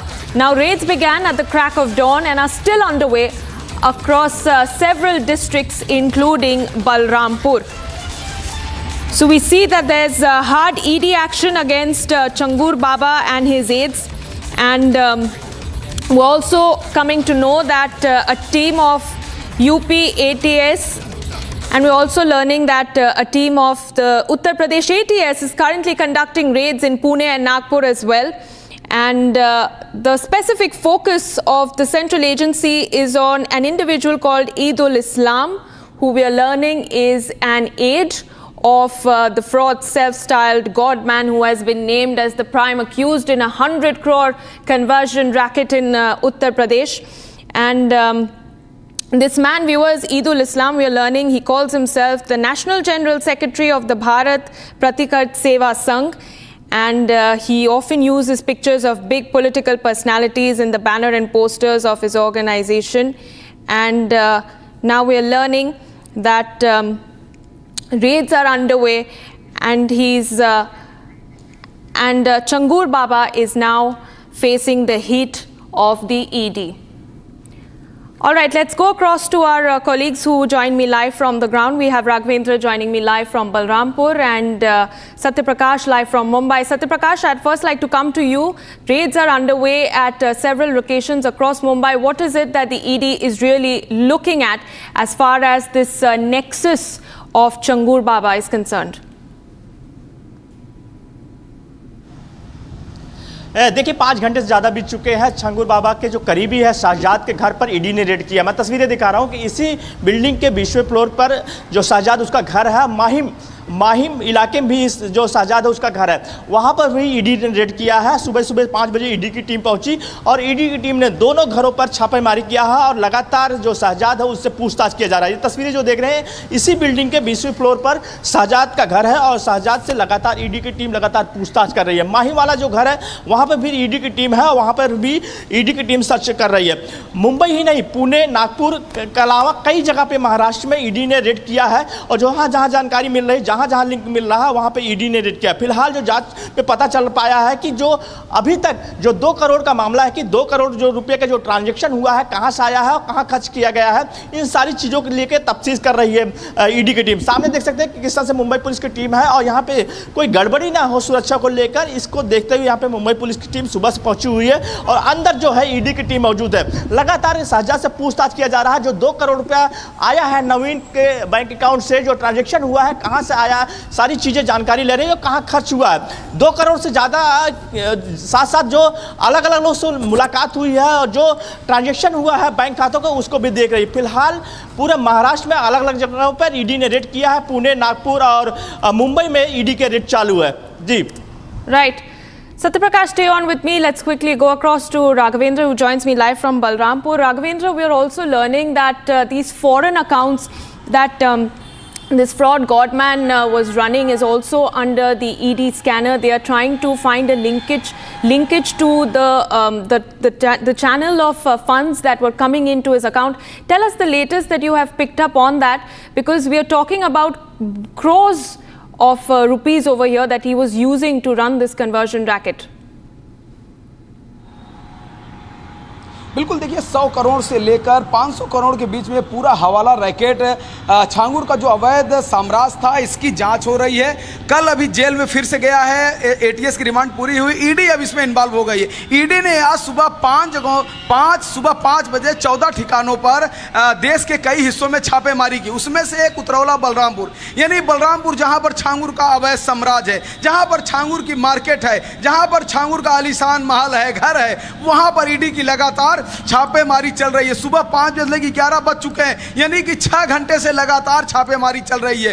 क्या कुछ मिला है, ED इसका खुलासा बाद में करेगी, लेकिन यह कार्रवाई जो हो रही है, छापेमारी, यह बहुत महत्वपूर्ण है, क्योंकि इन्फोर्समेंट डायरेक्टरेट इसमें जो लग गया है वो कहीं न कहीं जो मनी ट्रेल का पूरा मामला है, जो हवाला का मामला है, जो अवैध पैसा कहाँ आया, कहाँ गया, धर्मांतरण में यूज हुआ या प्रॉपर्टी में हुआ या लैंड जिहाद में हुआ, यह पैसा कहाँ खर्च हुआ, इन पैसों की जांच हो रही है। नवीन के अकाउंट्स के क्या मामला है, नीतू के अकाउंट्स का क्या मामला है, या उससे जुड़े हुए लोगों का क्या इसमें पूरा भूमिका है, इन सब की जांच ईडी अब कर रही है। इसी कड़ी में आज 14 जगहों पर छापेमारी चल रही है। उतरौला में कई ठिकाने हैं जिसको रिपब्लिक भारत ने ग्राउंड जीरो पर एक्सपोज किया था, दिखाया था कि किस तरह से आलीशान बुटीक सेंटर है छांगुर का, और उसके साथ ही एक आसिपिया मॉल है, वहां पर भी किस तरह से ताला बंद है, बिजली का वहां पर एक नोटिस छपका है बिजली विभाग का बिल लेने को लेकर के।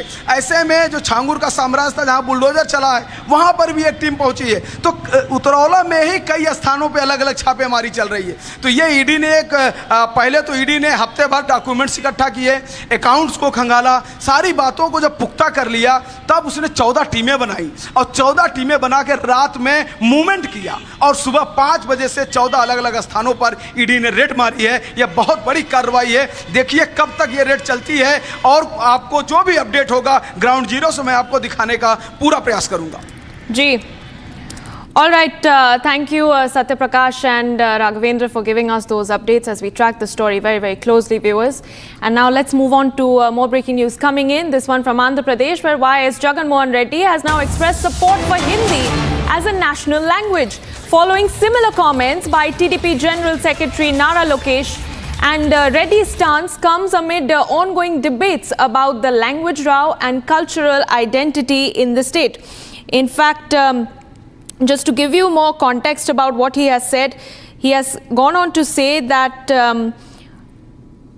one's mother tongue should be treated as language one, and one can always learn Hindi as the second language, and there is nothing wrong with it. In fact, he has also gone on to say that for Jagan himself, Hindi was his first language and his second language was Telugu. So a very important statement that is coming in from the former Chief Minister of Andhra Pradesh, Jagan Mohan Reddy, amid the raging language debate across the country.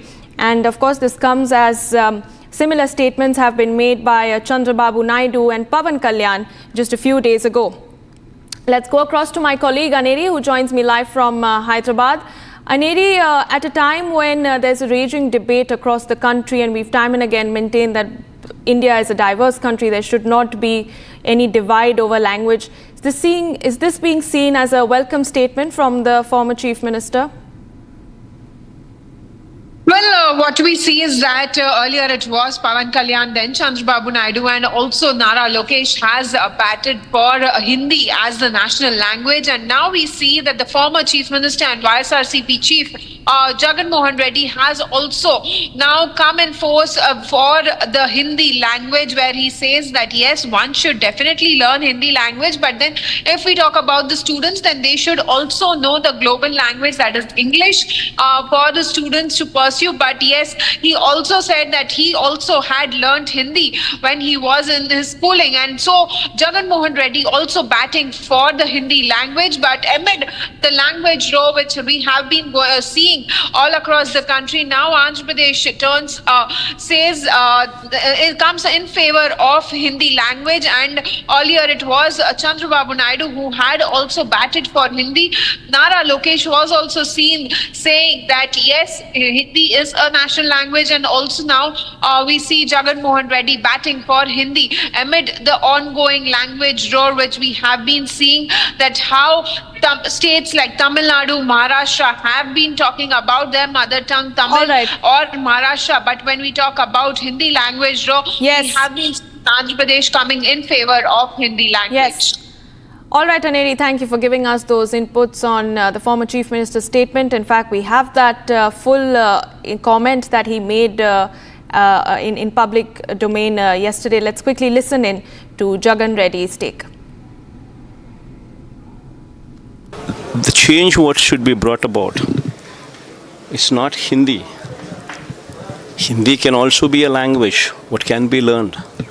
But the medium of education should be English.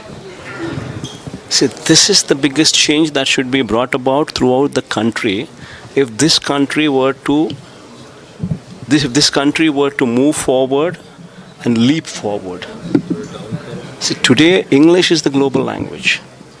Anybody, until and unless these government schools change, and until and unless the poor studying in these government schools learn to speak fluent English, they can never be competitive. So the medium of language should be English.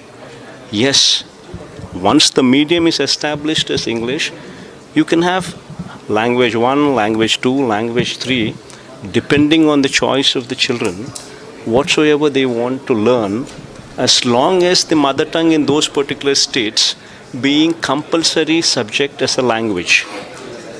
That is language 1. Maybe a language 2, if there is an option, one can always pick Hindi. There's nothing wrong in it. In fact, all right, let's slip into a very short break, but on the other side, we'll get you the details of a report that has been published in Wall Street Journal targeting the deceased pilots for the Ahmedabad plane crash. And also, the Karnataka government has now gone to blame the RCB for the Bengaluru stampede. We're tracking that story and a lot more for you very closely. Do stay with us.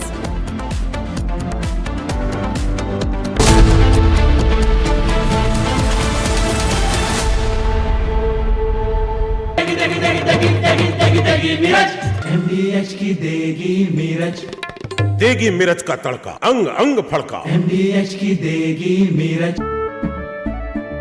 केसरिया से मन जोगी हुआ रे, दिल झूमे देखो मतवारा हुआ रे, केसरिया से मन जोगी हुआ। हर पल मनाओ केसरी त्योहार। विमल, बोलो जुबान केसरी। दादी के हाथों का जादू और खुशबू से महकता घर, माँ की मुस्कुराहट और खाने की सुगंध। MDH गरम मसाला, क्योंकि हर रिश्ता है स्वाद से जुड़ा।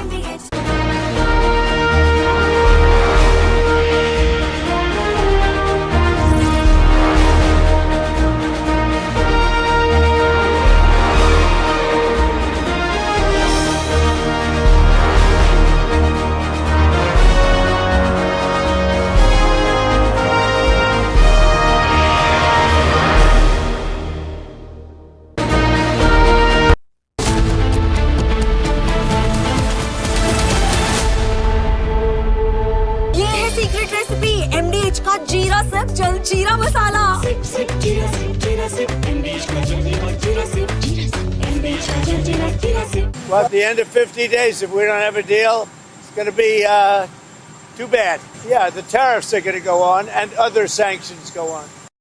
Donald Trump has defended his statement giving a 50-day ultimatum to Russia to end the war with Ukraine. Trump had earlier warned Russia of 100% tariffs if a deal wasn't struck with Ukraine. And one of the reasons that you're here today is to hear that we are very unhappy, I am, with Russia.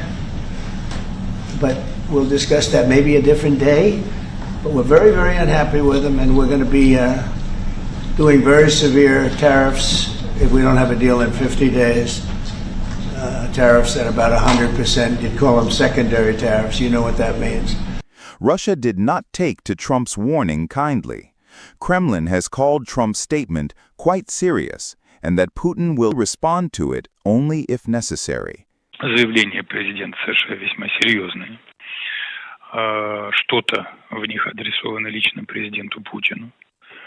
Нам, безусловно, нужно время для анализа сказанного в Вашингтоне. И если и когда президент Путин посчитает необходимым, он это обязательно прокомментирует. Nevertheless, Donald Trump has defended his statement and also revealed if he plans to send long-range weapons to Ukraine.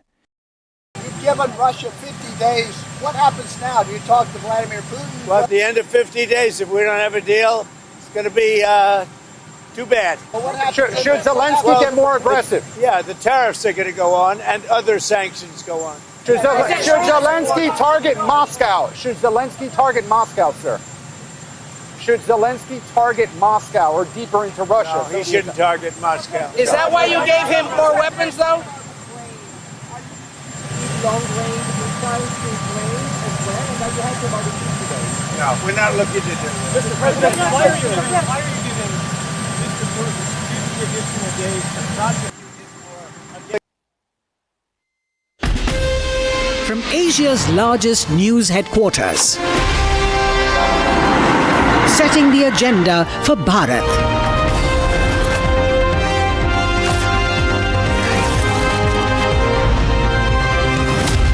You're watching Republic.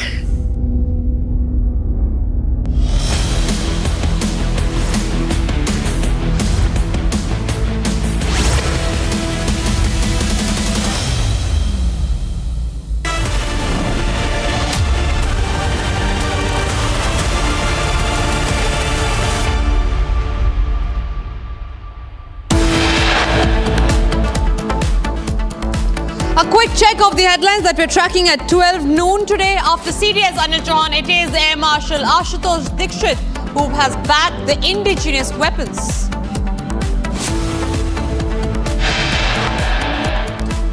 Report published in the Wall Street Journal targets pilots for Ahmedabad plane crash. Karnataka government blames RCB for the Bengaluru stampede.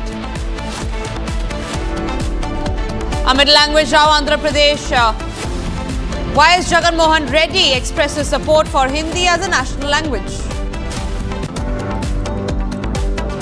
10-year-old girl kidnapped and allegedly raped in Tamil Nadu's Tiruvallur district. Hooliganism is back on streets of Mumbai. M&S Karas beat up a Marwadi shopkeeper for allegedly making objectionable comments about Marathi people on social media.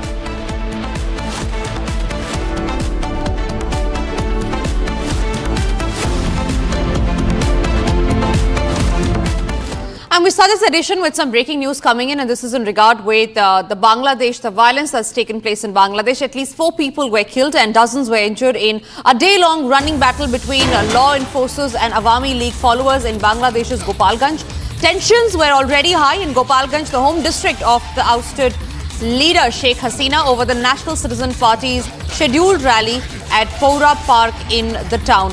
So, there is violence. However, we do not have any details on what triggered the violence, and the situation continues to remain tense. 4 people have been killed. More than 5 have already been injured. These are the visuals of how law enforcers and the Awami League clashed yesterday when the NCP's rally was being taken out. And remember, this has happened at the area where Sheikh Hasina was ousted. This is her turf. It was a day-long running battle between the law enforcers and the Awami League followers in Bangladesh's Gopalganj. Tensions were already high, and this is the home district of the ousted leader Sheikh Hasina.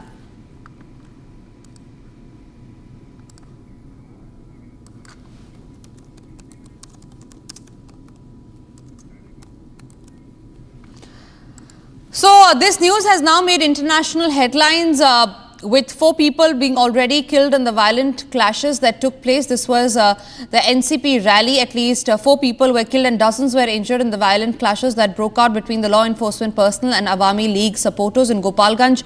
And this happened on Wednesday.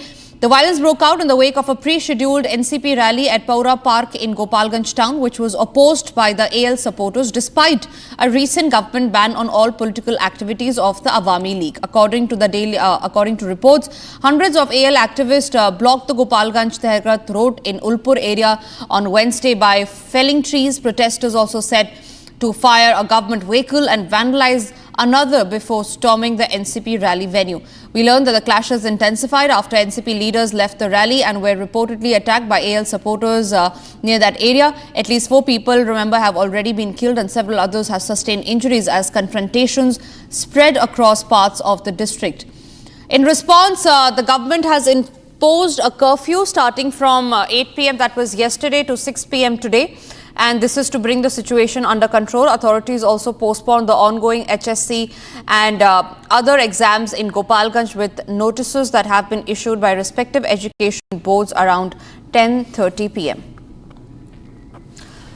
Alauddin Mohammed, Joint Member and Secretary of the NCP, is joining us live from Dhaka. Thank you very much, sir, for speaking to Republic. Alauddin, my first question to you, what triggered the violence and how the situation is on ground right now? Thank you very much for having me here. Mainly, we are having this long march towards the whole country from July 1. And this is our 34th district. We were going to Gopalganj yesterday as a regular schedule to have our meet our leaders there and meet the people who took part in this uprising. So we had one program there. There was one we already omitted the long march in the road, but we just having a program on the stage. But before joining the program, so they have vandalized the stage and they have thrown some cocktails there. So by this time, the law enforcing agencies assured us that the situation is under control and you can have your program and leave it by 30 minutes. So we have joined there and then we had this program very peacefully and there was no triggering speech in the program also. So after finishing the program, we found that we are encircled by some people there and then the law enforcing agencies were not able to help us. And then anyway, we could not make out that how to go out of that area. And by the time, as we took shelter in nearby the police commissioner's the office, and then we waited for the situations be under control because we have gone from another district and our team is already out of Dhaka and out of their home for last 15 days. So we did not have any preparation to fight anyone and we did not have any intention also. So it was unexpected and the worst thing is that the law and order situation is not under control by this interim government and we actually criticize and actually we also urge the government to bring the situation not only in Gopalganj but also the whole country under control so that the upcoming election and the peaceful transition to democracy take place properly. So that's what we experienced in Gopalganj and yesterday. So after a brief 3 to 4 hours, the army have gone to rescue us. and then they have taken us to nearby divisional city of Khulna, and we stayed there. And now we are going to Faridpur, another district adjacent to Gopalganj, to have our long march. Our supporters and our activists are waiting there, and we are having our program regularly. And we will continue this long march until the 64 districts will be reached, and we will cover the whole country. Right, Alauddin, thank you very much for speaking to Republic. NCP, they're saying that they will continue their march despite the violence that broke out. Moving on to some other stories that we are tracking. This one from the state of Karnataka. The Karnataka government's report to the High Court on Bengaluru stampede squarely blamed the organizers. Now, DNA and RCB for multiple lapses. The report says that no proper police permission was sought for the June 3rd parade. Still, the RCB went ahead, even posting a public invite on social media. Over 3 lakh people turned up, leading to massive crowding and chaos. A last-minute announcement about the entry passes caused panic mismanagement at the gates by RCB. DNA and KSCA triggered a stampede, injuring 7 policemen. Despite denial of permission, police allowed a scaled-down event to avoid unrest. A magisterial probe, FIRs, police action and compensation for victims have followed. That is the statement that the Karnataka government report has to give. They have completely shunned the blame, put it on RCB, saying that it was due to the lapses and the violations of the RCB that stampede took place. The last-minute hustle, the 11th hour permission taking is what led to the stampede. The exclusive report on Republic, that Republic Kannada has got the stampede status report, where it said that there was no mention of crowd size and that there were 11th hour permissions that were taken. Abhishek is joining us live from Bengaluru on that. Abhishek, the question here now arises is, if the government report blames the RCB, why is it that they had to suspend their top cops earlier? And how is it that the state government is not at all responsible for what's happening in their state, and that the organizers and the event organizers are responsible for what happened on June 3rd?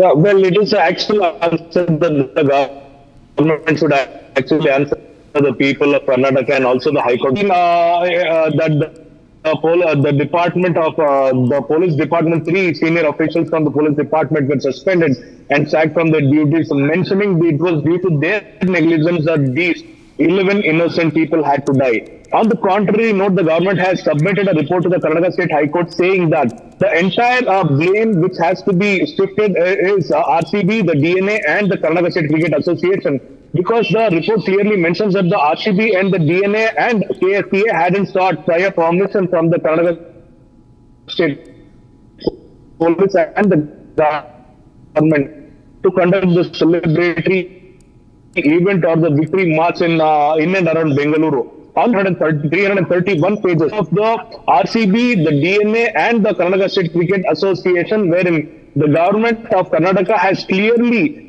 made sure that it is out of the loop, and it has been shown that it is also equally responsible for these 11 deaths. So the Karnataka government, the Home Minister, the Chief Minister and the Deputy CM will have to answer on what basis was this inquiry conducted and on what basis was this report submitted to the High Court. And also, this might be the reason as to why the Karnataka government didn't want the report to be held out in public. It didn't want to be disclosed in public because there might be a question which the government will have to answer to the public of Karnataka. So we will have to see the response of Karnataka state government with respect to why it has hidden some of the facts which is related to the Karnataka state government and also the Karnataka state police. Absolutely. Abhishek, thank you very much for getting us those details. Remains to be seen on if the RCB responds to that allegation of the government that they have posted in their status report. It's time for us to move on to some other news, and this is about the war of words that has erupted between Union Minister Kiran Rijiju and Congress leader Rahul Gandhi. Kiran Rijiju has launched a sharp attack on Rahul Gandhi, accusing him of speaking the language of Pakistan over his criticism of Prime Minister Narendra Modi's foreign policy. The BJP says that Rahul's comments underline India's globally, it undermines India, and while the Congress defends them as legitimate political dissent. Watch this report.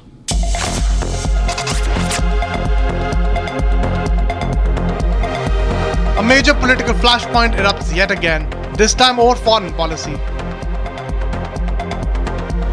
Union Minister Kiran Rijiju has accused Congress leader Rahul Gandhi of echoing Pakistan's narrative while criticizing Prime Minister Modi's global diplomacy. Rijiju claims that Rahul's recent remarks not only target the government but also question India's international standing. He says such criticism, especially on foreign soil, helps India's adversaries and mirrors Pakistan's tone. विदेश policy को लेकर के आप प्रधानमंत्री को criticise करते हैं, देश को एकजुट होने का जगह में आप देश के प्रधानमंत्री के खिलाफ बोलते हैं, इससे देश का क्या फ़ायदा हो गया? अपोजिशन का मतलब ये नहीं होता कि देश को गाली देना है, अपोजिशन का भी रोल होता है देश के लिए अच्छा काम करने का, सरकार को साथ दे। घर का अंदर में जो भी झगड़ा होना है पार्लियामेंट में बहस होगा, लेकिन जब विदेश नीति का बात होता है तो फिर हम दो मत नहीं होना चाहिए। हमने कभी भी जब कांग्रेस सरकार में थे विदेश नीति को लेकर के हम अलग से प्रधानमंत्री का हमला नहीं करते थे, इंटरनली जो बात होते थे घर में बात करते हैं। इसलिए ये जिस तरीके से राहुल गांधी विदेश नीति पर पाकिस्तान के भाषा बोल बोल करके गुमराह करने का कोशिश करता है, ये देश को नुकसान होता है। हम तो उनको यही सुझाव देंगे कि आप लीडर ऑफ अपोजिशन है, तालमेल में काम करें, लेकिन देश विरोधी बात बिल्कुल नहीं करना चाहिए। Congress meanwhile has hit back hard. The party says questioning foreign policy failures is not anti-national but a democratic right.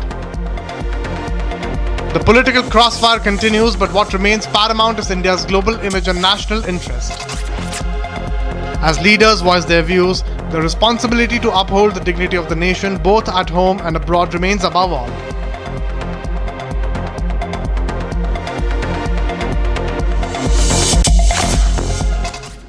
Moving forward to some other breaking news that's coming in, a cockpit recording of dialogue between two pilots of Air India flight that crashed last month indicates that captain cut the flow of the fuel to plane's engine is what the Wall Street Journal has reported on Wednesday. The newspaper cited that people familiar with United States officials' early assessment of evidence uncovered in the investigation into June 12 crash in Ahmedabad, India that killed 260 people. Western media, they're completely going out, prejudicing against Indian pilots and blaming the Indian pilots for the crash that happened. On that note, I am also being joined by Captain Kabir Malik. He is an aviation expert, also is an expert on flight safety and airline operations. He was a charter airline captain with over 18 plus years of flying experience. Captain Kabir Malik, thank you very much for speaking to Republic, sir. The Western media is prejudicing against Indian pilots. They say that it was the pilot's fault because of which AI-171 had crashed. And you have been a former pilot as well, charter airline captain for over 18 years of flying experience. What do you have to say on the Western media's speculation that is ongoing about the crash that happened in Ahmedabad?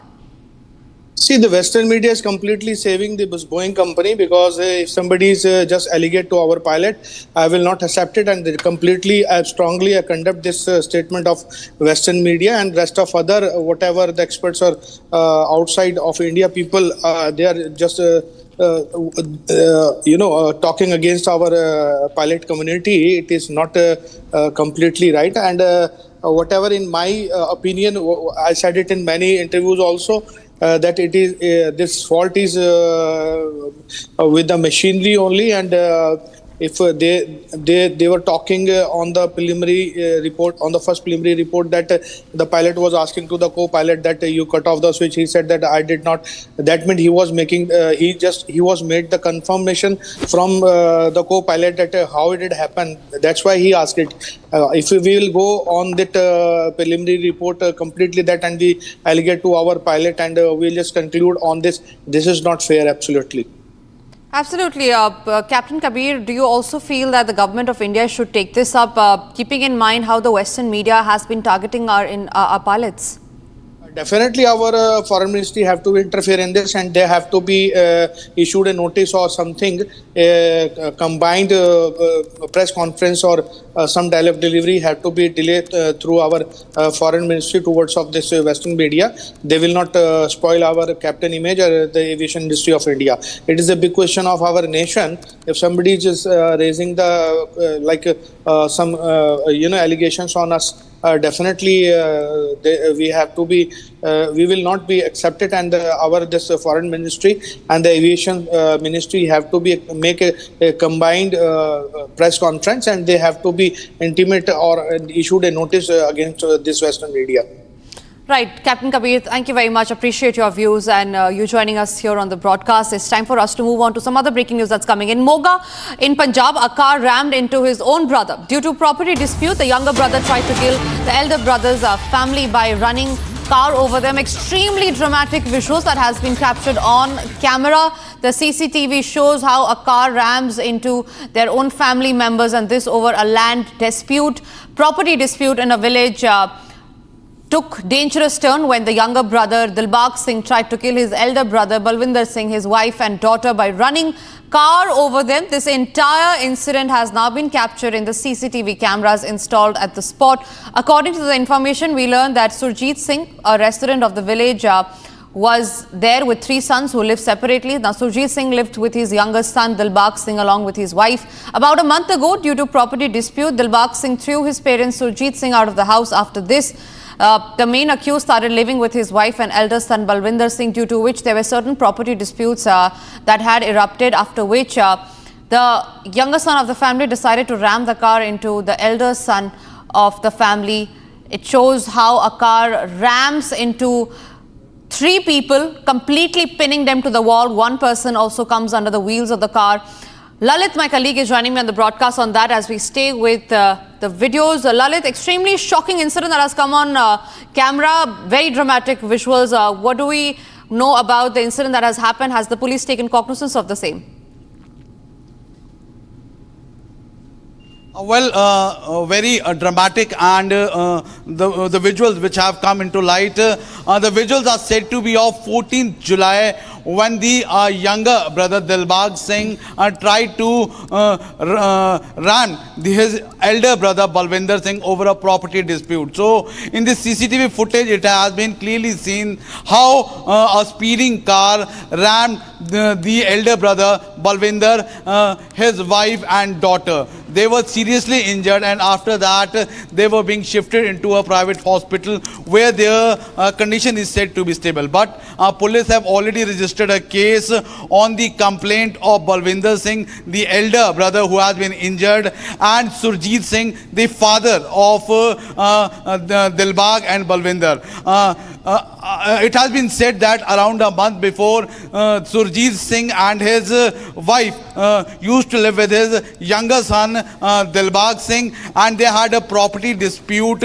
After that, the younger brother throwed his parents out of the house, and they started living with his elder son Balwinder Singh. So these are the dramatic visuals which can be seen on the screen, in which it has been captured on the CCTV footage how the younger brother over the property dispute has tried to ram the elder brother. Back to the studio. Right, Lalit, thank you very much for getting us those details.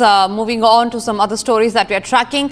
Big crackdown by the Enforcement Directorate in the Changur Baba conversion case. Now, raids are being carried out at 14 locations span India, including 2 properties in Mumbai that has been linked to Shehzad Sheikh, who is a very close aide of Changur Baba. A suspicious ₹2 crore transaction has triggered this major operation. Now, the aide of Changur Baba is being questioned as the probe into illegal funds and conversions deepens.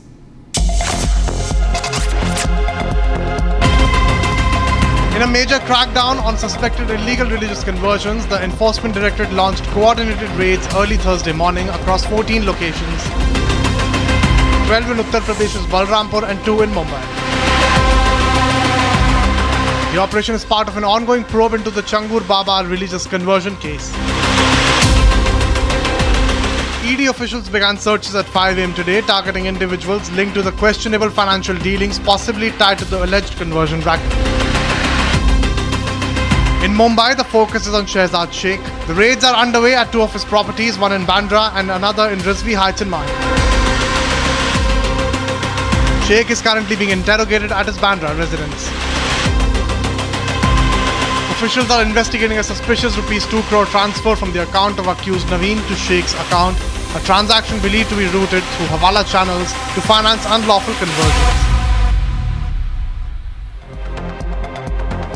And moving on to some stories that have made international headlines. Israel carried out a series of powerful strikes on the Syrian capital, Damascus, escalating a campaign that it says is in support of an Arab minority group involved in deadly clashes with Syrian government forces. At least 3 people were killed and nearly 34 others were injured in the attack. Before we get to the reactions of the Israeli Prime Minister Benjamin Netanyahu, let's first look at the exact moment when there were missiles that were launched in Syria that had hit the military headquarters.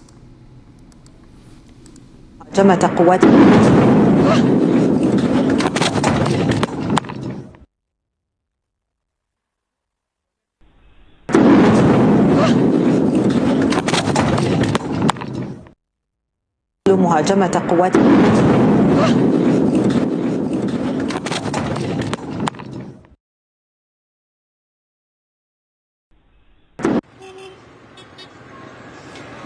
بله هیویدار دمات باش به از یک سردی من آبد متا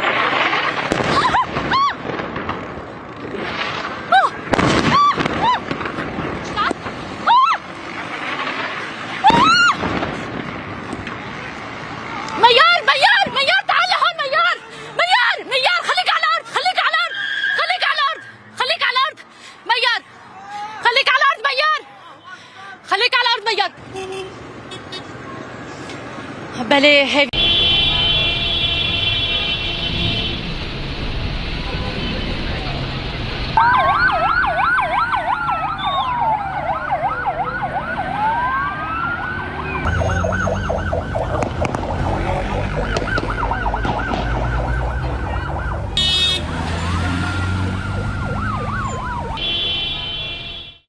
אחיי אזרחי ישראל הדרוזים, המצב בסווידה, המצב בדרום מערב סוריה הוא חמור מאוד.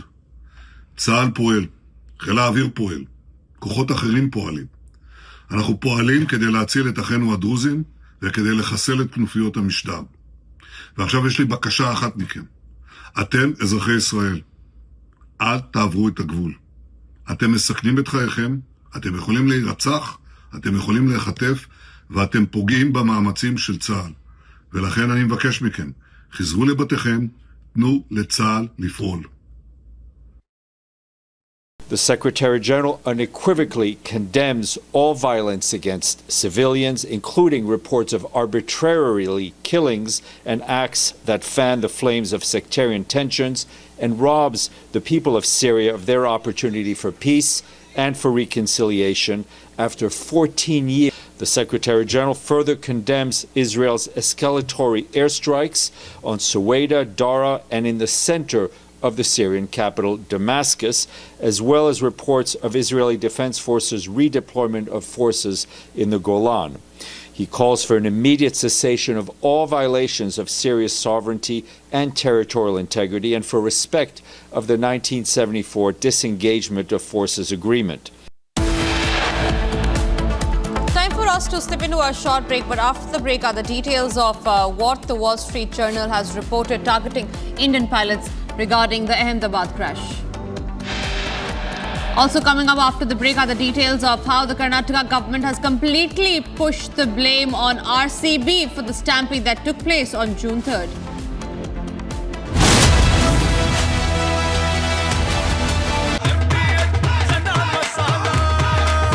अब छोलिया हो या लोबिया, सफेद चने या काले चने, सब कुछ मजेदार बने। केसरिया से मन जोगी हुआ रे, दिल झूमे देखो मतवारा हुआ रे। केसरिया से मन जोगी हुआ। हर पल मनाओ केसरी त्योहार। विमल, बोलो जुबान Kesari. Well, at the end of 50 days, if we don't have a deal, it's going to be too bad. Yeah, the tariffs are going to go on and other sanctions go on. Donald Trump has defended his statement giving a 50-day ultimatum to Russia to end the war with Ukraine. Trump had earlier warned Russia of 100% tariffs if a deal wasn't struck with Ukraine. And one of the reasons that you're here today is to hear that we are very unhappy, I am, with Russia. But we'll discuss that maybe a different day. But we're very, very unhappy with him, and we're going to be doing.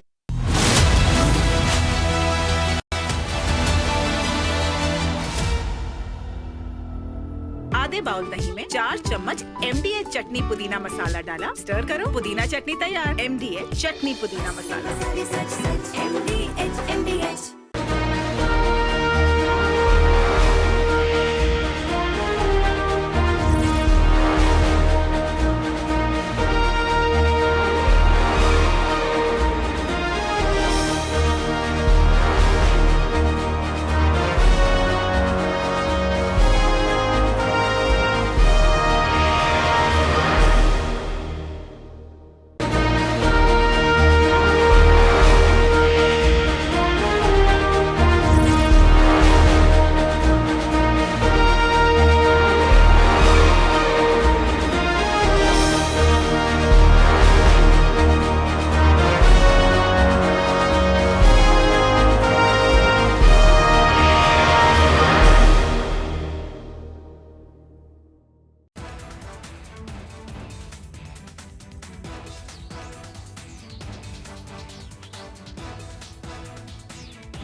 Indian hypersonic.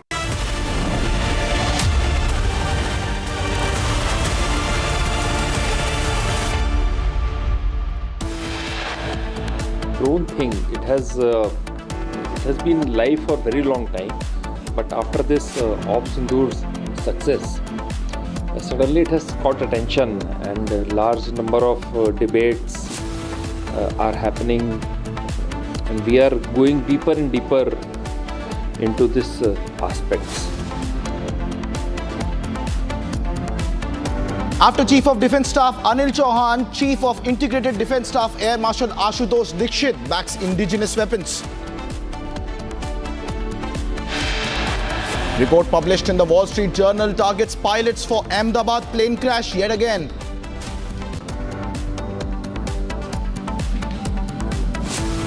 Karnataka government blames RCB for the Bangalore stampede. Amid language row, Andhra Pradesh's former Chief Minister Y.S. Jagan Mohan Reddy has expressed support for Hindi as a national language. 10-year-old girl kidnapped and allegedly raped in Tamil Nadu's Tiruvallur district.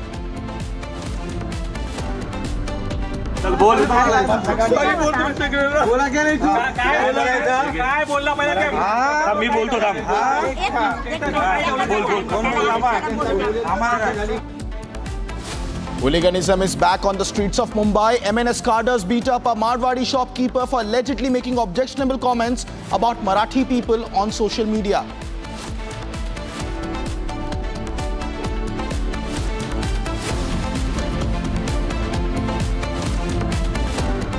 Welcome back, ladies and gentlemen. You're watching Live and Breaking with me, Krutat Patnaik, at 12:30 p.m. this Thursday afternoon. Our top story continues to remain the state of lawlessness in Bihar. Now, in a shocking incident at Paras Hospital in Patna, a deadly firing erupted involving infamous criminal Chandan Mishra from Buxar.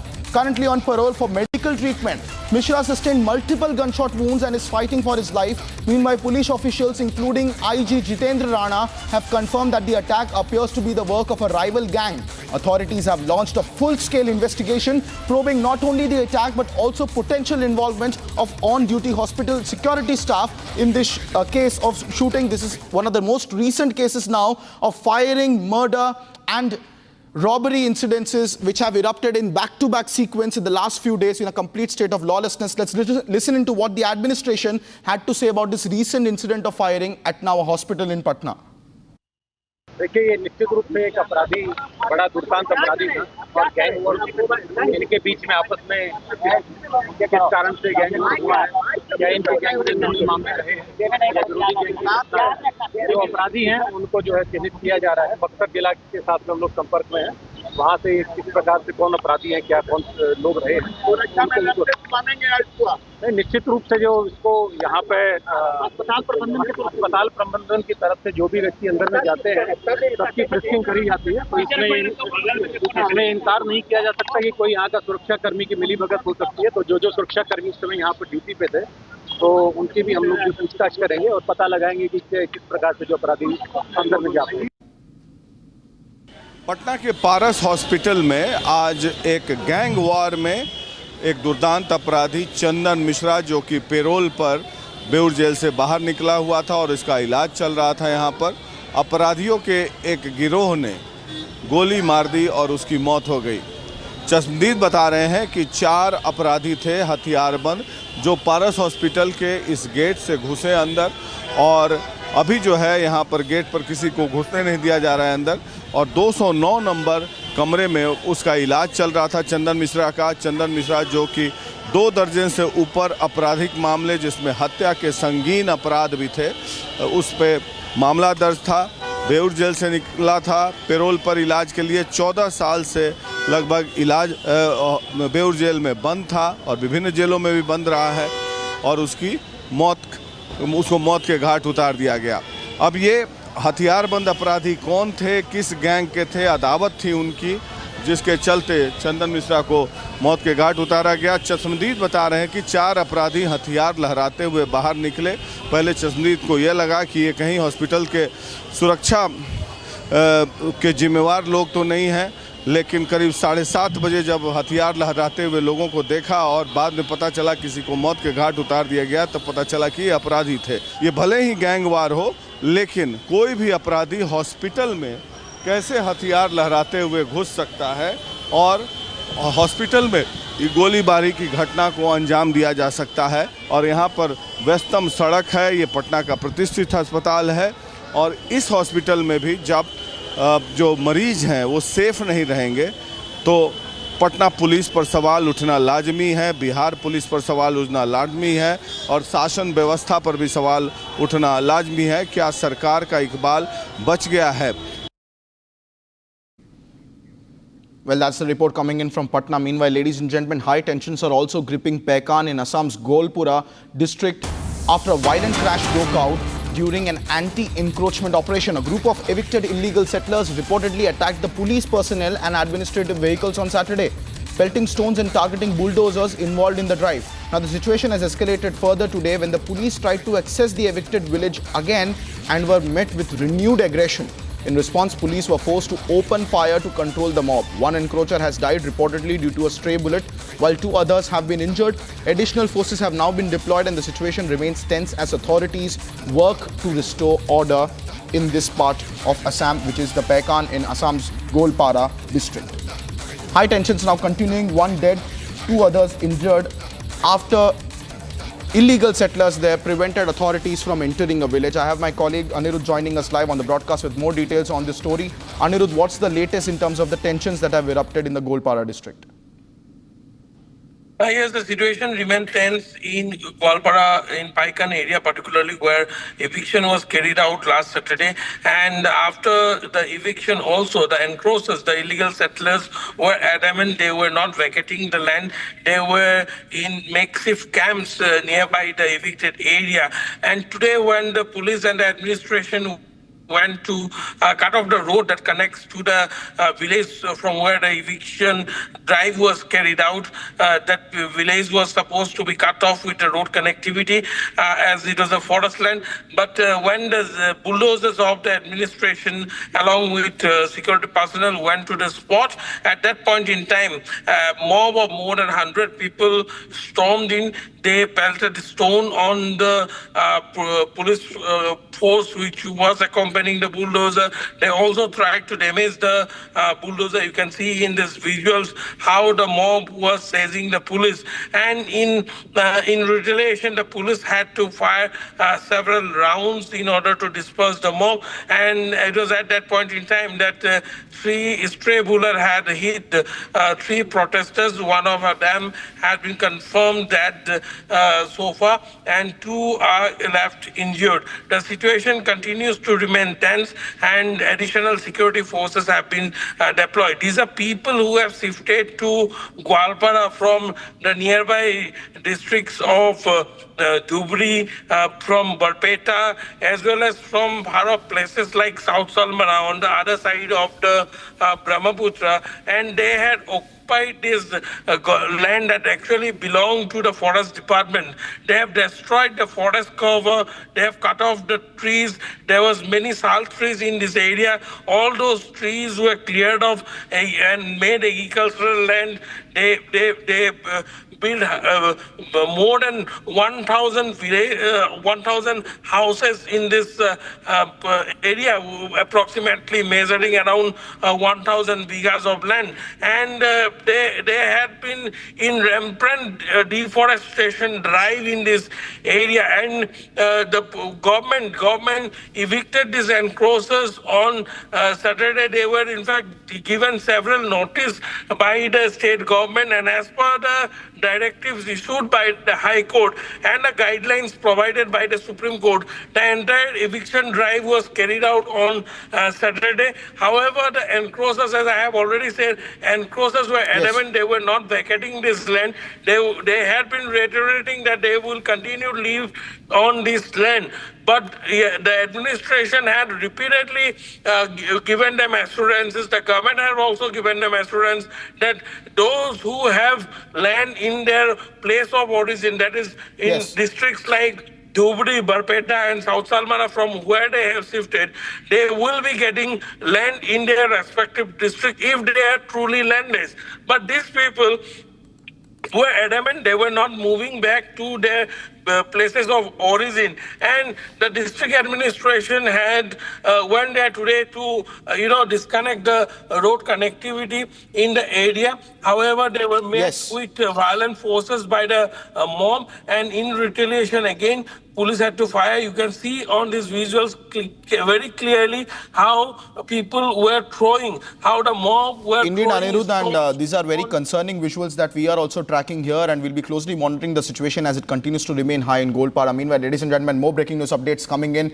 from Jammu and Kashmir, the Union Territory, where Indian Army has responded swiftly to assist Amarnath Yatris stranded due to a landslide and heavy rains. Now, amidst continuing inclement weather conditions in the higher reaches of Jammu and Kashmir, the Indian Army has once again displayed its unwavering commitment to safeguard the lives of Amarnath Yatris. On the evening of 16th of July 2025 at approximately 19:15 hours, persistent rainfall triggered a landslide at the Z-mode between Rayalpatri and Bradimarg, resulting in halting of Yatra movement and stranded numbers of pilgrims in this area. Now, in immediate response, the Indian Army detachment deployed at the Bradimarg swung into action. Around 500 Yatris were stranded in the area, which were accommodated in tents and provided with tea and drinking water. Additionally, another 3,000 pilgrims were found refuge in langars located between Bradimarg and Z-mode, which offered essential shelter and sustenance. Those are visuals of the rescue operations that were carried out last evening and throughout the night. I also have my colleague Gursimran joining us live on the broadcast with more details on the story. Gursimran, tell us about the rescue operations presently underway, which are undertaken by the Indian Armed Forces, particularly for the Amarnath Yatris. Yes, as part of the Operation Shiva, Indian Army is not securing the Amarnath Yatra, but is also providing every possible assistance to the pilgrims that have come to pay obeisance at the holy cave of Baba Barfani. Yesterday, we saw that how heavy rainfalls, shooting stones and landslides have created a havoc when the pilgrims were returning downwards from after paying the obeisance at holy cave. And at both the places, be it at the Virari Marg or if we speak of the Railpatri, we saw the situation was that there were heavy landslides and mudslides that were taking place, after which Indian Army swung into the action. At first 500 people they were provided relief by the Indian Army, then followed by 3,000 people, pilgrims, those who have gone to pay to perform the darshans at the holy cave of Baba Barfani. They were given refuge by the Indian Army. This is being done as part of the Operation Shiva that has been launched not only to secure the Amarnath Yatra but also to ensure that the pilgrims do not suffer. And yesterday the weather took completely a different turn. It was not online, or it was not predicted that things will go this worth. Yesterday, we saw a lady also from Rajasthan. She lost her life to the shooting stones, but Indian army swung into the action, braving all the odds, all the weather challenges, and they provided relief to more than 3,500 pilgrims that were there. And now, as we speak, in the relief and the rescue operations, BRO along with the Indian Army, they are standing firm to help the authorities, including Jammu and Kashmir Police and the other sister agencies, so that the yatra that has been put on hold can be resumed at an earliest. Thank you so much, Gursimran. Stay with us because more breaking news updates, ladies and gentlemen, coming in from the Union Territory of Jammu and Kashmir. Now, the National Investigation Agency, or the NIA, is set to produce Parvez Ahmed and Bashir Ahmed, two Lashkar terror operatives, before the NIA court in Jammu today. The duo were arrested on June 22nd and are accused of aiding the three Pakistani terrorists in the brutal Pahalgam terror attack that took place on April 22nd, which claimed the lives of 26 innocent civilians. Earlier, the court had granted them 10 days of remand until July 16th as the investigation in the matter continued. And today, the NIA is all set to produce Parvez Ahmed and Bashir Ahmed, the two Lashkar terror operatives, before the NIA court in Jammu today. Gursimran continues to join us. Gursimran, what's the latest in terms of the production of Parvez Ahmed and Bashir Ahmed in the NIA court today? See, this is the fourth time post their arrest that they will be produced at the special NIA court in Jammu. What we are getting to know that now the NIA will also be seeking an extending remand, because see, first it was for the 4 days, then 5 days, and then 10 days remand was granted to the National Investigation Agency. NIA has last time revealed to the court that there are some of the key evidences that have come into fore during investigation of the duo, because wife of one of these overground workers, those who have been arrested, Parvez and Bashir, she was also aware that the terrorists are coming. Even some of the money exchange has also taken place. That NIA said that it will be taking time because there are some forward and backward linkages that needs to be actually established. Though these two overground workers have clearly identified the three Pakistani terrorists that are behind this attack, and the photos of which were released by the multiple agencies a day after the terror attack that took place on 22nd of April and killed 26 civilians, including 25 tourists that have come to Jammu and Kashmir.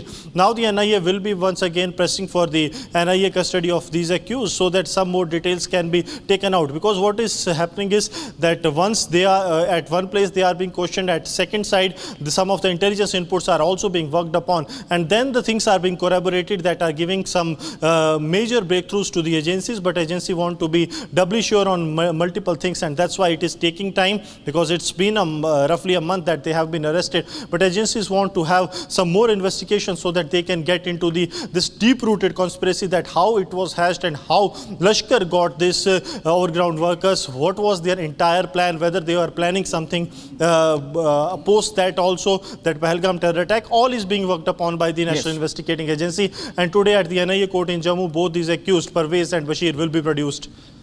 Thank you very much, Gursimran, for those details. And extended remand is something that the NIA will seek, ladies and gentlemen, for the two accused overground workers working in tandem with the Lashkar terrorists for the Pahalgam terror attack. Meanwhile, ladies and gentlemen, more breaking news updates coming in. The US Embassy in India now has issued a very stern warning.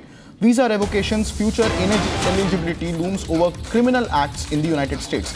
The US Embassy in India has issued a strong caution to all visa holders committing crimes such as assault, theft or burglary on US soil, which can lead to not only legal troubles but also immediate visa revocation and disqualification from future US visa issuance. In an official statement, the embassy emphasized that the United States values law and order and expects foreign visitors to comply fully with US laws. Visa screening continues and other issuance and violations can jeopardize your current visa or future travel eligibility. This advisory follows concerns about rising misconduct among some visa holders, highlighted by a recent viral incident wherein an Indian woman allegedly attempted to leave a Target store with unpaid goods worth $1,300. Now, the embassy has further added that the US visa holders are continuously being monitored for compliance, and those found in violation of the laws will face visa cancellations and possible deportation. In related measures to the enhanced visa screening, the United States government recently mandated that all applicants of FM&J non-immigrant visas must also set their social media accounts to public for vetting purposes. The travelers are urged to strictly abide by US laws to avoid jeopardizing their stay and future travel plans. Now, so the US Embassy officially coming out with an advisory urging all Indians on any visa in the United States to comply by all US laws very strictly or face deportation or visa revocation immediately.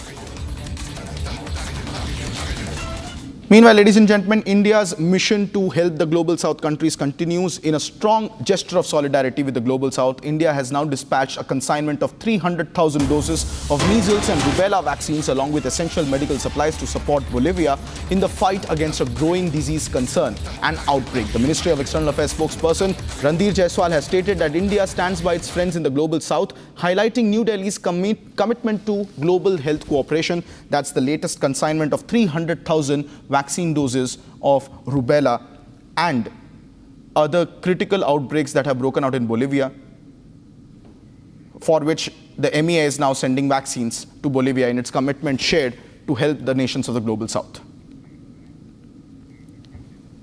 Meanwhile, ladies and gentlemen, a big crackdown by the Enforcement Directorate in the Changur Baba conversion case continues. Raids at least 14 locations, including 2 properties in Mumbai linked to Shehzad Sheikh. A suspicious 2 crore transaction has triggered this major operation. Sheikh is being questioned as the probe into the illegal funds and conversions deepen. And here's a report. In a major crackdown on suspected illegal religious conversions, the Enforcement Directorate launched coordinated raids early Thursday morning across 14 locations, 12 in Uttar Pradesh's Balrampur and 2 in Mumbai. The operation is part of an ongoing probe into the Changur Baba religious conversion case. ED officials began searches at 5 a.m. today, targeting individuals linked to the questionable financial dealings possibly tied to the alleged conversion racket.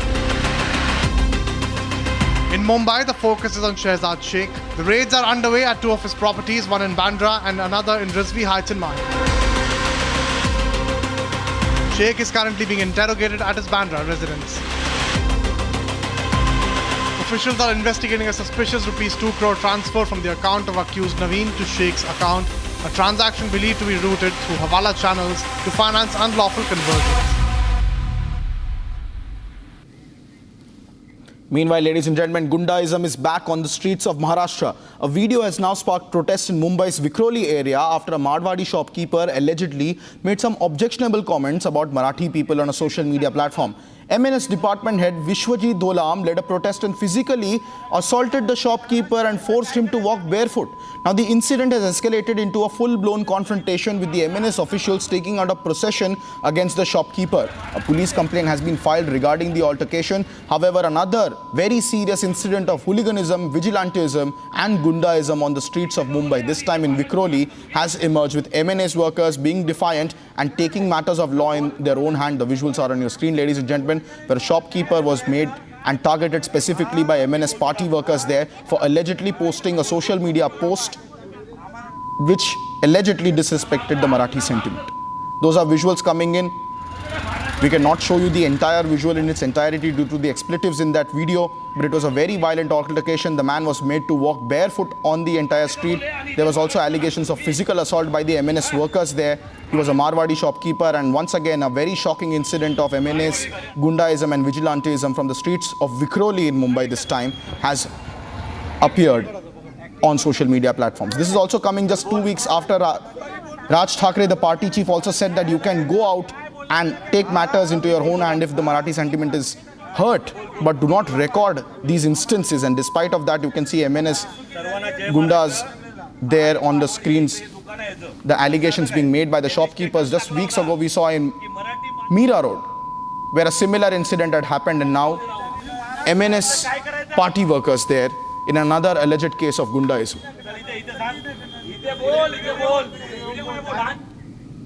Meanwhile, ladies and gentlemen, Union Minister Kiran Rijiju has launched a sharp attack on Rahul Gandhi, accusing him of speaking the language of Pakistan over his criticism of Prime Minister Narendra Modi's foreign policy. The BJP says Rahul's comments undermine India's global initiatives, while Congress defends them as legitimate political dissent. Here's a detailed report of this latest bout of political war of words.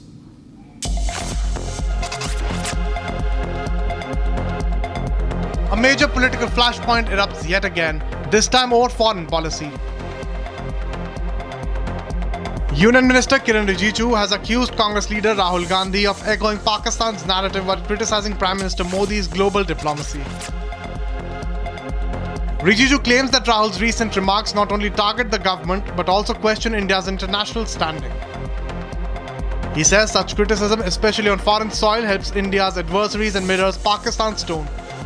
विदेश policy को लेकर के आप प्रधानमंत्री को criticise करते हैं, देश को एकजुट होने का जगह में आप देश के प्रधानमंत्री के खिलाफ बोलते हैं, इससे देश का क्या फ़ायदा हो गया? अपोजिशन का मतलब ये नहीं होता कि देश को गाली देना है। अपोजिशन का भी रोल होता है देश के लिए अच्छा काम करने का, सरकार को साथ दे।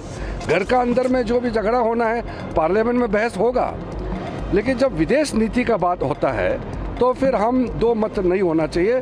हमने कभी भी जब कांग्रेस सरकार में थे विदेश नीति को लेकर के हम अलग से प्रधानमंत्री का हमला नहीं करते थे, इंटरनली जो बात होते थे घर में बात करते हैं। इसलिए ये जिस तरीके से राहुल गांधी विदेश नीति पर पाकिस्तान के भाषा बोल बोल करके गुमराह करने का कोशिश करता है, ये देश को नुकसान होता है। हम तो उनको यही सुझाव देंगे कि आप लीडर ऑफ अपोजिशन है, तालमेल में काम करें, लेकिन देश विरोधी बात बिल्कुल नहीं करना चाहिए।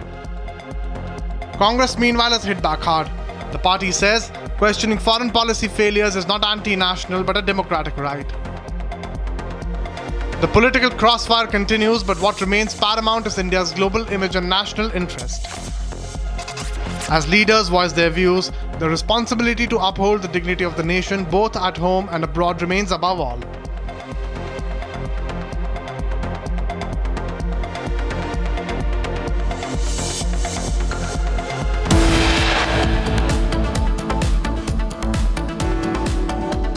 Coming up next on Live and Breaking, Karnataka government in High Court blames RCB for Bangalore stampede. Does the government have no accountability? More details when we come right back after this short break.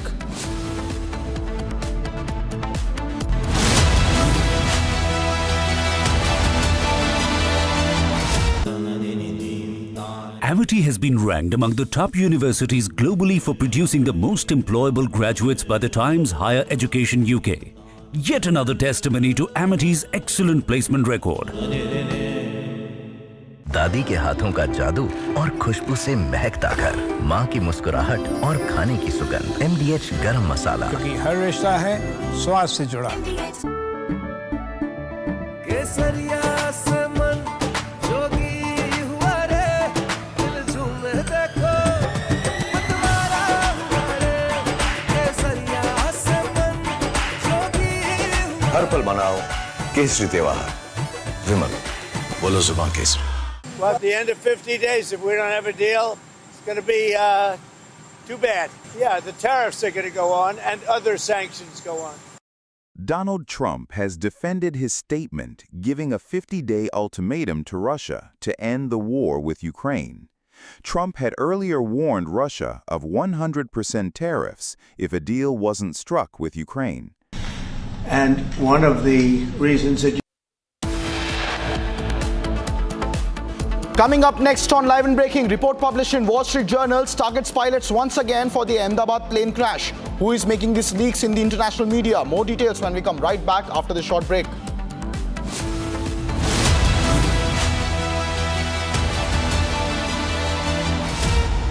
MDH की हल्दी मिर्ची धनिया करे कमाल, ये रंग दे, ये खुशबू दे, ये तीखा, ये कम पड़े, क्या निराला MDH masala.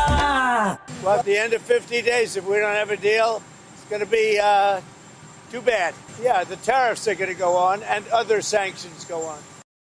Donald Trump has defended his statement giving a 50-day ultimatum to Russia to end the war with Ukraine.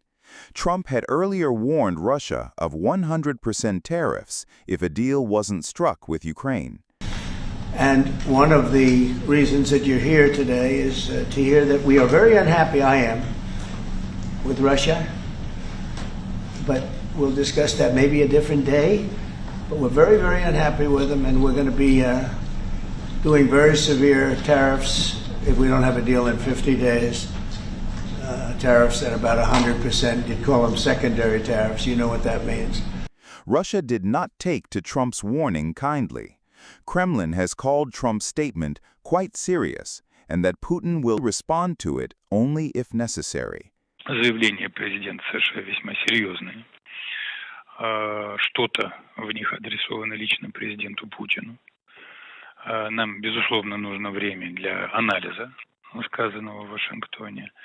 И если и когда президент Путин посчитает необходимым, он это обязательно прокомментирует.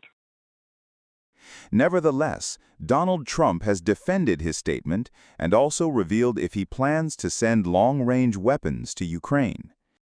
You've given Russia 50 days. What happens now? Do you talk to Vladimir Putin? Well, at the end of 50 days, if we don't have a deal, it's going to be too bad. Well, what happens Should Zelensky get more aggressive? Yeah, the tariffs are going to go on and other sanctions go on. Should Zelensky target Moscow? Should Zelensky target Moscow, sir? Should Zelensky target Moscow or deeper into Russia? No, he shouldn't target Moscow. Is that why you gave him? The reason we've launched the Nationalist Collective is because we believe it is time now for a group of ideologically driven Indians to drive the destiny of our country.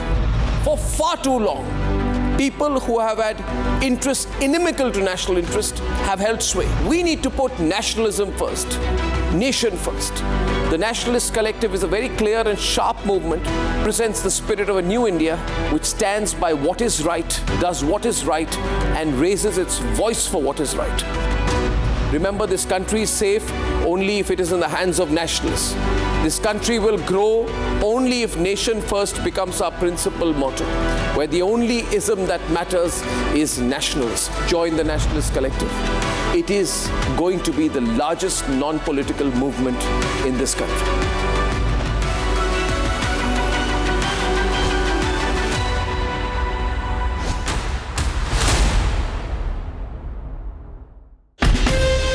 From Asia's largest news headquarters, setting the agenda for Bharat.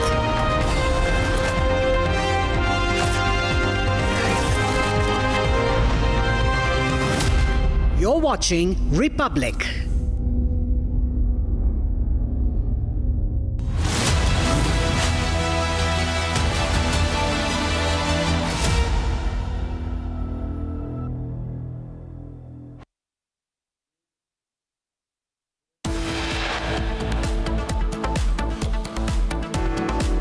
It has been live for a very long time, but after this Op Sindhur's success, suddenly it has caught attention, and a large number of debates are happening, and we are going deeper and deeper into these aspects. After Chief of Defence Staff General Anil Chauhan, Chief of Integrated Defence Staff Air Marshal Ashutosh Dikshit backs indigenous weapons. Report published in Wall Street Journal targets pilots of Ahmedabad plane crash yet again.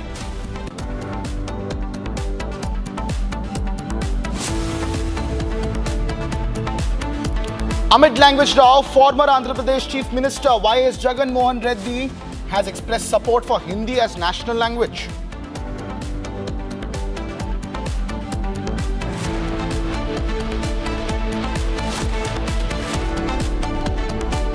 Karnataka government. Amid language row from Andhra Pradesh Chief Minister Y.S. Jagan Mohan Reddy has expressed support for Hindi as national language. 10-year-old girl kidnapped and allegedly raped in Tamil Nadu's Tiruvallur district.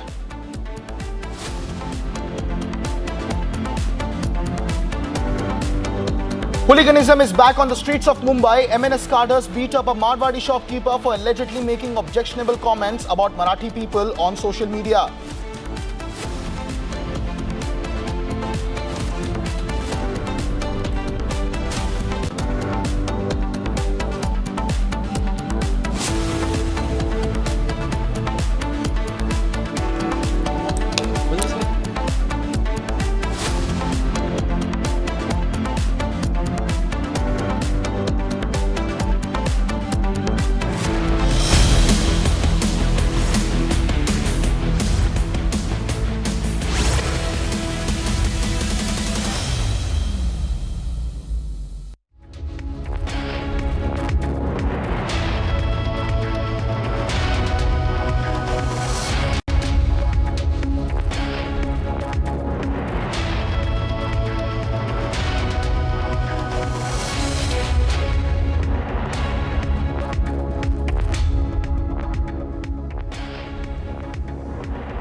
Viewers, we start with news coming in. A cockpit recording of dialogue between the two pilots of Air India flight that crashed last month indicated that the captain had cut the flow of the fuel to the plane's engines. The Wall Street Journal reported on Wednesday.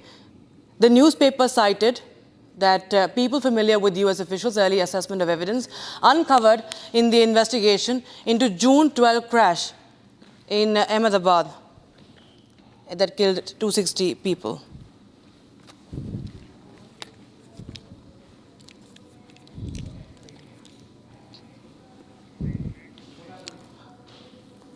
So viewers, this was one of the leaks that the Pilots Association was referring to. Remember, they had raised objections. There were leaks to some international outlets who were outrightly blaming the pilots, and they insinuated that this could be a cover-up for Boeing, a cover-up for the DGCA as well. Now, the Wall Street Journal report has claimed that, and remember, this is just the preliminary data. This is just preliminary report that we are talking about here. But there are international media outlets like Wall Street Journal that have jumped to the conclusion and almost insinuated that it was the fault of the pilots, the dead pilots, blaming the dead pilots.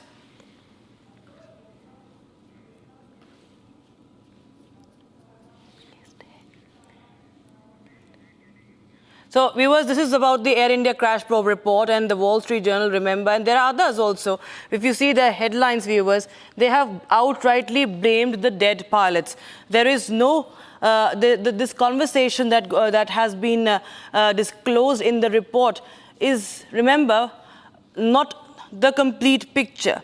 But there are outlets that are claiming that this is something that is suggesting that it was one of the pilots of the Air India 171 flight that in fact had was responsible.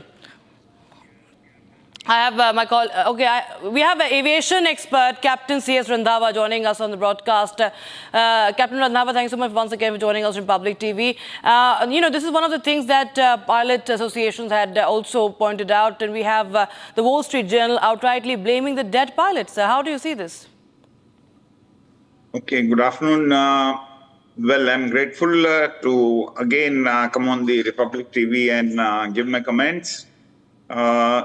First and foremost thing, today morning we have sent a detailed letter to the Minister of Civil Aviation requesting for a reconstitution of the investigation team, in which we want the subject matter experts and Boeing 787 qualified pilots, engineers, and also air safety experts. So then only we will be able to come to some logical conclusion for this inquiry. Because at present there is no pilot on the board of this committee which is doing the investigation. The second thing is, we have explained and given our viewpoint from the Federation of Indian Pilots that what could have gone wrong, and there has been an electrical problem in the aircraft, which we have been emphasizing since last so many days on different channels. Whereas the focus is being given on the fuel control switches. So we have been contemplating that and giving our side of the theory that this is what had happened 6 years back on the Anand NH985 aircraft from Boeing 787 from Haneda and Tokyo to Osaka. So we have given a full write-up on this to the minister, and we have asked for the reconstitution of the board. Thirdly, I have given a press statement yesterday regarding misconceptions by people, and a lot of people who have been saying, especially the foreign media, they have been blaming the pilots, whereas there is no mention in the report, whether on the CVR or otherwise, that the pilots have cut off the fuel control switches. And we are condemning that report of Wall Street Journal which has come out today morning, and we are also contemplating some kind of action against the channel of maligning the character and they have attacked directly onto the pilot community. Now, I must tell you one thing. I have been with the Air Force earlier, then with Air India, and I spent a very long tenure with the DGCA. My perception, I've been a trainer since last 40 years and almost 50 years of aviation experience. Indian pilots, let me tell you one thing. I have trained pilots in Air Force and in Air India. They're one of the finest pilots in the world. You cannot expect such irresponsible actions by captains. And why would he do it just after takeoff? He would have taken and flown the aircraft himself, and if that was the case. But in this case, things happened so fast and so quick, and it is related to some electrical problem or the software glitch, which we are saying. And we are also saying that please take into consideration what the lone survivor has been saying. No one is focusing on that. He said after takeoff, he's seen flickering of the lights in the cabin. Now that means a power interruption. So that has to be corroborated along with what are the findings. And the prelim report has been silent on even the CVR recording. When is the some call out for gear? Has it come? Has it not come? What happened about the autopilot at 200 feet? Nothing is said about that. Then any warnings which come in the cockpit, they are recorded by the CVR too. Where are they? So I am not, we are not happy from the Federation of Indian Pilots, and even the same comments have been given by ALPA, by Captain Stan Thomas. And we strongly object to any media, foreign media, and for that I released a press statement yesterday that people cannot be giving anti-national coverages to suit themselves like it was done by Captain Ranganathan, who maligned on the character of Captain Sumit Sabharwal, not knowing him, and he has flown ancient aircraft. He himself has had an incident on Silk Air aircraft, and he was terminated from there. So we are taking action against him too. Because if you have evidence, then we will accept it. But if you do not have the evidence, neither the report says nor the Minister of Civil Aviation has mentioned that the pilots have done that. The CVR doesn't say so. So it is inappropriate to cast aspersions and come to conclusions. Right. So we strongly object to it. And second, the last point is that if this is happening and the media abroad is trying to propagate this, they are creating a fear amongst the passengers around the world that the pilots are so irresponsible, they're doing such things. So I feel that the even Government of India and the other governments should discourage such statements which are detrimental to the general public. Right, so just stay on with us. We also have Captain Sanjay Gupta, ex-Air India captain, and we'll discuss about the ALPA, of course, what the concerns that have been raised and how the international media is covering it. I also have my colleague Krutarth and Harsha joining us. Harsha, just tell us the latest, because there is massive outrage now once again over international media's coverage. In the latest, we have Wall Street Journal outrightly, without the full report still being released, blaming the dead pilot. So, Rakshita, it is the narrative which is now being floated by the Western media, and we know who all are the stakeholders, as the experts are also stating that there has been no mentioning in the AIB report, and there has been no mentioning from the sources in the AIB as well. The final report is yet to come, but it's clear, crystal clear, that the blame is going to be put on pilot. This is what the Western media is trying to jump the gun and trying to float the narrative as far as the crash is concerned. But to tell you precisely that is the reason why experts and the Association of Pilot pilot has been meeting the AIB, MOCA and the DGCA authorities by continuously stating that this is the time when the experts and the pilots should be included in the AIB investigation. It's very important that the investigation happens unbiased. There's a transparency in the AIB final investigation, and it will only happen when the pilots and the experts from the Association of Pilots are included, are inducted in the investigation along with other experts. Because right now Western media is continuously floating, not only Wall Street Journal, but if you watch the TV channels as well, one narrative is trying to be float around in the Western media that it was the pilot. They're trying to portray it in a way that it was suicide which was committed by pilot himself by switching off the fuel, by switching off the spar fuel valve, which is not exactly the reason which has been quoted or cited by the AIB till now. The investigation is underway, but we are the ones who will actually unearth that what was the investigation, what is the investigation happening right into it, because MOCA has not still stated that there was a pilot's fault. In fact, the regulatory body has yet not stated that. In fact, the AIB investigating officers,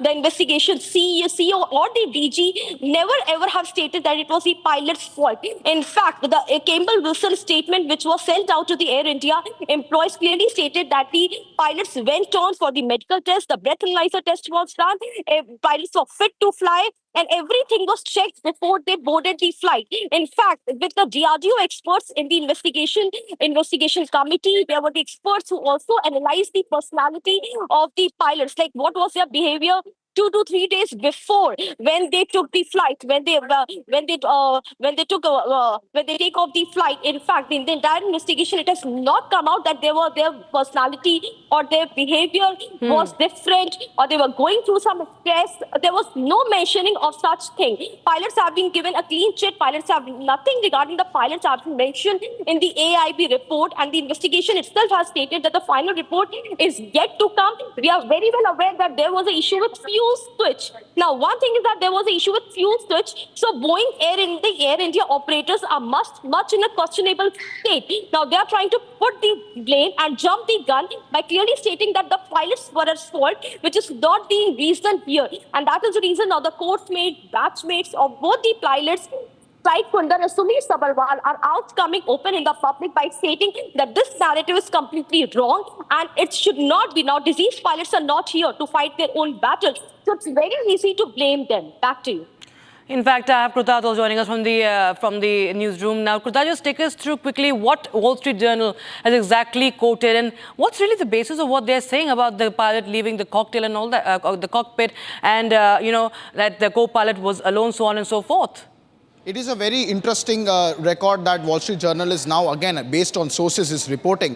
But essentially, it is all boiling down to pilot error once again. And this is the exact same thing that Wall Street Journal had done in its report that came out a few hours before the official aircraft investigation report that came out. What is shocking here, Rakshita, is the manner in which the investigation of the AIB has been conducted. Remember, this is the first time ever that an investigation of a civil aviation crash has been done by the AIB inside India. Now, what is here interesting is that the NTSB, or the National Transport Safety Board of the United States, which is also an equivalent authority for investigation of air crashes in the US, is working along with AIB. Why do we need to work with the NTSB or the US to begin with? Because the original equipment manufacturer, Boeing, is a US manufacturer, because of which you need something called as the golden chassis. It is a sort of a machine that is used to retrieve data from the flight data recorders, and following which the analysis can take place. So these were the reasons because of which the US agency was working in tandem with the Indian agencies. Now, it is very unclear as to where is Wall Street Journal getting these leaks from. Is it from the NTSB, the US authority,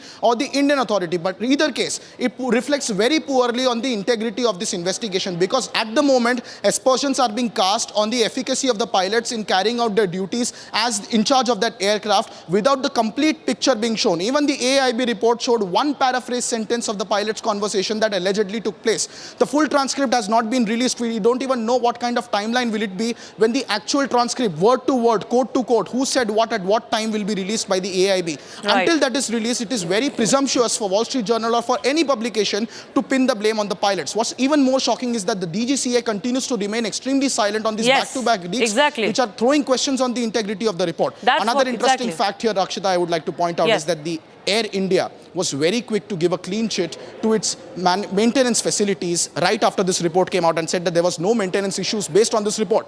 This same report also says that the pilots passed all the tests, they were well rested and they were in peak condition. Not one statement from Air India defending their pilots.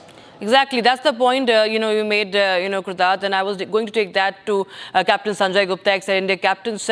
We understand the agony of the pilots as they are raising questions over how this hit job is being done against dead pilots. And of course, the DGCA's silence, the Air India silence also is very culpable over here, and it's also questionable, sir.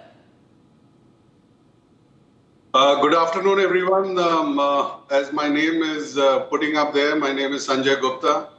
I worked 24 years with Air India and then another close to about 12 years elsewhere. So it is a clear-cut experience which everyone is aware of, that 36 years of flying experience, including the Boeing 777, which I've done close to about 6,000 hours. Various situations are coming up which is quite unnerving for pilots right now. And it is Wall Street Journal getting the information way ahead of anyone else that the pilot has made the mistake. And the information floating around in the foreign media is that both the pilots fought. Come on, let's be honest about it, that something is happening which is not correct for the aviation industry in particular. And a lot needs to be done. Why is matter getting leaked to foreign Western media before it comes out anywhere in the Indian press? There should be some press conference that should be conducted to get the passengers' confidence back into flying. It's going to be quite detrimental that a pilot is going to be like this. How is it going to work out for everyone, including the passengers? So my input to the whole situation is that it's really sad for aviation in India, and our authorities are not doing much to get the confidence back into the passengers and the pilots. I have spoken to a lot of pilots. They all are quite disturbed. Now, a disturbed pilot, when he flies, let me tell you, it's not a comfortable point for air safety. It needs to be absolutely clear as to what's happening. So someone will be blamed, a minor mistake here or there. That's why you would have heard a lot of aircrafts are getting grounded left, right, and center. No one is ready to fly even with a small snag, which is normal to be released under MEL. So it is evident that there is a serious problem which the authorities should get onto it. And I also condemn veteran pilots. There are some veteran pilots in the aviation industry in India who are coming out with this philosophy that, it's the pilot's fault. I completely condemn this. It's really sad, but it needs to be looked into, and this investigation should include investigation as far as these kind of veteran pilots are also concerned. Over to you. Yeah, Captain Randhawa, this is something that needs to be really addressed, as you rightly pointed out about the letter that has been sent by you. And also the fact that, there needs to be questions raised on why there is complete silence from the Indian authorities here as well, sir, because this is going out of hand and this is raising many, many serious questions without even knowing. And there's no, there's no even attribution to the official sources that has been done over here. See, the way the functioning of in our country of the ministry, the AIB and the DGCA. Now, DGCA has no say in this matter. Presumably because the investigations are being carried out by the AIB, which is under the Ministry of Civil Aviation. So the DGCA cannot comment, and being another body, a government body,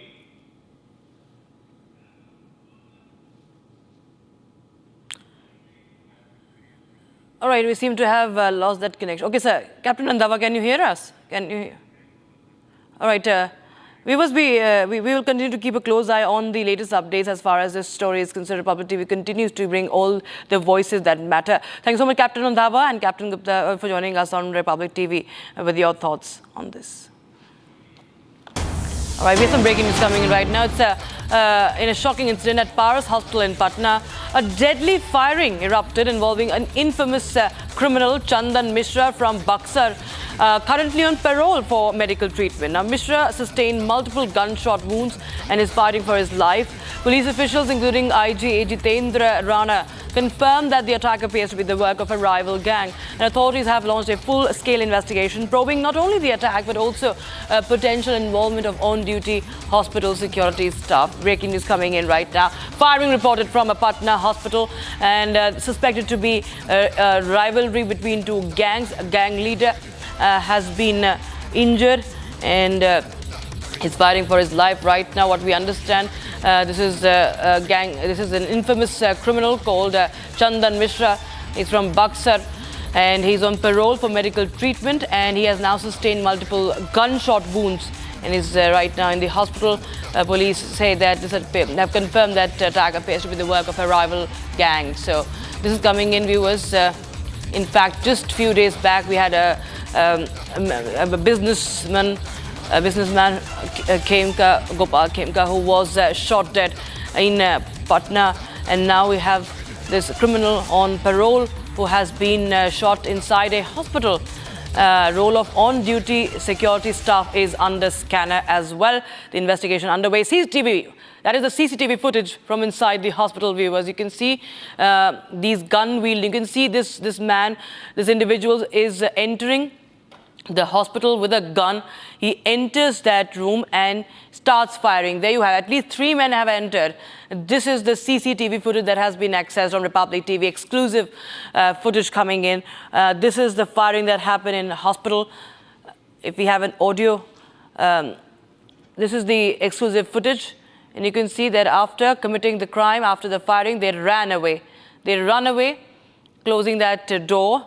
3 men, you can see, these are 3 men, the 3 assailants. Oh, okay, there are four of them, and they all had guns. At least 2 of them I can see with guns, and they carried out this firing at the hospital. And there are 5 gunmen, I'm told, in total. So 5 gunmen had entered this ward, and they shot a gangster, Chandan Mishra. He is right now critical. He's said to be critical right now. Investigation launched, full-scale investigation has been launched, probing not just the attack but also potential involvement of on-duty hospital security staff. Because how could someone enter with, and not just one person, 5 assailants, and they have arms, they have revolvers, they have pistols, and they enter very comfortably the hospital, and henceforth the security. It's a very one of the well-known chain of hospital, that is the Paras Hospital, and these men enter very comfortably. Prakash joins us live on the broadcast. Prakash, tell us more updates about the situation right now, and what is the update that you're picking up?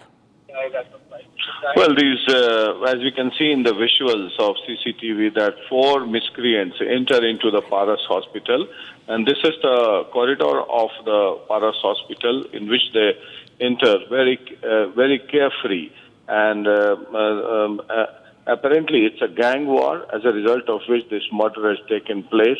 Chandan Mishra was apparently a history seeker, involved in more than 2 dozens of murders and criminal activities, was lodged in various other jails, including the Patna Central Beur jail. He was out on parole, and these 4 criminals with revolvers, pistols in their hands, entering into the corridors of the Paras Hospital, and then they gradually enter into the room in which he was admitted, Chandan Mishra.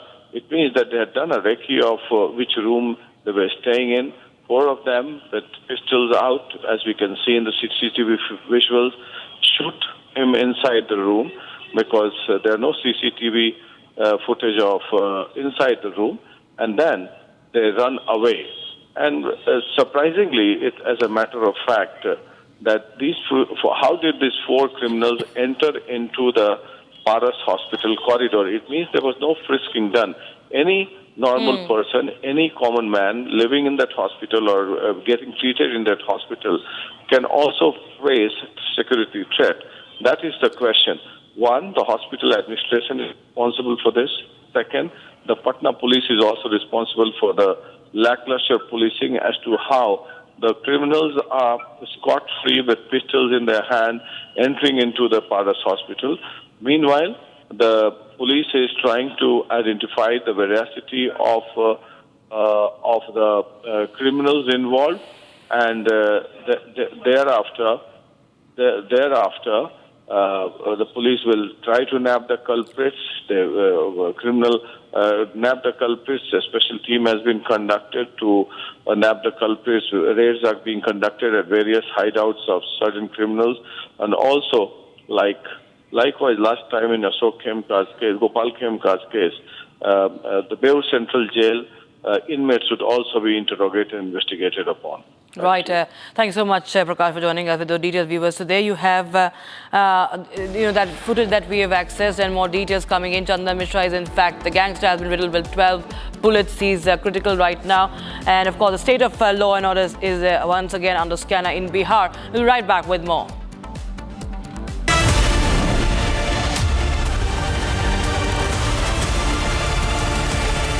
Secret recipe MDH का जीरा SIP जल जीरा मसाला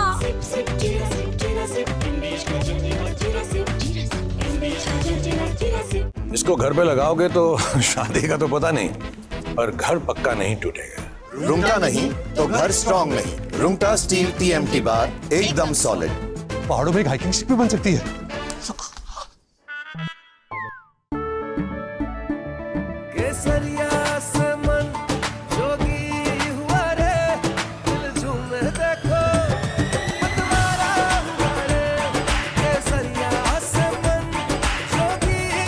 हर पल बनाओ केसरी त्योहार। विमल, बोलो जुबान Kesari.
Drone thing, it has been live for a very long time, but after this Op Sindhur's success, suddenly it has caught attention, and a large number of debates are happening, and we are going deeper and deeper into this aspects.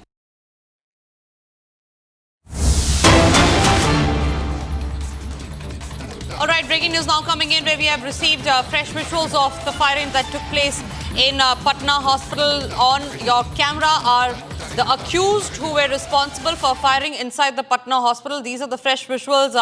Armed men with a gun in their hands seen walking inside the hospital corridor, and this happened in Patna. Firing took place. One person we know has been injured in the incident. The opposition is now raising concerns on the law and order situation in Patna, where there are armed men who are wielding weapons openly inside a hospital in Patna. There you see visuals on your screen show how 5 men armed with weapons armed with guns enter a room inside the hospital, and the probe is underway to determine what the intention was. But this is a serious collapse of law and order that has come to light from Patna. 5 men armed with guns entering inside a hospital in Patna and firing inside the hospital premises.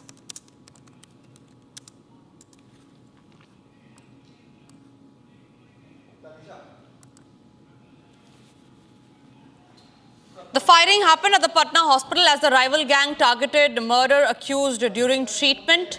The unidentified miscreants opened fire at a hospital in Bihar's Patna, and this happened today morning. One person identified as Chandan was out on parole, was injured in the incident, which happened at the Paras HMRI hospital in Patna. Now, according to the details, the attackers were identified as those working as builders associated with real estate in the area. It was also known that the attackers had been involved in crime-related activities earlier. There were no reports of any injuries to other people at the hospital. However, the police was called as the investigations processed. They identified the injured person as Chandan Mishra, a resident of Buxar district. Prakash, my colleague, is joining live on the broadcast on that story. Prakash, what are the details as far as these miscreants are concerned? Going out openly inside the hospital corridor, getting inside a room in the hospital, they have gun in their hands, serious collapse of law and order.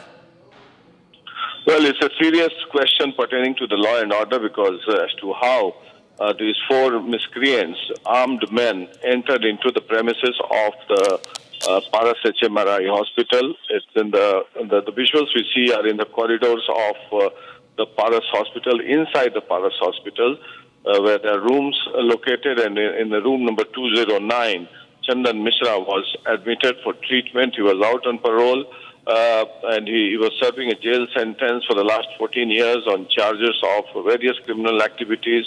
He's been involved in more than 24 of criminal activities, including murder and other atrocities.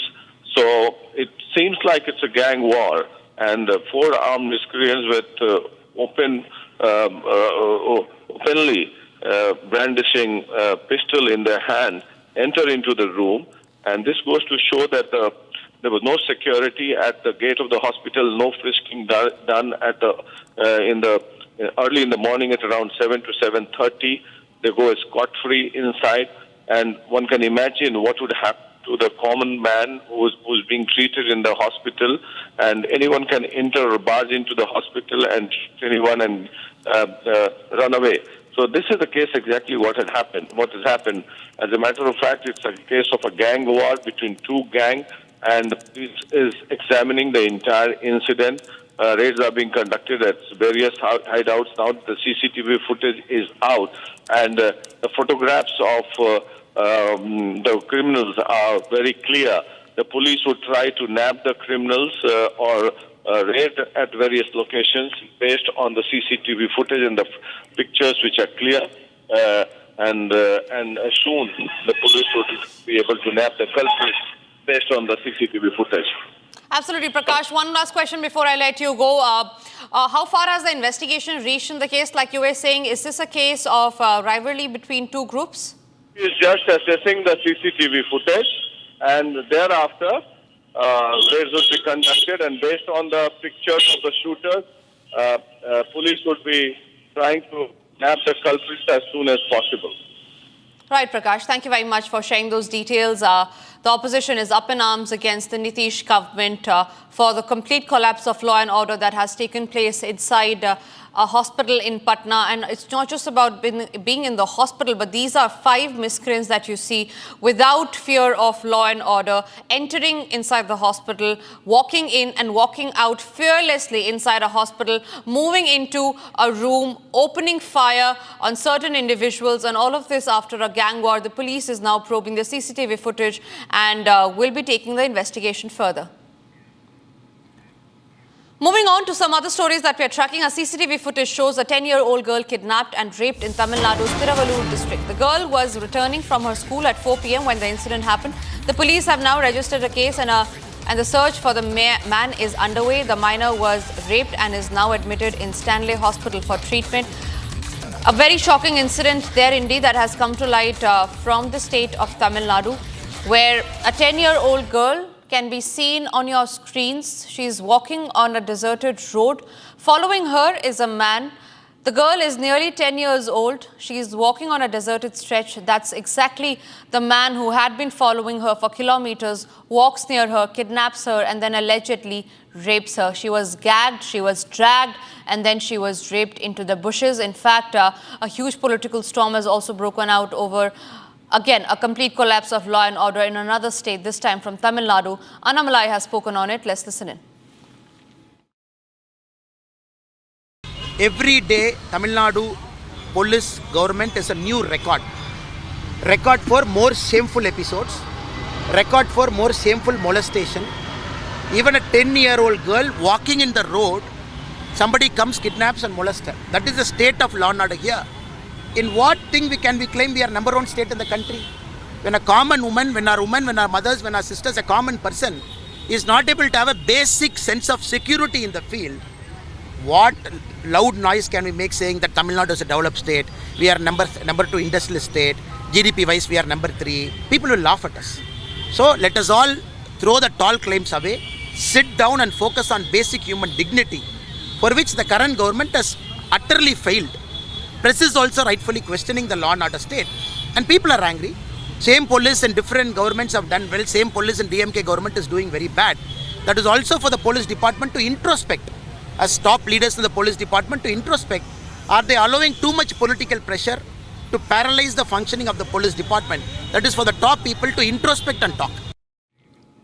Sharda from Chennai is joining us live on the broadcast. Sharda, where is the girl at this point in time, and how far has the probe reached as far as getting the accused behind bars is concerned? Well, the police is still investigating this particular case because the CCTV footage does not give them the details of who the particular accused and the culprit is. They're also looking into other footages of from where the girl started from school and walking to her way home, and exactly the road that she was abducted had a CCTV. However, they're not able to nab the culprit yet. The investigation is underway. The police has launched a probe in the entire Thiruvallur district and are trying to find a man that is aged between 20 to 25 years. And that's all the information that they have gathered from the CCTV. The girl is now admitted in the Chennai government hospital, the Stanley Hospital here, and is under treatment. The police is also waiting for a detailed report from the hospital to make sure whether the medical checkups is done and if what are the other details that they can gather is all they are waiting for right now. It's expected that the police will soon act on this particular case after the police and the medical officers together come up with a plan based on the charge sheet and the medical files that they would be receiving. Right, Sharda, thank you very much for getting us those details. Very shocking case that has come to light from Tamil Nadu. This one from the Thiruvallur district. A girl, 10-year-old minor, was gagged, dragged and raped into the bushes. The investigation in the case is still underway to nab the accused. Moving on to some other stories that we are tracking, there is massive action by the Enforcement Directorate in the Uttar Pradesh in Maharashtra. This after the agency raided 14 locations, including premises linked to Changur Baba. Raids began at the crack of dawn and are still underway across several districts, including Balrampur. We learned that in the latest, there were raids that were carried out in Pune and Mumbai as well, and these are on the aids of Changur Baba. Different places, 14 locations, we understand, is where the raids are being carried out in Uttar Pradesh, in Maharashtra. And when we talk about Maharashtra, Mumbai, Pune and Nagpur are the three places where the raids are being taken out, and this is an action that has been initiated by the Enforcement Directorate. The illegal conversion racket that busted last week has now snowballed into a massive controversy after links of foreign funding came to light as far as Changur Baba is concerned. His links with the higher authorities, the top cops, is also under scrutiny. Raghavendra is joining me live from Balrampur on that note. Raghavendra, बताइए हमें कहाँ तक probe की कहाँ तक जांच हो पाई है, अभी तक क्या पता चला है चंगुर बाबा के फॉरेन फंड्स के बारे में? बिल्कुल, देखिए लगातार आज ईडी की 14 टीमें देश के अलग हिस्सों में हवाला रैकेट में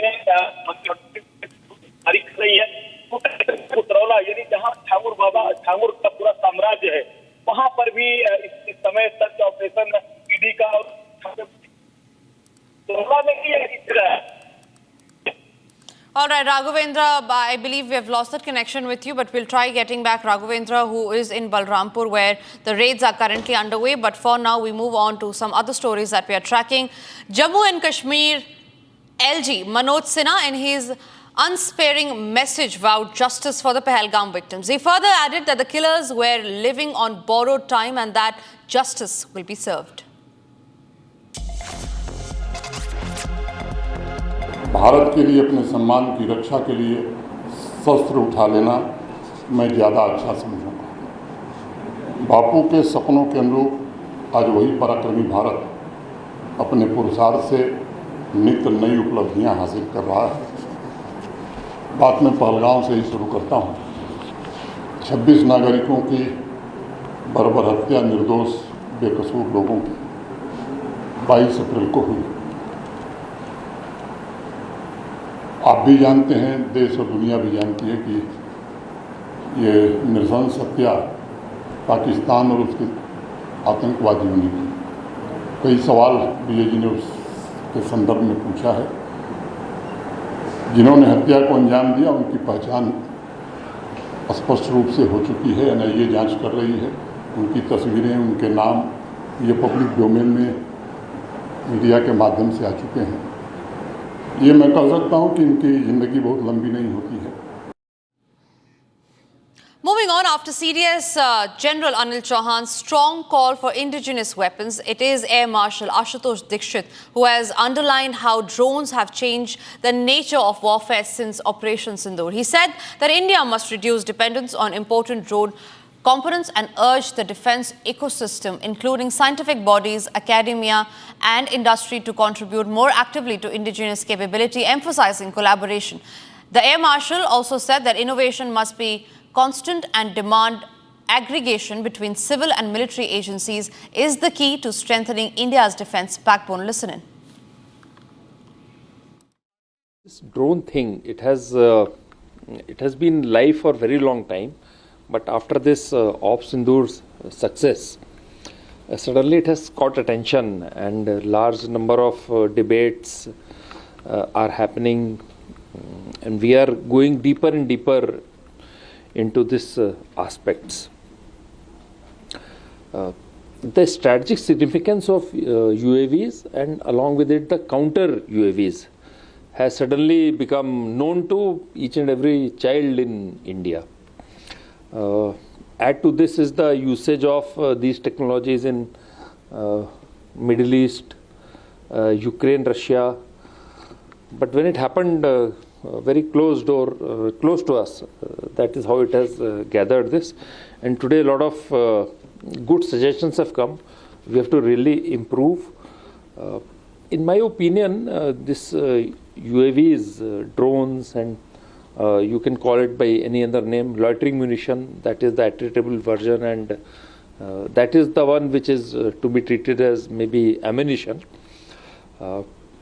It has been added a new dimension in warfare or domain in warfare. So this unmanned is a new domain.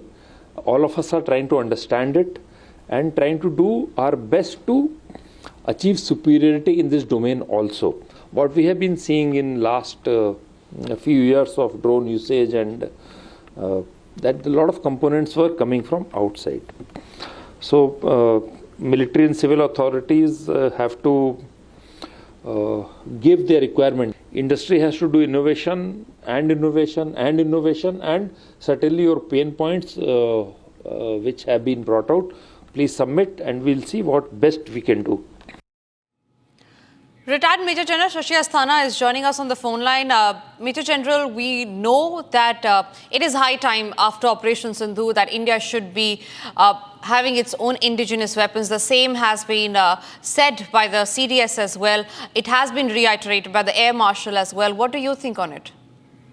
Certainly, we need to have our indigenous equipment for the simple reason because firstly, during critical hours and critical battles, there is a need to hike up the production, and therefore we need to have surge capability. And you can have only surge capability when you have the indigenous production. Because what happens is that if we do not have indigenous production and we are depending on the supply line of somebody else, and during the critical period, depending upon the geopolitical situation, the other supplier may not play up to our requirement or increase the requirement during the period of the battle. So that is one requirement. That is as far as the search capacity is concerned. Secondly is the question of foreign exchange. Third is the question of the transfer of technology as well as application of the technology to develop the future models. And we know that in the warfare, the requirements keep changing and therefore the technology also keeps changing. And therefore, if you have the basic technology with you and the basic equipment with you, then you can modify to change the future requirements as well. So from all angles, there is a crying need for us to have the indigenous capability for production of these drones as well as all the modern assets, as well as a couple of the legal, shall I say, legacy assets also. Op Sindoor has highlighted that our own innovations fared much better because other issue is that the technology which is globally known, there is a counter of those technology also known to the adversary. But if you have your own technology, then adversary doesn't know as to how you are using it. Right, sir. Sir, I completely agree with you. It's high time that India should be making its own indigenous weapons. The need for it has come out after Operation Sindoor as well, the massive success of Operation Sindoor. Thank you very much, sir, for speaking to Republic. We move quickly across to some other breaking news that's coming in, and this is about how an Indigo flight, Delhi to Imphal, has made a turnaround and has returned back to Delhi because of a technical snag. The flight took off this morning for Imphal and returned few minutes after and takeoff. Now, Indigo has issued a statement where their spokesperson has said, and I quote, a minor technical snag was detected soon after takeoff on flight 6E5118 operating from Delhi to Imphal. As a precautionary step, the pilots decided to turn back and landed safely at the Indira Gandhi International Airport in Delhi. Aligned with the mandatory procedures, the aircraft underwent necessary checks and resumed the journey shortly thereafter. Inconvenience that has been caused to the customers is regretted. As always, safety and security of the customers, crew and aircraft is of utmost importance, is what Team Indigo has to say. Again, a templated response by Indigo, no clarity on why the flight had returned. Harsha is joining us live from the national capital on that note. Harsha, what were the major reasons because of which the flight had to take a turnaround and move back to Delhi? So, Tanisha, it was a technical snag. The technical snag, Indigo spokesperson has not yet clarified that what was the technical snag. But our sources tell us that there was a technical snag in the cockpit of the aircraft. That is the reason why pilot immediately told the ATC about it. And just few minutes after the takeoff, the flight already took off and it was mid-air. Just 10 minutes after the takeoff, the pilot immediately made a turn around and did the emergency landing back at the Delhi airport. It's very important to know that this is the third turnaround and the emergency landing of Indigo aircraft since yesterday. Yesterday it was 2 Indigo aircraft which had made the turnaround and landed. Did the emergency landing. And today morning, this is a Delhi-Imphal flight. Today morning, it was supposed to fly for Imphal. The flight took off as well. And after 10 minutes after taking off immediately, pilot informed the ATC the entire information, and the technical snag report has been sent out to DGCA regulatory body by Indigo. And right now, the aircraft is AOG, which is aircraft on ground. It will go for the maintenance check, and thereafter, another flight for Delhi to Imphal will take the passengers to the destined location. But till now, we don't know that how much time the technical snag will take to be fixed, and therefore all the passengers are right now waiting at the airport only. They don't know where the substitute flight will be arranged. Back to you. Right, Harsha, thank you very much for getting us those details. It's time for us to now slip into a short break on that note. But we're keeping a very close track on the aviation issues that are surfacing back to back. But coming up after the break are also the details on how Jagan Mohan Reddy has backed Hindi language.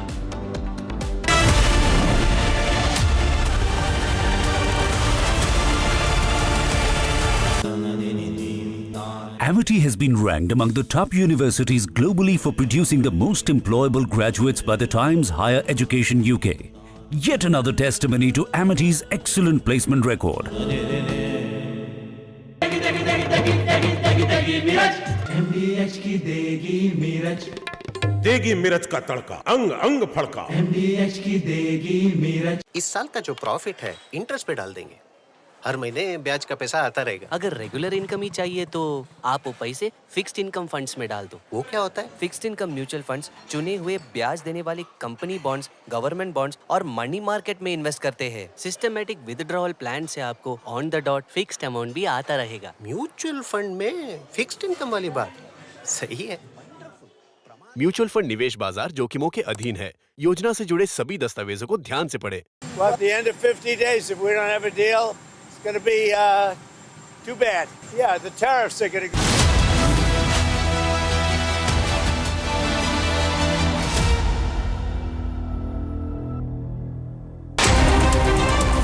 Bharat 1 Minute brought to you by Canara Bank. Together we can. Railway police remove opposition party workers from the railway tracks in Puri as they protest against the state government over the death of student of Fakir Mohan College by self-immolation. Heavy rains lashed parts of Kerala, waterlogging in several parts of Kudedati. Following heavy rainfall in the region, NDRF and SDRF teams have been deployed for the rescue and relief operations.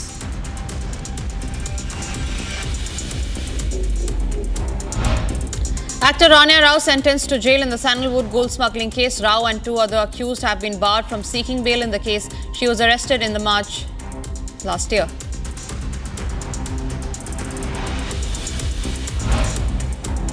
The Federation of Indian Pilots expressed concern regarding the preliminary findings and public disclosure surrounding the tragic crash of Air India flight AI-171 in Ahmedabad. Expresses dissatisfaction with the exclusion of pilot representatives from the report.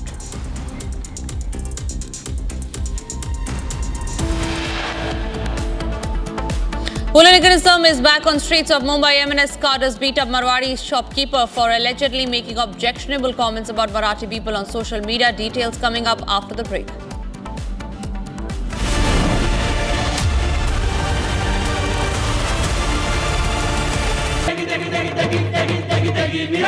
MDH की देगी मिर्च का तड़का, अंग अंग फड़का। MDH की देगी मिर्च। केसरिया से मन जोगी हुआ रे, दिल झूमे देखो मतवारा हुआ रे। केसरिया से मन जोगी हुआ। हर पल मनाओ केसरी त्योहार। विमल, बोलो जुबान केसरी। MDH की हल्दी मिर्ची धनिया करे कमाल। ये रंग दे, ये खुशबू दे, ये तीखा, ये कम पड़े। क्या निराला MDH masala. Well, at the end of 50 days, if we don't have a deal, it's going to be too bad. Yeah, the tariffs are going to go on and other sanctions go on. Donald Trump has defended his statement giving a 50-day ultimatum to Russia to end the war with Ukraine. Trump had earlier warned Russia of 100% tariffs if a deal wasn't struck with Ukraine. And one of the reasons that you're here today is to hear that we are very unhappy, I am, with Russia.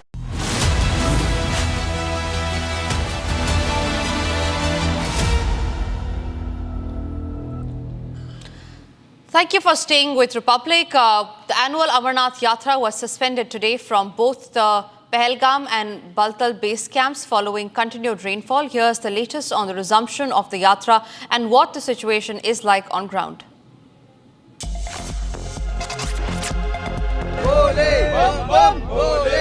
With the chants of Bam Bam Bhole, the pilgrims of Baba Barfani are all set to pay pilgrimage at the holy cave. But due to landslides and the heavy rains that have taken place, the Yatra has not left from the Bhagwati Nagar base camp in Jammu. And outside the Bhagwati Nagar base camp, you will see that the pilgrims of Baba Barfani, they have thronged in large numbers to pay obeisance. आपका नाम? हरिओम। कहाँ से आए? Sir मैं राजस्थान से हूँ। आज बाबा बर्फानी के दर्शनों के लिए यात्रा नहीं गई, उत्साह में कोई कमी? उत्साह सर भरपूर भरा हुआ है सर, और हम यही चाहते हैं कि जल्दी से यात्रा चालू हो और हम यहाँ इंतज़ार कर रहे हैं। आज होल्ड करेंगे और जल्दी से जल्दी यात्रा चालू हो ताकि यात्री परेशान ना हो। जल्द से जल्द यात्रा चालू हो। आप बताइए उत्साह कैसा है? उत्साह भरपूर है सर, भरपूर है। बस बाबा बर्फानी जी के दर्शन का इंतजार है कि कब जल्दी से जल्दी। कहाँ से आए? ये बागेश्वर MP से। लगातार जो है लोगों से बात करते हैं। आपका नाम? प्रकाश कुमार के। चाची, क्या उत्साह कैसा है, क्योंकि आज यात्रा जा नहीं पाई? कल बोल रहे हैं जाने के लिए, कल देखिए उम्मीद लगा के रखा हूँ। कल की उम्मीद है। आप क्या कह रहे हैं? कोई बात नहीं, हमें प्रशासन की मदद करनी चाहिए। अभी कोई दुख तो नहीं है कि आज जा नहीं पाए? कोई दुख नहीं है। कल यात्रा शुरू हो जाएगी 2 बजे से। कल शुरू हो जाएगी 2 बजे से। They are what they are saying, and now the large number of pilgrims that have come here, they are here at the Bhagwati Nagar base camp with the chants of Baba Bhole. The adequate security arrangements have also been put in place. Reason being the security concerns that always lies there. The Jammu and Kashmir police, along with the security wing and also the Third Eye, the CRPF deployment, everything has been done to ensure that this pilgrimage is smooth. Though the yatra could not leave from the Bhagwati Nagar base camp in Jammu today, but they are hopeful that it will be leaving tomorrow, and there is not even an iota of the morale down for the pilgrims as they hope to see Baba Barfani tomorrow in Kashmir. With Sarjeevan Kumar, Gursimran Singh for Public Media Network. Time for us to now slip into a short break. After the break is coming up, super exclusive digital news break on the WSJ report that has targeted the Indian pilots.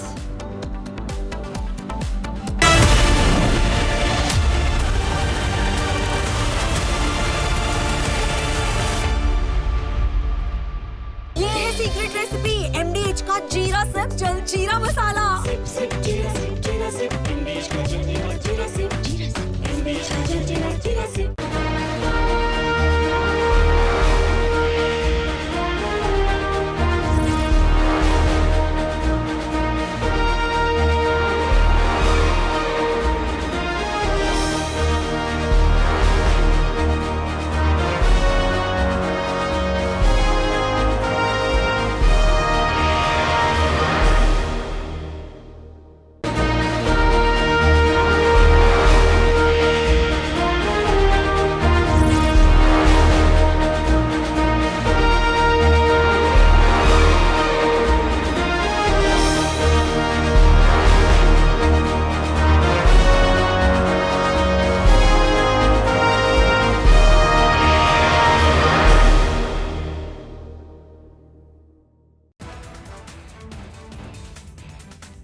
Asia's largest news headquarters, setting the agenda for Bharat.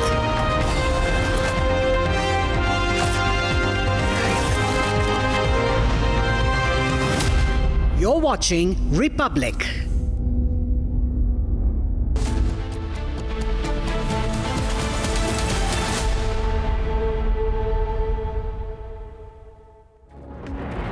Hello and welcome. You're watching Republic TV with me, Akanksha Khajuria. Over the next half an hour, we'll tell you a lot of stories from Air India crash probe details to the Gundaism in Maharashtra. But first, as always, the headlines. Report published in Wall Street Journal targets pilot for the Ahmedabad plane crash.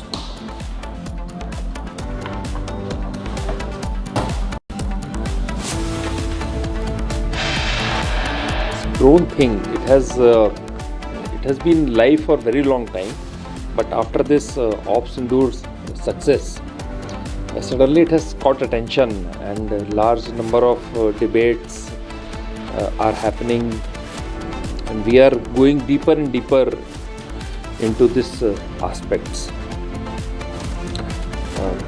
the strategic significance of UAVs and along with it the counter UAVs has suddenly become known to each and every child in India. Add to this is the usage of these technologies in Middle East, Ukraine, Russia. But when it happened very close to us, that is how it has gathered this. And today a lot of good suggestions have come. We have to really improve. In my opinion, this UAVs, drones and After CDS, General Anil Chauhan, Chief of Integrated Defence Staff, Air Marshal Ashutosh District has backed the indigenous weapons.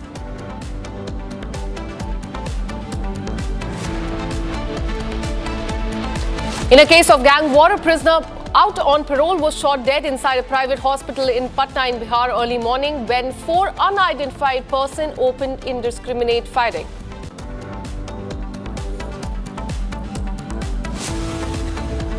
Hooliganism is back on the streets of Mumbai. M&S cadres beat up a Marwadi shopkeepers for allegedly making objectionable comments about the Marathi people on social media.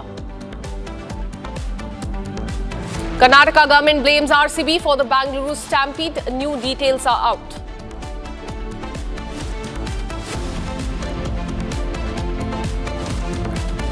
A 10-year-old girl kidnapped and raped in Tamil Nadu's Thiruvallur district.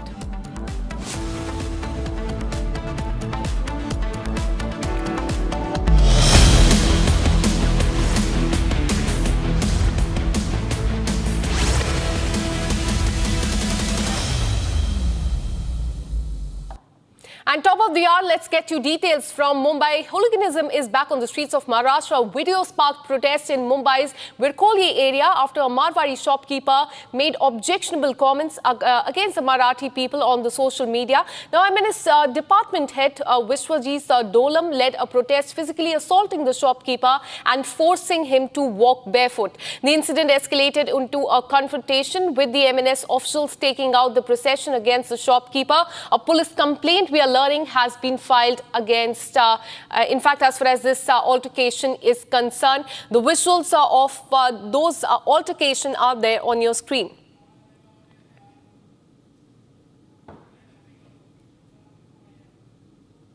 In fact, there on the screen, you can see a Rajasthani shopkeeper who was assaulted by M&S workers after he posted a WhatsApp status wherein the M&S workers are saying that he insulted the Marathi-speaking people. And this incident took place outside his shop where the M&S members confronted him, physically assaulted him and forced him to issue a public apology to the entire Marathi community.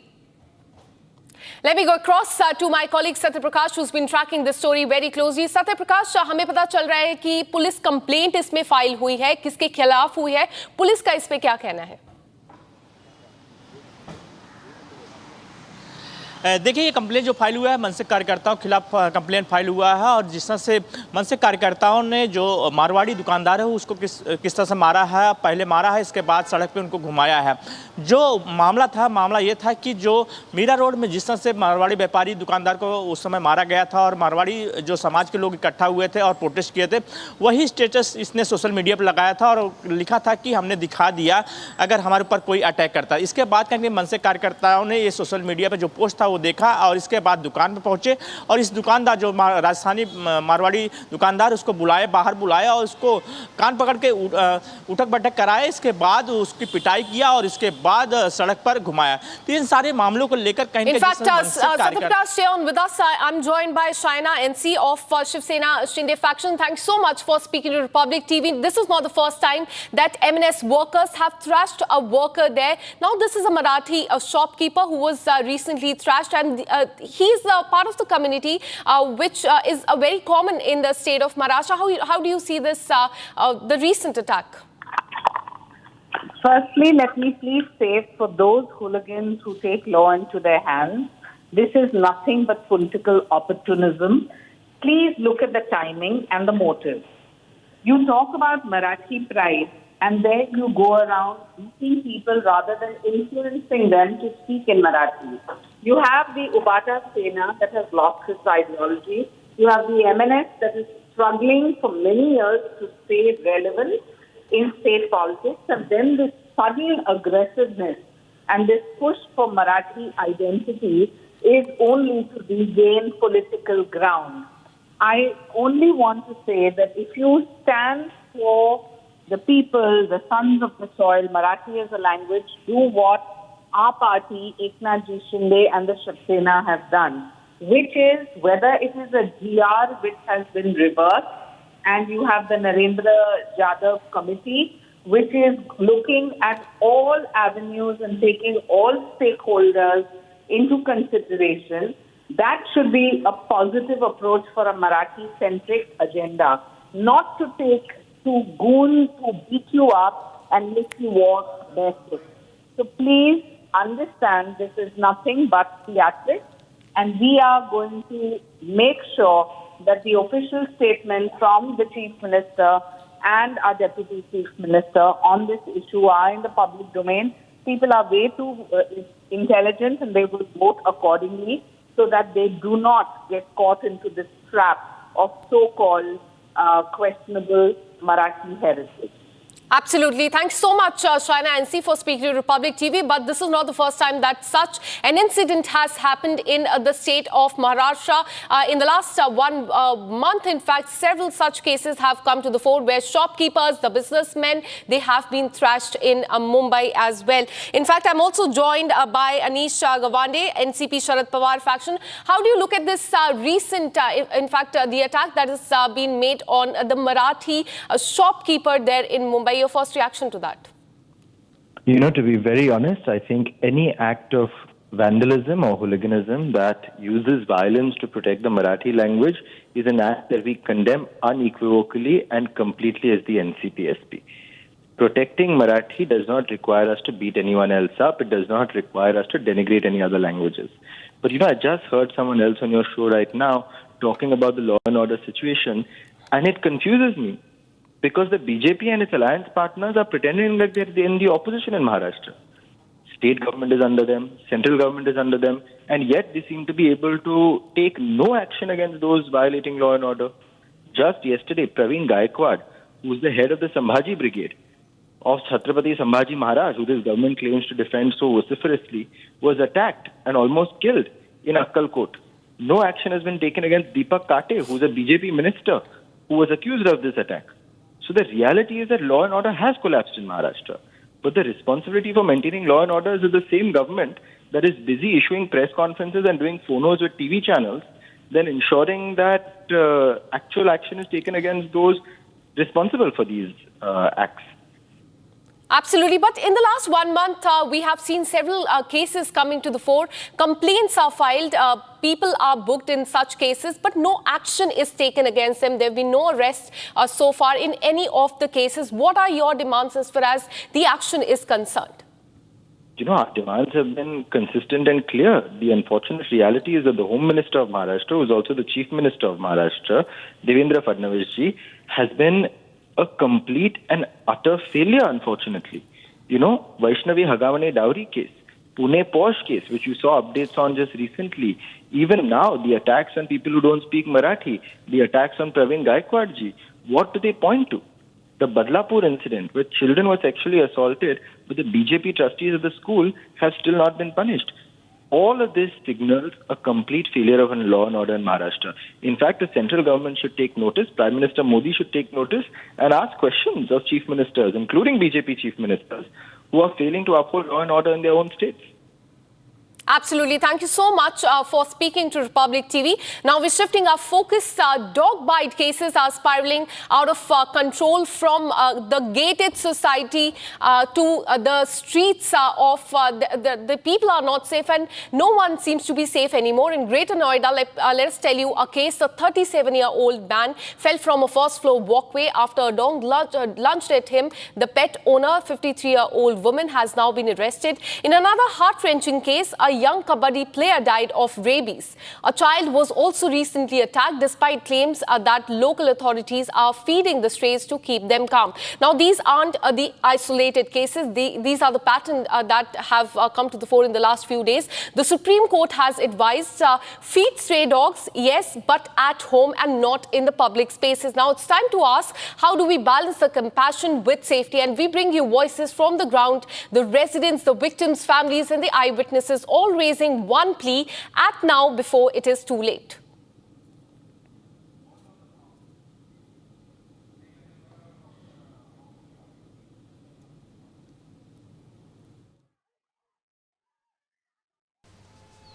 Dog attacks have become a very big problem in societies in entire nation, and we are currently reporting from one of the societies in Greater Noida. And as you can see, these guards, they are having these sticks in their hands, and what we understand that they have been given clear indication to curtail the dog menace. How? By having these sticks and making these dogs that have come into the entire society go away. As you can see on the camera, we are showing you how at this point in time these guards are constantly moving forward and they are keeping a strict vigil on these dogs that are in huge numbers present in several societies, so that there can be safety to the people who live here. यहाँ पे जो protections के लिए लिया गया है, जैसे security guard को डंडा दिया गया है डॉग्स को भगाने के लिए, ये एफर्ट्स आप लोगों ने लिए हैं या ये हायर अथॉरिटी से आए? नहीं, ये सब लोगों ने मिलके जो है किया है, क्योंकि कुत्तों का अभी तो एक ही कुत्ता अभी दिखाई दे रहा है। यहाँ पे पूरे झुंड के साथ कुत्ते आते हैं, 4, 6, 10 कुत्ते भी आते हैं। ये लोग दिन में अपना भगाते रहते हैं।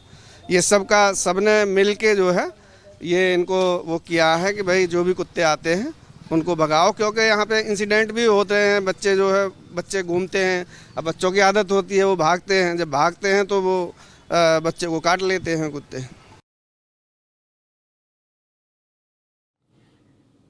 In fact, this is the dog menace that has gone out of control all across the countries, what we can see. And these are the voices that we are getting for you from the ground, the victims, the eyewitnesses who cannot even go for a walk early morning. There's a fear of dogs.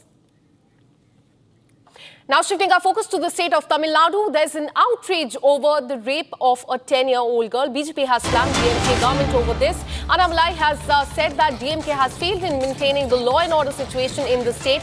A CCTV footage has showed that a 10-year-old girl kidnapped and raped in Tamil Nadu's Tiruvallur district. The girl was returning from her school at 4 o'clock in the evening when this incident happened. The police has now registered a case and the search for this man is underway. The minor girl was raped and is now admitted in one of the hospitals for treatment.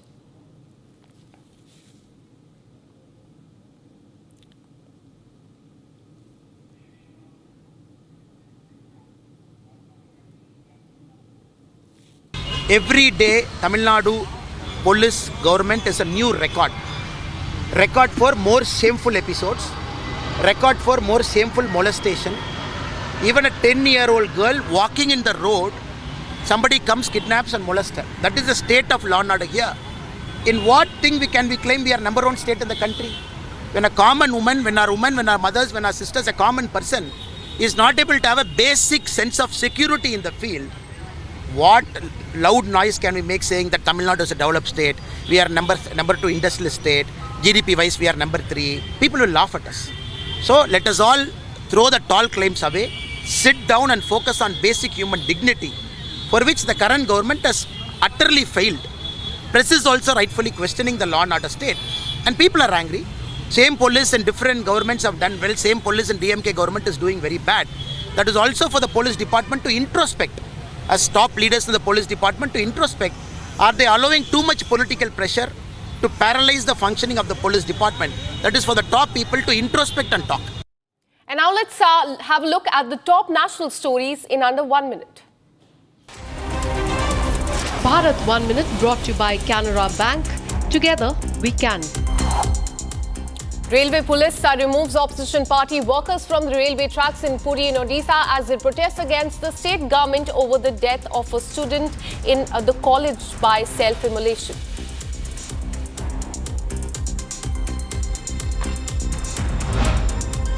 Heavy rains lashed parts of Kerala. Waterlogging in several parts of Kerala seen following heavy rainfall in the region. NDRF and SDRF teams have been deployed for rescue and relief operation.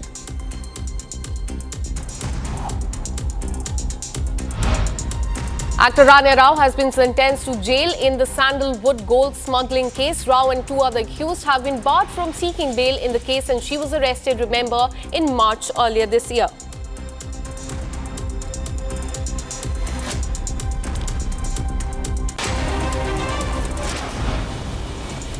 The Federation of Indian Pilots expresses concerns regarding the initial findings in public discourse surrounding the tragic crash of Air India flight AI-171 in Ahmedabad, expressing dissatisfaction with the exclusion of the pilot representatives from this particular report.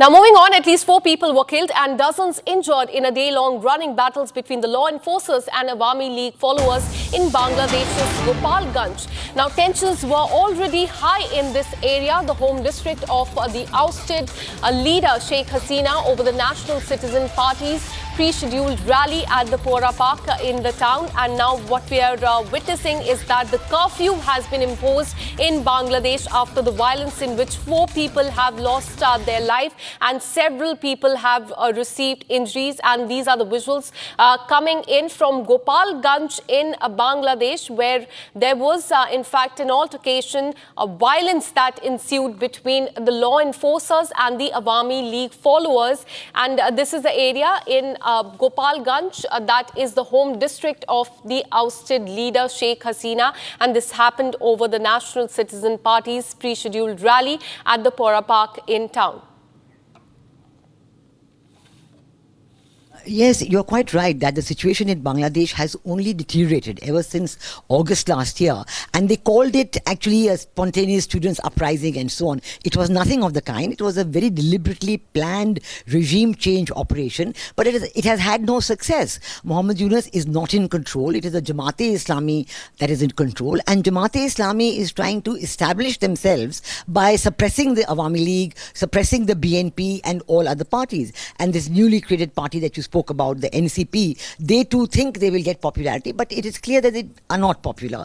So now we've seen that the efforts of this interim regime, as it's called, it's not a legal government, it's not a constitutional government, but the efforts of the interim regime to wipe out the memory of Awami League, of Sheikh Mujibur Rahman, of Sheikh Hasina, these have not succeeded. Yesterday in Gopalganj, this is exactly what they were doing. They were going to the memorial of Sheikh Mujib and trying to burn it. Now, they had already arrested all the Awami Leaguers in the area. So they thought that they would have the full run of the mill.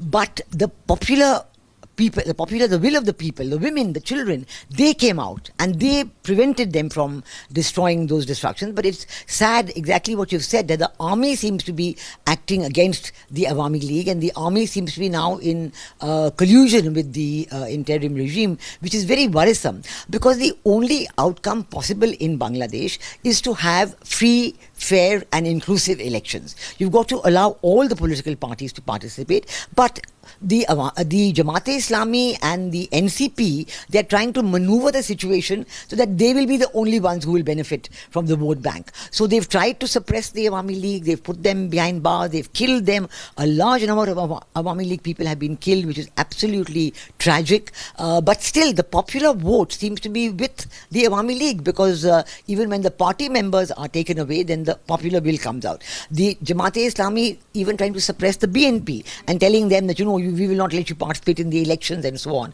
So it is a very dangerous situation, a volatile situation, and more the people are getting polarized now. Earlier what the effort was that, after Sheikh Hasina goes, everybody will come up, because they think that she was a fascist dictator, whatever names they call her. But that has not happened. The people are now saying, age bhalo chiro. They were saying it's better earlier, So they are absolutely unhappy with what is going on. But the control of the Jamaat-e-Islami, their Chhatra Shibir, they kill people, they maim people. It is a horrible situation, very worrisome. Now shifting our focus, an Indian woman visiting the United States has been detained for trying to steal merchandise from a Target stores in United States. The police body cam video of the incident, which shows a Target employee accusing the woman of spending several hours in the store and trying to flee with some items, has surfaced online and is going viral on social media. Have a look.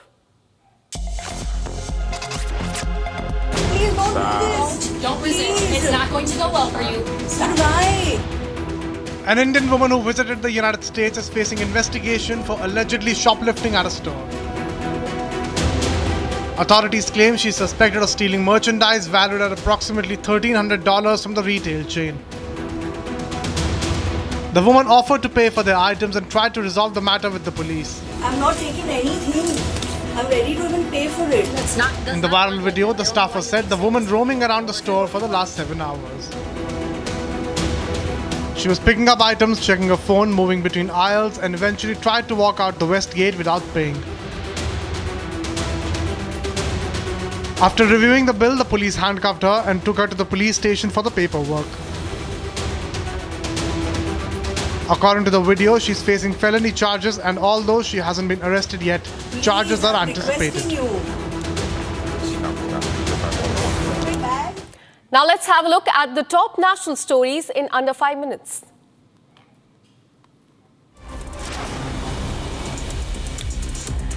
Himachal Pradesh has been battered by a relentless monsoon since June 20th, leading to losses. 108 lives have been lost till now. Widespread infra collapses. An estimated of 800 crore hit as of July 15th, according to the state emergency officials. Mandi, Kangra, Kullu, Cham are the worst affected districts. Rescue teams from the NDRF, NSDRF and Home Guards are on the ground. Relief camps are active and efforts are underway to restore the damaged roads, water schemes and power lines.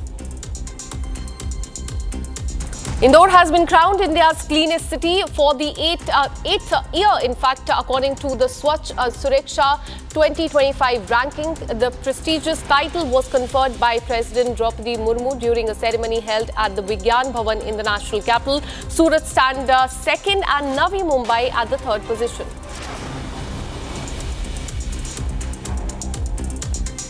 Varanasi and several districts in Uttar Pradesh are on high alert as continuous heavy rainfall has caused the Ganga river's water levels to surge significantly.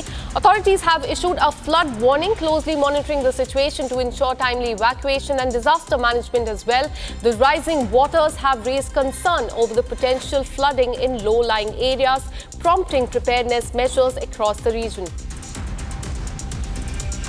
Mangaluru and surrounding areas in coastal Karnataka are grappling with severe disruption due to unprecedented rainfall. The city has recorded 43% more rainfall than usual this season, and this deluge has led to widespread infra damage, including the collapse of a compound wall near the APMC yard that crushed several vehicles. Local authorities have now issued a red alert, deployed the National Disaster Response Force teams as well.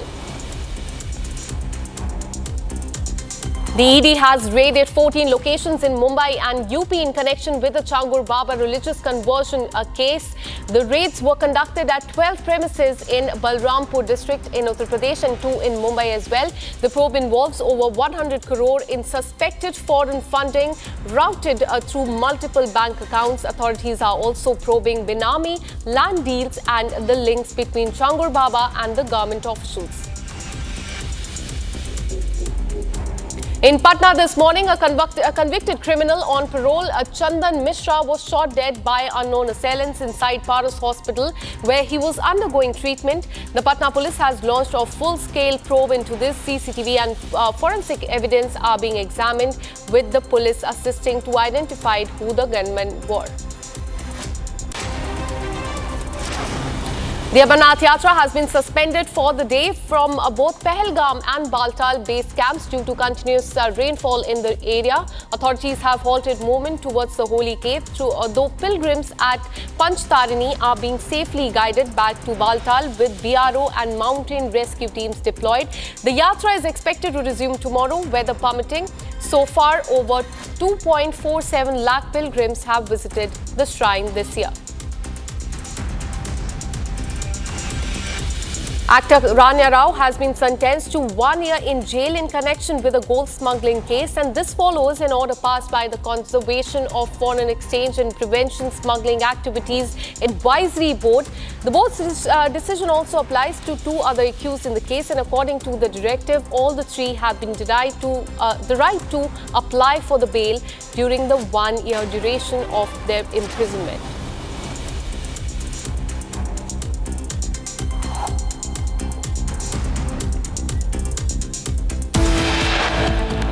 And with this, we're taking a very short break. Coming up on the other side, we'll tell you what the Pilot Association here in India are saying as per the latest report of WSJ is concerned. And in Karnataka, the government has blamed RCB for the stampede which took place last month. This and much more on the other side. Stay with us.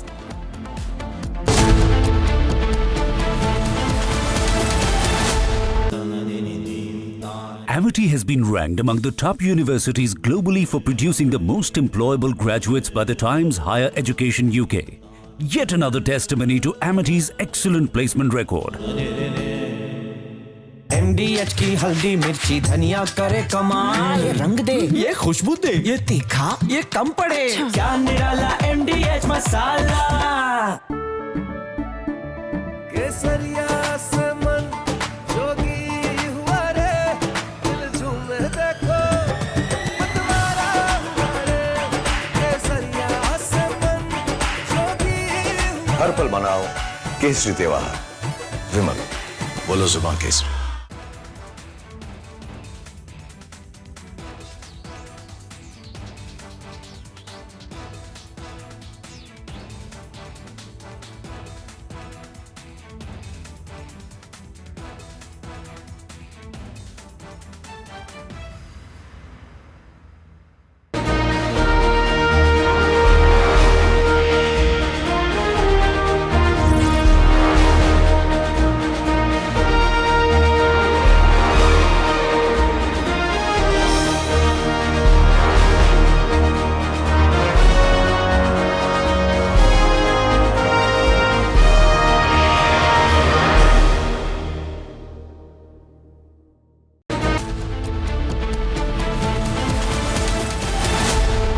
दादी के हाथों का जादू और खुशबू से महकता घर, माँ की मुस्कुराहट और खाने की सुगंध। MDH गरम मसाला, क्योंकि हर रिश्ता है स्वाद से जुड़ा।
Report published in Wall Street Journal targets pilot for Ahmedabad plane crash.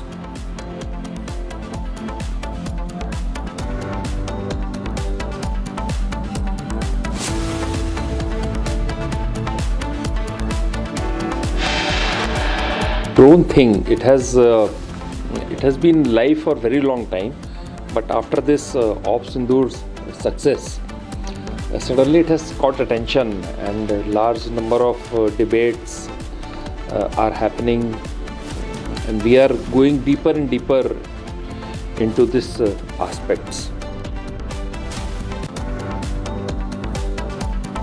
After CDS, Anil Chauhan, Chief of Integrated Defence Staff, Air Marshal Ashutosh Dixit backs the indigenous weapons.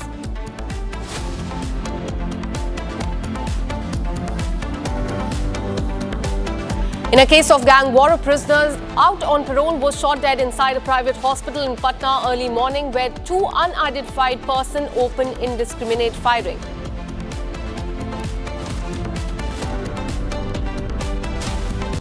Hooliganism is back on the streets of Mumbai. M&S cadres beat up a Marwari shopkeeper for making objectionable comments about Marathi people on social media.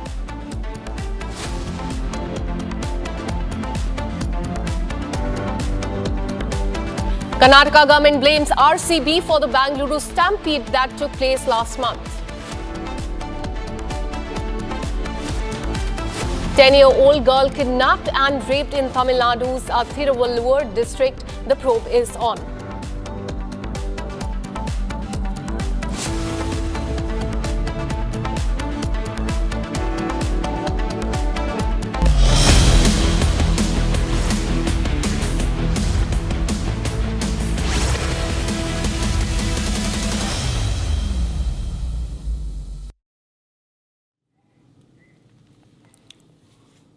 We have a breaking news coming in. First on Republic TV, we have accessed the charge sheet that has been filed against Robert Vadra, in fact, husband of Congress leader Priyanka Gandhi Vadra, and this is in fact the first charge sheet that has been filed against Vadra in the Shukopur land scam, and this is the charge sheet. The details will be showing to you as far as this case is concerned. Remember, just a few days back, he was summoned by the ED in this case. He was questioned by the ED, and not the first time that he was questioned as far as this scam is concerned. We'll try and bring in our reporter for more on this as to what has been mentioned by the ED in this charge sheet that has been filed in the court.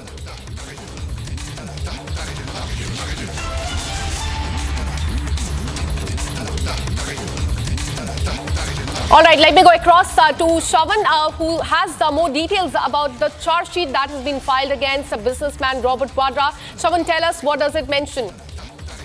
Well, in fact, Akanksha, we can now confirm, first on Republic, that Enforcement Directorate has filed a charge sheet against Robert Vadra. Of the multiple cases where Robert Vadra has been named and has been called in for questioning, we are given to understand that in the Shikopur land scam is where Robert Vadra has now been named as an accused. In fact, we can confirm that he is accused number one in the Shikopur land scam, which has been probed by the Enforcement Directorate.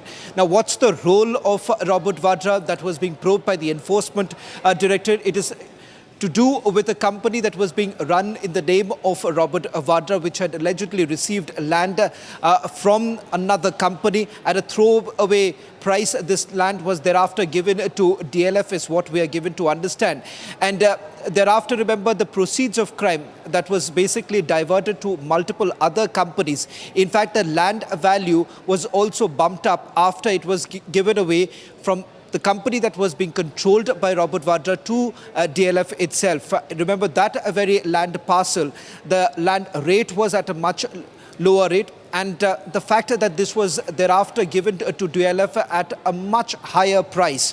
In fact, it turns out that the then Haryana government had also changed certain notifications, making it far more easier for the company to actually take full control of this land parcel. And more importantly, it turns out that certain notifications were changed within a short span of time, enabling the company that was controlling, that was being controlled by Robert Vadra, to hand over this land parcel to another third company. Absolutely, ED heat on Robert Vadra. In fact, every time he's summoned, Shravan, and reporters ask him about the case, his involvement, always his reply is that this is a political vendetta. But now that he's been named as accused number one in the charge sheet, this is a big trouble for him. Well, in fact, there is absolutely no doubt about the fact that since this is the first charge sheet that has been filed against Robert Vadra, it does mean more legal trouble. Having said that, it is also important for the Enforcement Directorate to be able to pull this entire investigation through when it comes for hearing in the court. Certainly at this point in time, one cannot basically hold Robert Vadra guilty given the fact that the trial hasn't even begun. But having said that, prima facie, if you really look at the evidence that has been gathered by the Enforcement Directorate, they are heavily relying upon certain email exchanges that have essentially taken place between him and a few of his associates. More importantly, they've also been able to scan through the land deeds, which is also another indication of how there was a change made in the land deed itself, and more importantly how this was all being done at a breakneck speed without even following certain procedures. And that is the reason why, remember, multiple times Robert Vadra has been called in for questioning by the Enforcement Directorate. It turns out that when the Enforcement Directorate was actually questioning Robert Vadra, they were basically looking at, one, whether at all there was a direct link or not. Number two, whether at all the company that was basically floated, was it directly floated by Robert Vadra, and whether at all there were other people who was running this entire company. And finally, of course, the transfer of the ownership of the land from the company that was being controlled by Robert Vadra to a third company. All of it has now been examined by the Enforcement Directorate, and they believe that the case in hand that they have is watertight, and perhaps when it comes up for hearing in the trial court, this would perhaps mean more trouble for Robert Vadra. Absolutely, and Robert Vadra was also questioned by ED just a few days back, and not the first time that he was in fact questioned this year in 2025. Do we know about what the line of questioning was in the last few days?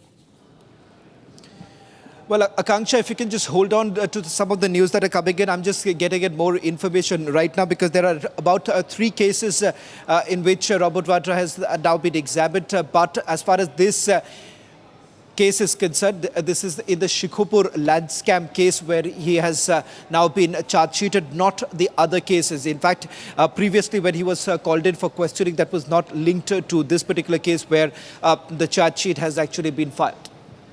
All right. Thank you so much for all the details. We'll keep coming back to you for more on this. So ED heat is mounting on Robert Vadra as far as this case is concerned. He's been made accused number 1 in this case.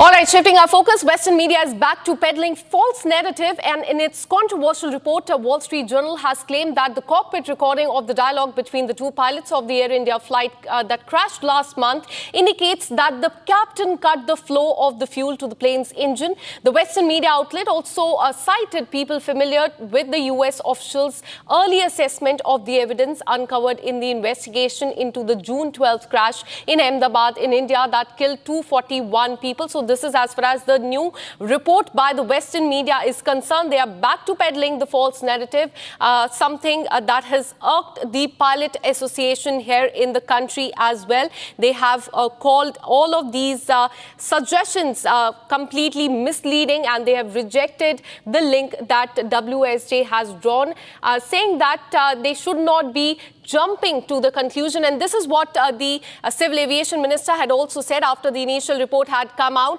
that one should not, in fact, jump to the conclusion. I'm joined by Group Captain GP Bajpai, who's been a retired Indian Air Force officer, former flight safety consultant with Air India as well. Thanks so much for speaking to Republic TV, sir. You've been a former flight safety consultant, so you know about the stuff, the initial assessment that has come out. But now there's a report by a Western media outlet that says that it was one of the pilots on that in fact, Air India flight that was responsible for this unfortunate event that took place. Your first reaction to that?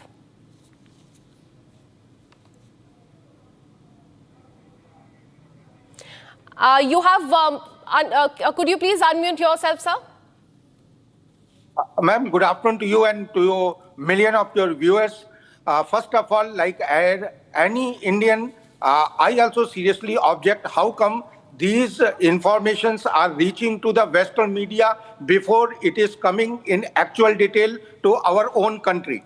Now, point number 2, whatever argument I am going to give it is based on the prelim report given by investigation committee. So there are two options with us: either totally reject this report or observe what they are trying to say.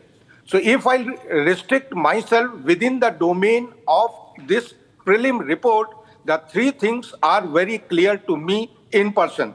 With highest regards to pilot community, I myself have got a lot of regard for them. Their job is very dignified job, very stressful job, very professional job, and without casting any aspiration to anyone.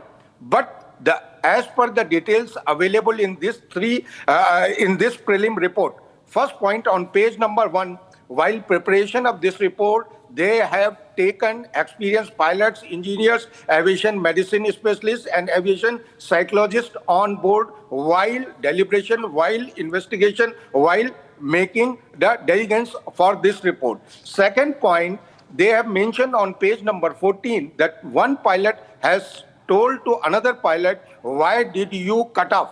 Though in the reply, second pilot says, "I did not."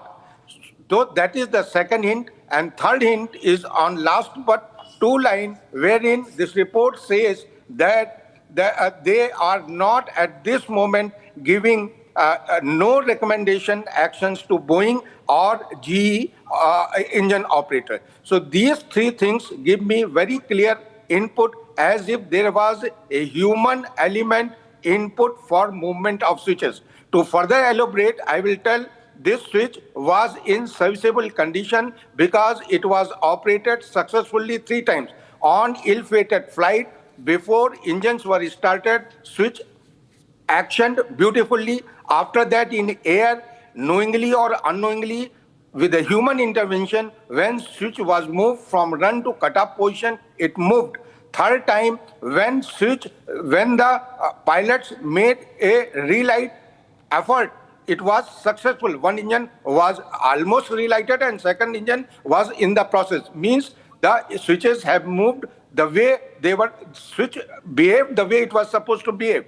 And then when the debris were found, the switch position was found in the run condition.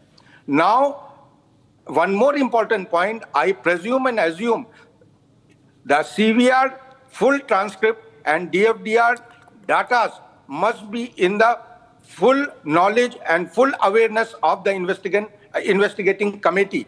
So once they have made such remarks in this prelim report, they are accountable, they are responsible, and tomorrow their main report or final report, whenever it comes after a year or after 2 years, this has to sync with this prelim report.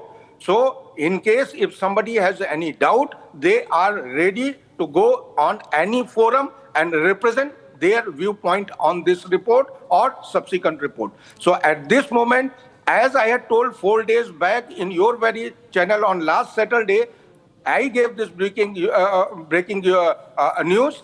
Based on this prelim report, I am getting an indication that these fuel switches had been moved manually inside the cockpit immediately after taking off, after 3 seconds, and after that the second switch after 1 second. Absolutely, but one should not jump to the conclusion, sir, before the final report is out. This was just the initial report, and this is what the pilot associations are also saying, that one should not jump to the conclusion as far as pinning the blame on the pilots is concerned. Stay on with us. I'm joined by Harsha, my colleague, who has been tracking the story very closely. Harsha, there's a angle that there's a selective leakage of the report, because all of these things have not come to the fore as far as the initial report is concerned. What is DGCA? What is the Indian authorities saying on this?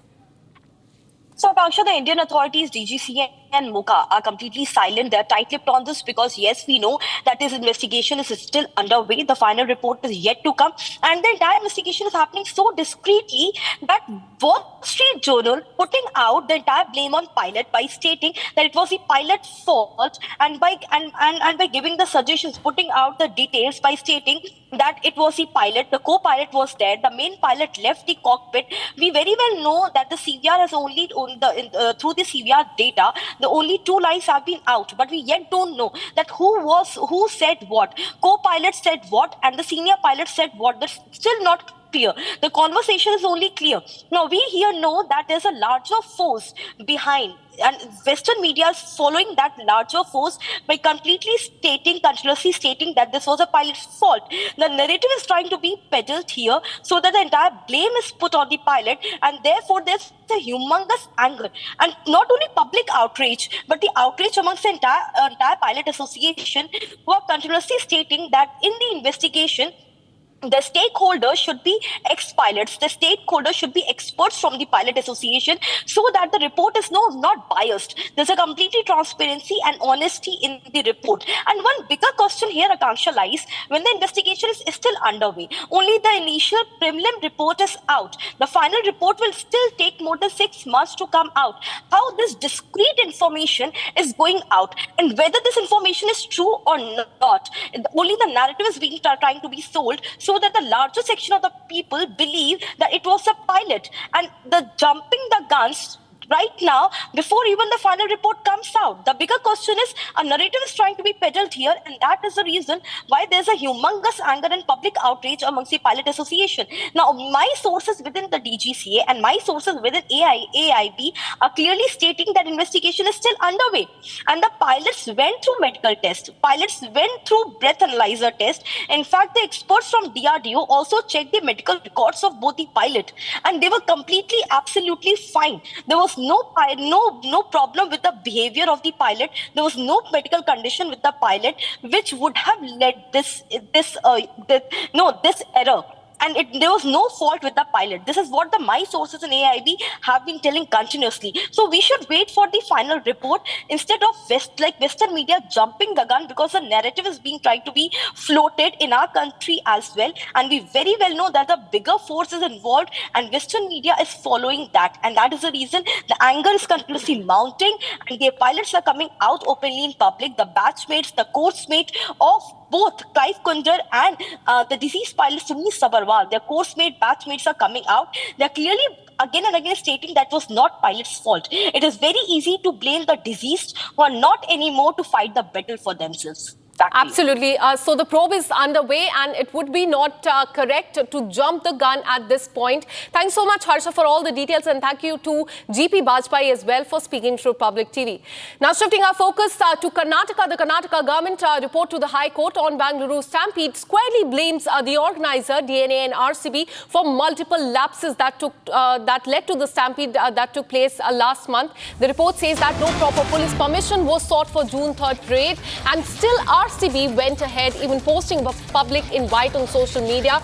Over 3 lakh people turned up, leading to a massive overcrowding and chaos in that area. A last-minute announcement about entry passes caused panic, mismanagement at the gates of by the RCB, DNA and KSCA, that is the Cricket Association, triggered a stampede, injuring 7 policemen. And despite denial of the permission, police allowed a scaled-down event to avoid the unrest. Now, probe has been ordered, FIR has been registered, police action is underway, and compensation for the victims have followed. But this is what the Karnataka government has said. They have given themselves a green chit, and they have clean chit, and they have blamed RCB also for this victory parade. Let me go across to my colleague Abhishek, who's been tracking this story very closely since the last 1 month.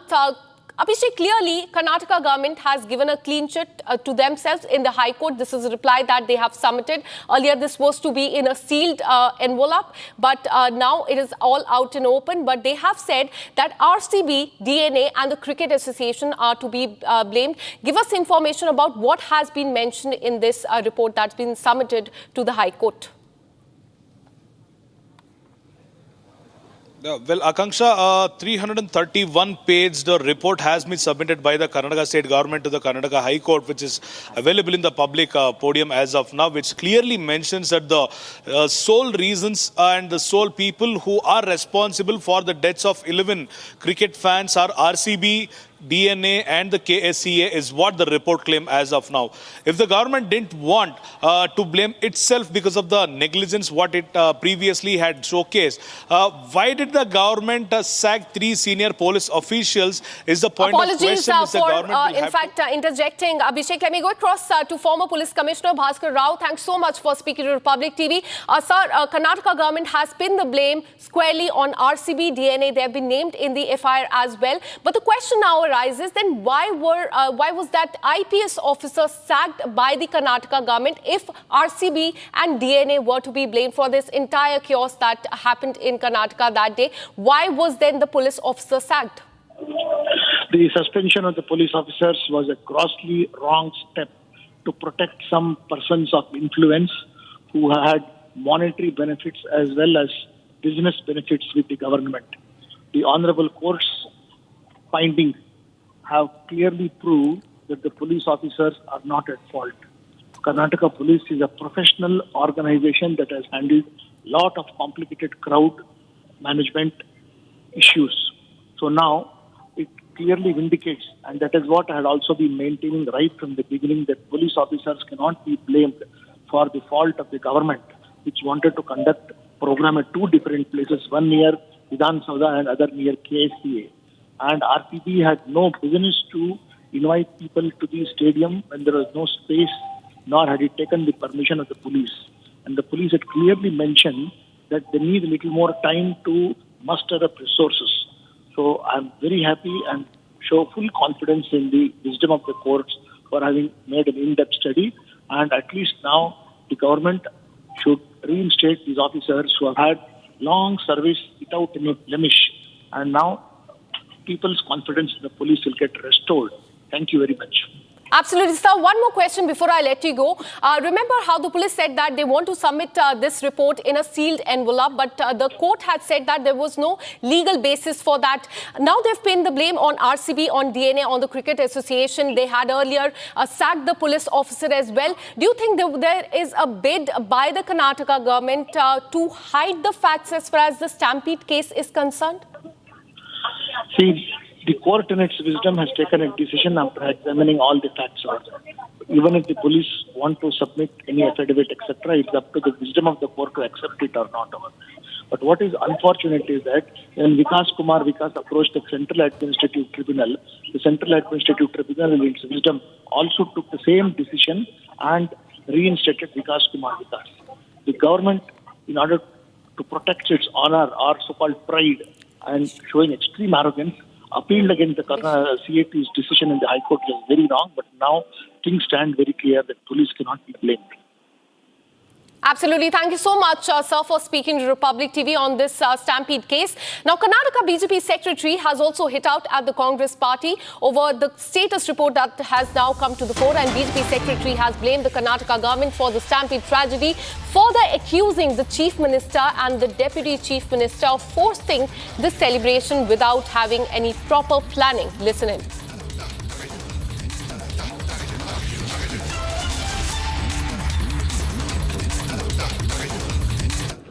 What the stampede happened in Bengaluru is a very bad thing which has not supposed to be happened. It happened only because of the negligence of the state government.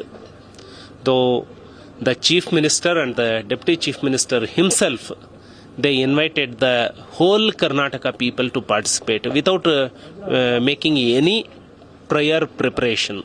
So Michael Kunnar report has been submitted. So in the sealed cover, whatever the report has given, court has observed that why it has to be kept confidential. It's supposed to be open for the people. People supposed to know what happened, what the negligence occurred by the government. This observation made by Honorable High Court. So I urge the Karnataka government has to take the cognizance, and Karnataka government has to take the responsibility of the whole thing, whatever happened in the stampede. All right, with this, we're taking a very short break. Coming up on the other side, in a case of gang war, a prisoner out on parole was shot dead inside a private hospital in Patna when 4 unidentified persons that you can see on the screen opened firing. And we'll also tell you about how the hooliganism is back on the streets of Mumbai. MNS cadres beat up a shopkeeper. This and much more on the other side. Stay with us.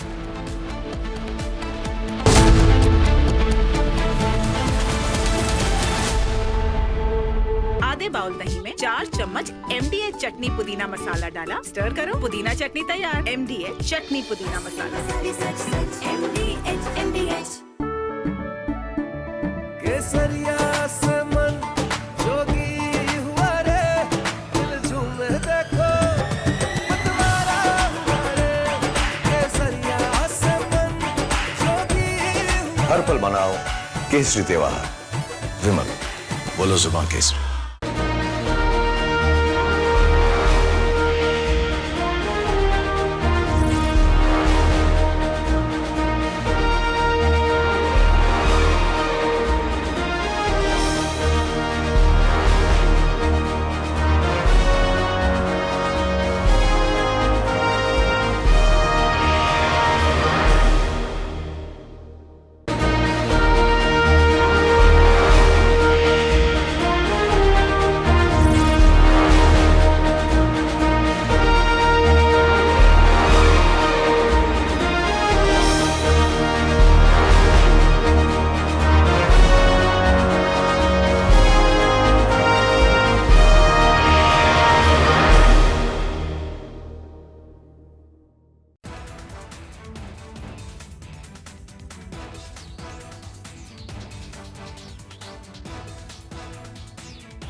Amity has been ranked among the top universities globally for producing the most employable graduates by the Times Higher Education UK. Yet another testimony to Amity's excellent placement record.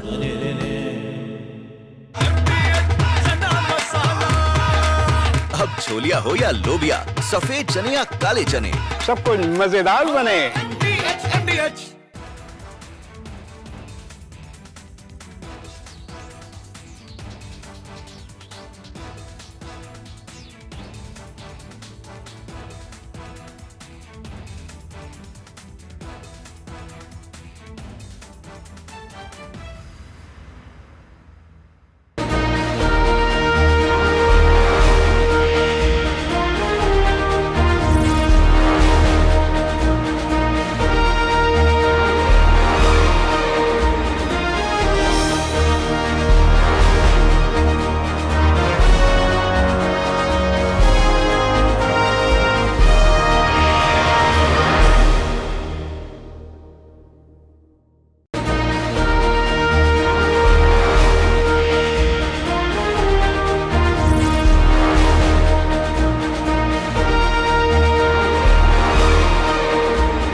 Asia's largest news headquarters, setting the agenda for Bharat.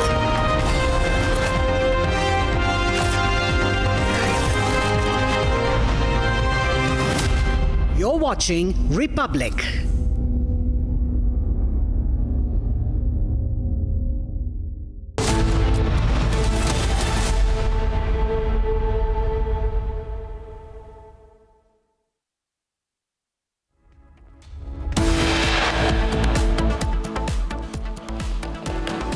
First charge sheet filed against Robert Vadra in the Shikopur land scam.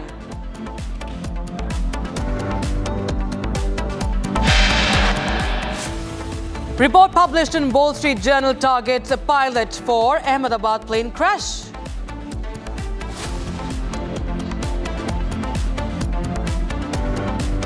drone thing, it has been live for a very long time, but after this Op Sindhur's success, suddenly it has caught attention, and a large number of debates are happening, and we are going deeper and deeper into these aspects. After Chief of Defence Staff General Anil Chauhan, it's the Chief of Integrated Defence Staff Air Marshal Ashutosh Dikshit backing indigenous weapons. He calls for indigenous drones for them to be used and produced.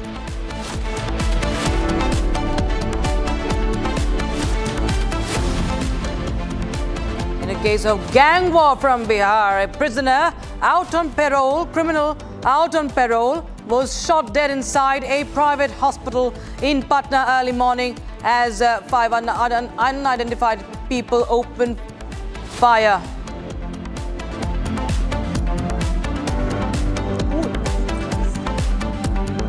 Hooliganism is back on the streets of Mumbai. While it continues, MNS cadres beat up a Marwari shopkeeper for allegedly making objectionable comments about Marathi people on social media.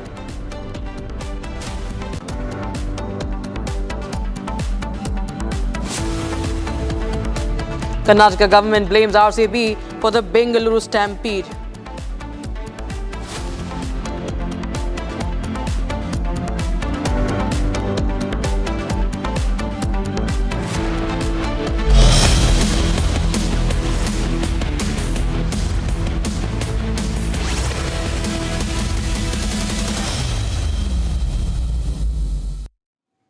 Good afternoon, viewers. You're watching live and breaking. I'm Maharasthra with you. There's no end to MNS's hooliganism in Maharashtra.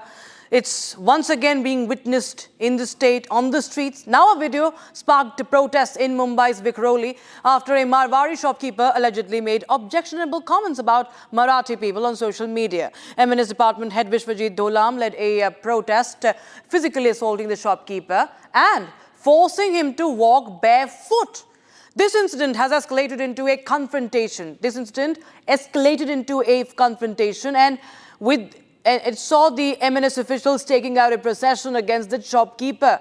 And a police complaint has been filed regarding this altercation. So you can see how the shopkeeper is so helpless, and these goons, Raj Thakre's goons, are on the prowl. We see them doing this time and again, day in and day out. Such visuals are surfacing from the state of Maharashtra. There is no end.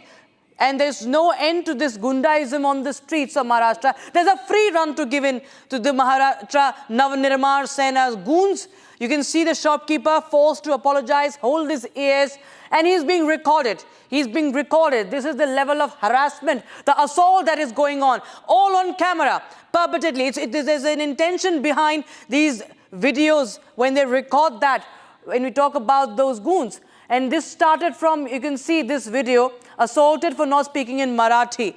And what followed were incessant attacks. This is the latest one. MNS leader assaulting the shopkeeper in Mumbai. He's reportedly not from Maharashtra.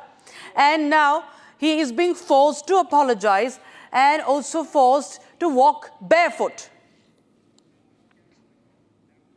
All right, we shift our focus to the other big story that we're tracking for you viewers. Indian pilot body is set to drag the Wall Street Journal to court. Federation of Indian Pilots will be sending a notice to Wall Street Journal over blaming Indian pilots in Air India 171 crash. The Federation of Indian Pilots has blamed the Wall Street Journal for defaming Indian pilots. The case will be filed in Indian courts, and the body seeks a legal way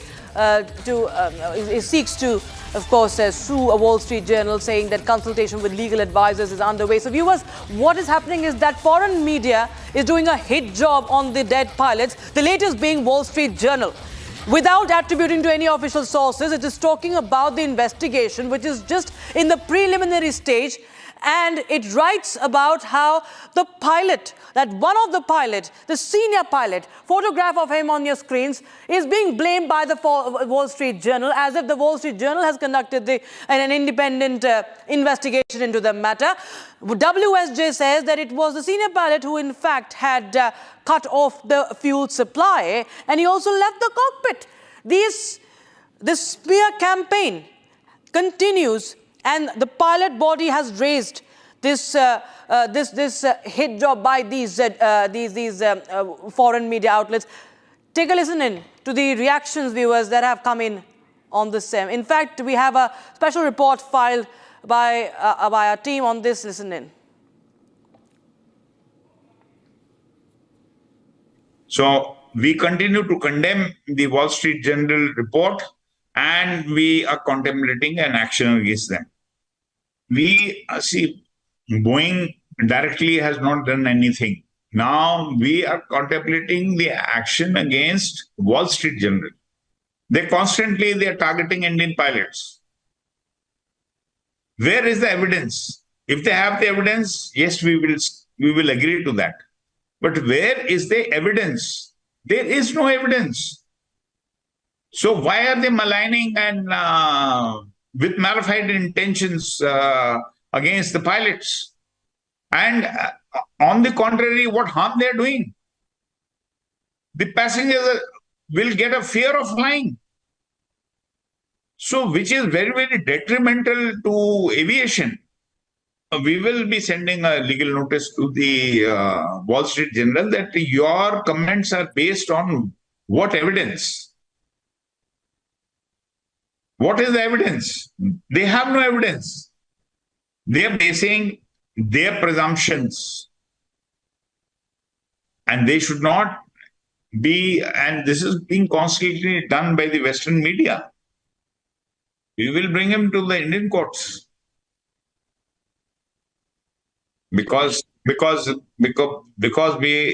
we are proud Indians, and we strongly believe India is a big nation to reckon with. We're becoming a big economy. We cannot be treated like this. And no one can cast aspersions without any evidence and malign the pilots community. Yes, I'm already approached my lawyer from FIP, and they're working on it, that how they have to deal with this article which has come out with the Wall Street Journal.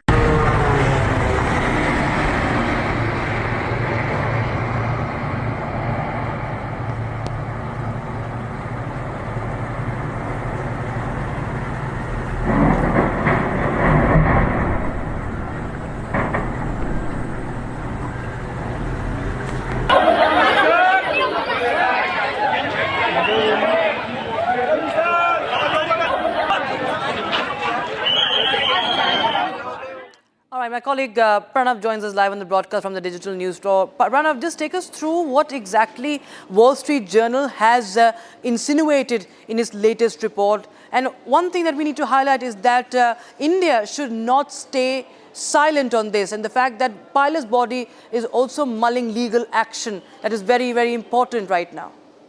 Yes, absolutely, Rakshita. In fact, the Wall Street Journal report has cited that, it has pointed towards a likely pilot error in the fuel switch. The report mentions that one of the pilots said that, why was the switch switched off? Why was the fuel switch pulled, while the other one says remains silent. So it is necessarily pointing towards a pilot error and indirectly ruling out the errors that could have happened probably from the OEMs or the airline or others. So the Indian pilot's body has now questioned and sought evidence as to what is the basis of these allegations that the report has made. So that's the first point. The second point he's mentioning is that the Indian this report, or conveniently blaming the pilot, so to say, threatens the Indian aviation ecosystem, because that raises a doubt on the credibility of Indian pilots. So that's the other concern that the pilot body has. And looking at the Indian aviation sector, which is supposed to be touching about 44 billion by 2033, the pilot's body's concern is that it poses larger risks to the aviation sector at large by the Western media. Right. Thanks so much for joining us there, Pranav, with those details coming in, viewers. So this is even before, viewers, the report was broken on Indian news channels. We've seen that the foreign media began its so-called leaks, which the pilot body has taken cognizance of and raised objections. And this is the latest now, talking about the Wall Street Journal. Now we shift our focus to the other stories. This is, of course, Republic TV closely tracking the dog bite menace. Cases are on the rise. They're spiraling out of control. From gated societies to city streets, no one seems to be safe anymore. In Greater Noida West, a 37-year-old man fell from a first-floor walkway after a dog lunged at him. The pet owner, a 53-year-old woman, has now been arrested. In another heart-wrenching case, this happened a few days back, a young kabaddi player died of rabies. Of course, he skipped the rabies injection. That, of course, is also a case in point. The awareness about rabies is important. A child recently attacked, despite claims that local authorities are feeding the strays, feeding strays to keep them calm. These aren't isolated cases. There's a pattern to this. The Supreme Court has advised, feed strays, yes, but at home, not in public spaces. It's time to ask, how do we balance compassion with safety, viewers? We bring you voices from the ground, residents, victims' families, eyewitnesses, all raising one plea: act now before it's too late. And who takes the action? Who takes what measures? Who's taking those measures and who's not? That is, of course, the pertinent question. Here's a report.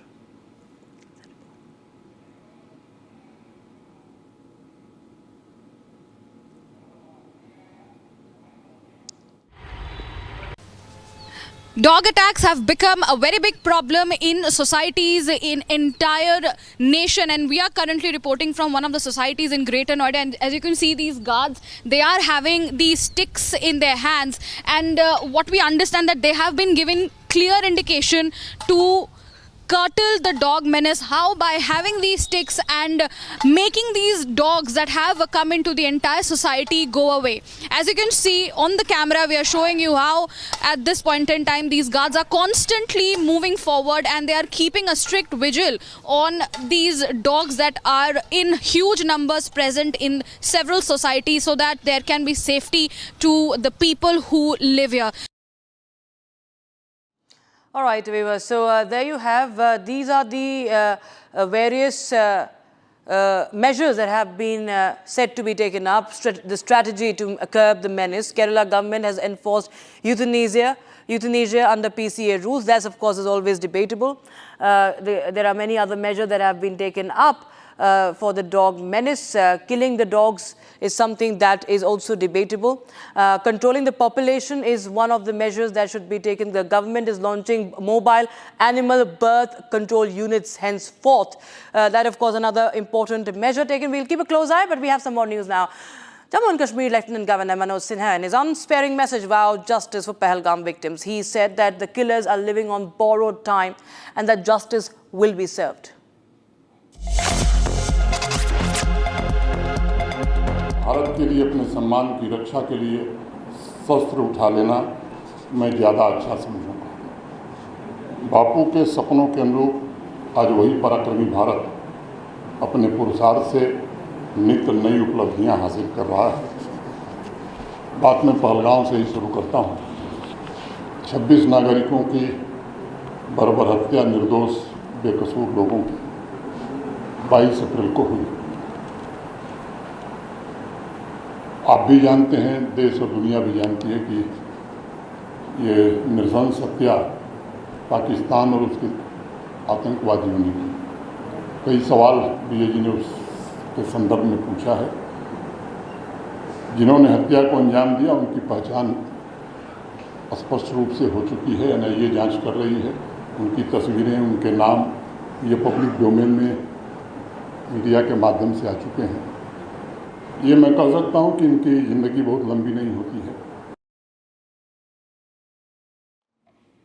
All right, viewers. Now, after the Chief of Defence Staff, General Anil Chauhan's strong call for indigenous weapons, it's now Air Marshal Ashutosh Dikshit who has underlined how drones have changed the nature of modern warfare since Operation Sindoor. He said that India must reduce the dependence on imported drone components and urged the defence ecosystem, including scientific bodies, academia and industry, to contribute more actively to indigenous capability. Emphasizing collaboration, Dikshit said innovation must be constant and demand aggregation between civil and military agencies, which is key to strengthening India's defence backbone.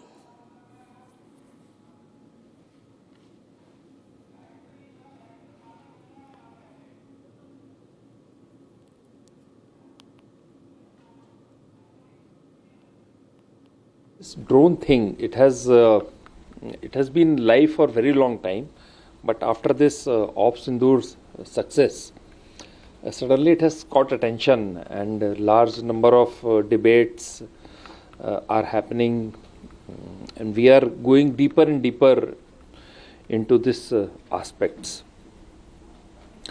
The strategic significance of UAVs and along with it the counter UAVs has suddenly become known to each and every child in India.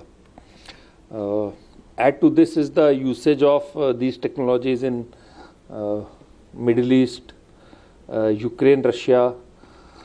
But when it happened very close to us, that is how it has gathered this. And today a lot of good suggestions have come. We have to really improve. In my opinion, this UAVs, drones, and you can call it by any other name, loitering munition, that is the attributable version, and that is the one which is to be treated as maybe ammunition.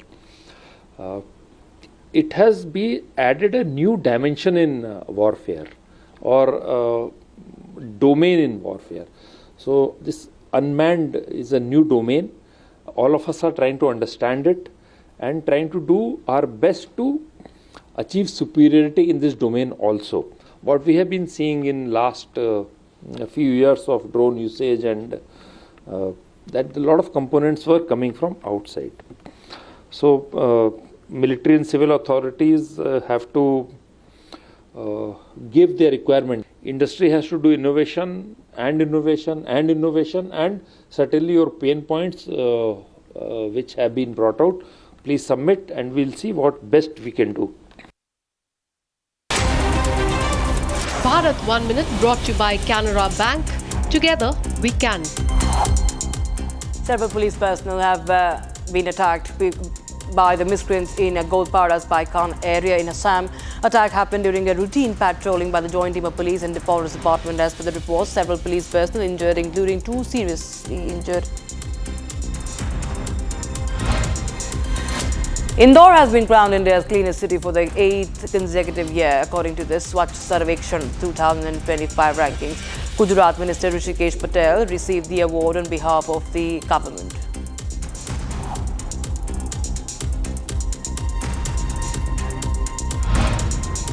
Assam Assembly Deputy Speaker Numal Momin accused Rahul Gandhi for the attack on police after Assam's Golpara eviction drive. Congress leaders' recent statement on promising land and home to the landless after gaining power in the region.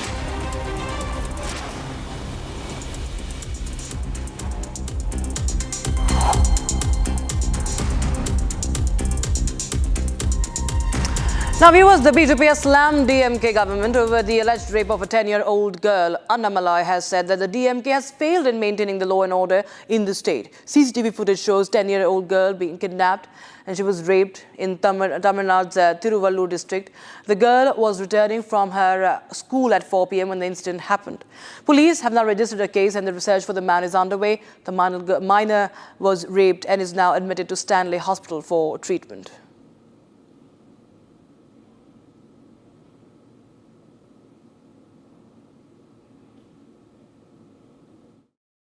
Every day, Tamil Nadu police government is a new record.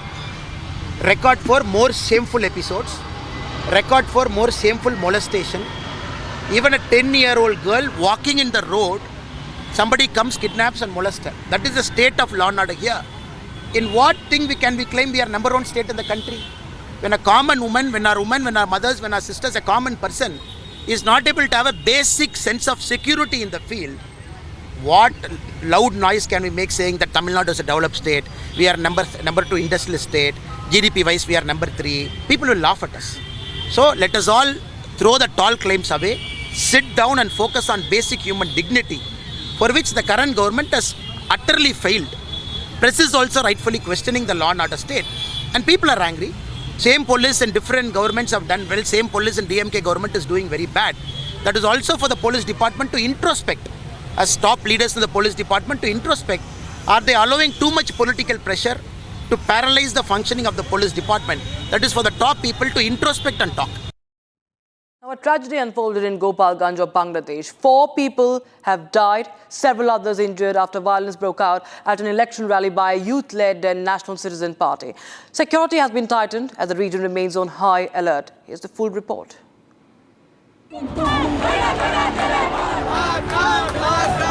Violence erupted at a rally of Bangladesh's youth-led National Citizen Party in the southern town of Gopalganj. 4 people were killed and many others sustained injuries. Eyewitnesses stated that a group of individuals armed with sticks and clubs surrounded and assaulted NCP members. Sound systems were destroyed, chairs were smashed, multiple cocktail bombs exploded. As violence intensified, police and Bangladesh Army fired sound grenades and blank rounds to disperse the crowd. The NCP delegation fled the area under military protection. A district-wide curfew was later imposed. The interim government called the attack heinous and blamed Awami League units for the bloodshed. The political blame game is spiraling, with 2026 elections now in sharp focus. The NCP emerged in 2024 after mass student protests forced Sheikh Hasina to resign.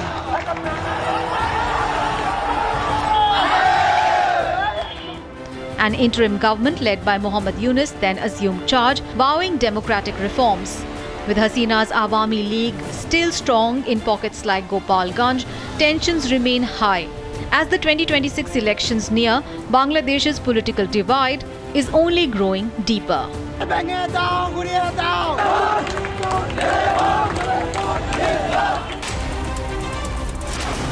Madhya Pradesh has been battered by relentless monsoon since 20th of June, leading to devastating losses. 108 lives have been lost, widespread infrastructure collapse, and an estimated 818 crore rupee hit as of 15th of July. According to state emergency officials, Mandi, Kangra, Kulu, Chamb are the worst affected districts. Rescue teams from the NDRF, SDRF, Home Guards on the ground, relief camps, active efforts underway to restore damaged roads, water schemes and power lines.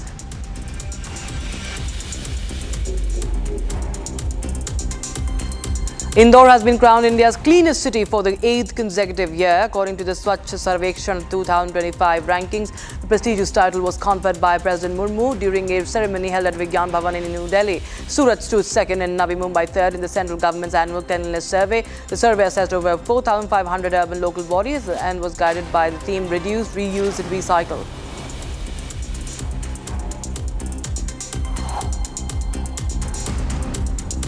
Varanasi and several districts in Uttar Pradesh are on high alert as continuous heavy rainfall has caused the Ganga river's water levels to surge significantly. Authorities have issued flood warnings, closely monitoring the situation to ensure timely evacuation and disaster management. The rising waters have raised concerns over potential flooding in low-lying areas, prompting preparedness measures across the region. Mangaluru and surrounding areas in coastal Karnataka are grappling with severe disruptions due to unprecedented rainfall. The city has recorded 43% of more rainfall than usual this season. This deluge has led to widespread infrastructure damage, including the collapse of a compound wall near the APMC yard that crushed several vehicles.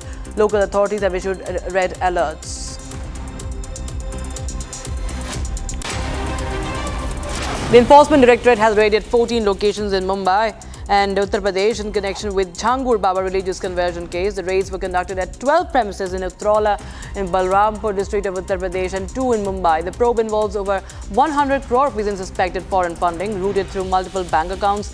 Authorities are also investigating Benami land deals and alleged links between Changur Baba and government officials accused of facilitating the illegal conversions. In Patna this morning, a convicted criminal on parole, Chandan Mishra, was shot by unknown assailants inside Paras Hospital, where he was undergoing treatment. The Patna police has launched a full-scale investigation. CCTV and forensic evidence is being examined. Buxar police assisting to identify the gunman. And this, of course, coming in amid a spate of high-profile shootings in Bihar ahead of the polls. Amarnath Yatra has been suspended for the day from both Pahalgam and Baltal base camps due to the continuous rainfall in the area. Authorities have halted movement towards the holy cave, though pilgrims at Panchtarni are being safely guided back to Baltal with BRO and mountain rescue teams being deployed. The Yatra is expected to resume tomorrow, weather permitting. So far, over 2.47 lakh pilgrims have visited the shrine this year. Kannada actor Rania Rao has been sentenced to 1 year in jail in connection with gold smuggling case. This following an order passed by Conservation of Foreign Exchange and Prevention of Smuggling Activities Advisory Board. Both decision also applies to 2 other accused in the case. According to the directive, all 3 have been denied the right to apply for bail during the 1-year duration of imprisonment. Rania Rao was caught at Bengaluru's Kempegowda International Airport in March with 14.2 kilograms of concealed gold worth 12.56 crore rupees.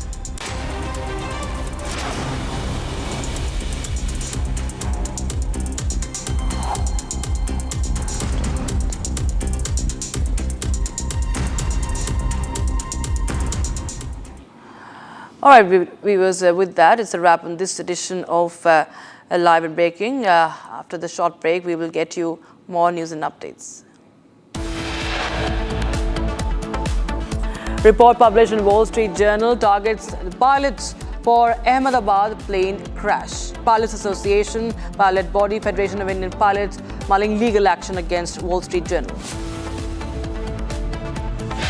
And Karnataka government blames RCB for the Bengaluru killer stampede. We'll be right back with details of that.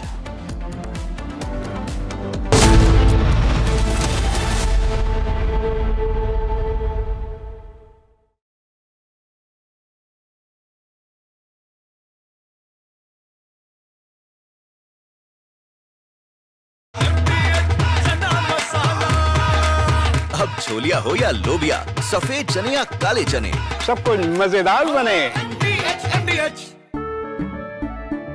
केसरिया से मन जोगी हुआ रे, दिल झूमे देखो मतवारा हुआ रे। केसरिया से मन जोगी हुआ। हर पल मनाओ केसरी त्योहार। विमल, बोलो जुबान केसरी।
MDH चटनी पुदीना मसाला डाला, स्टर करो, पुदीना चटनी तैयार। MDH चटनी पुदीना मसाला।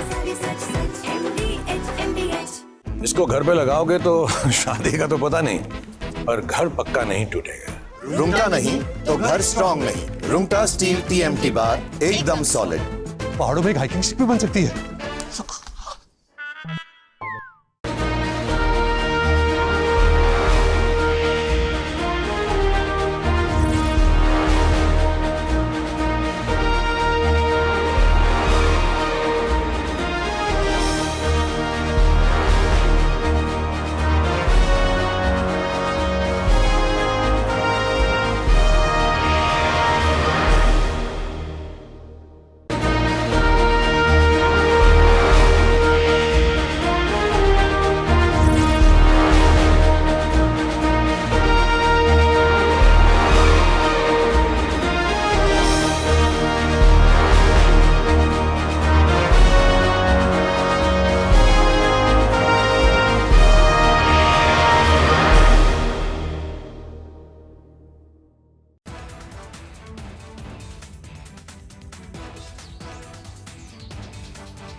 watching Republic TV with me, Akanksha Khajuria. Over the next half an hour, I'll get you details on the Air India plane crash and how there's a Western media report now that pins the blame on the pilots, something that the Pilot Association here in the country has objected to. This and much more, the headlines first. First charge sheet filed against Robert Vadra in the Shikopur land scam case. Report published in Wall Street Journal targets pilot for Ahmedabad plane crash.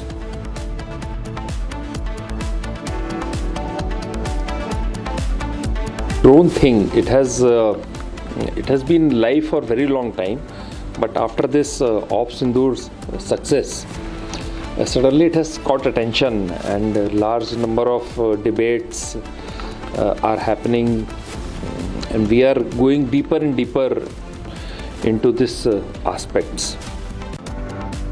After CDS, Anil Chauhan, Chief of Integrated Defence Staff, Air Marshal Ashutosh has bagged indigenous weapons. In a case of gang war, a prisoner out on parole was shot dead inside a private hospital in Patna in Bihar early morning today when 4 unidentified persons opened fire. बोला क्या नहीं था काय बोलला पाहिजे काय मी बोलतो थांब बोल Hooliganism is back on the streets of Mumbai in Maharashtra. MNS cadres beat up a Marwadi shopkeepers for making objectionable comments about Marathi people on social media. And Karnataka government blames RCB for the Bangalore stampede that took place last month.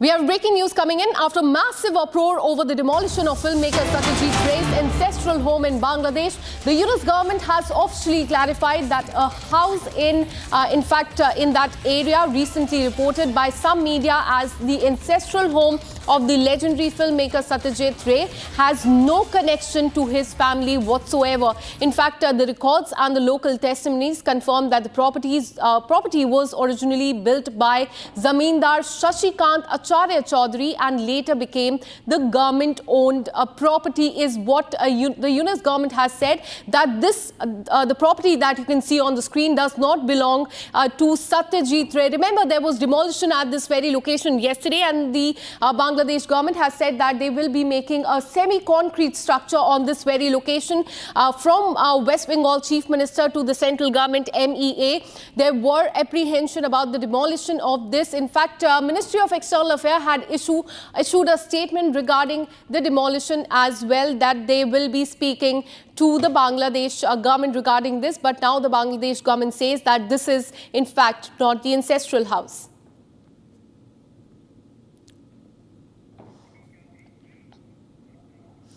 And there's been a tragedy in Gopalganj in Bangladesh. 4 people have lost their lives. Several others are injured after violence broke out at an election rally which was led by National Citizen Party, NCP. And security has been heightened as the region remains on the high alert. Here's a full report.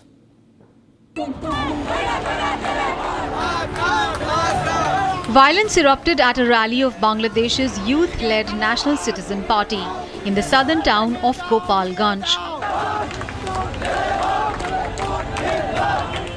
4 people were killed and many others sustained injuries.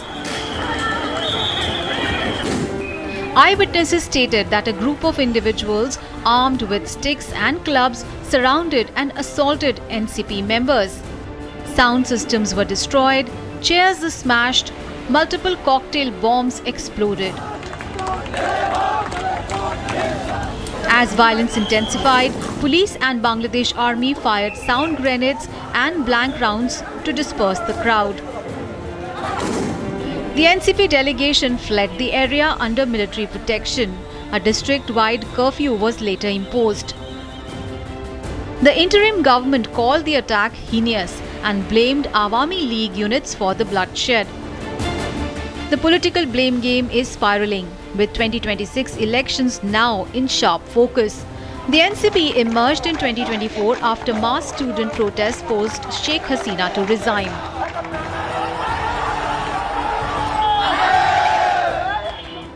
An interim government led by Mohammad Yunus then assumed charge, vowing democratic reforms. With Hasina's Awami League still strong in pockets like Gopalganj, tensions remain high. As the 2026 elections near, Bangladesh's political divide is only growing deeper.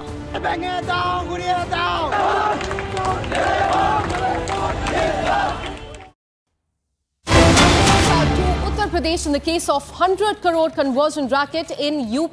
The victims of self-styled fraud godman Changur Baba has spoken on the brutality meted out to them. The victims claim to have received threats from Saudi Arabia as well, and they have also said that the Changur Baba network is not only limited to India but over the Middle East in Saudi Arabia as well.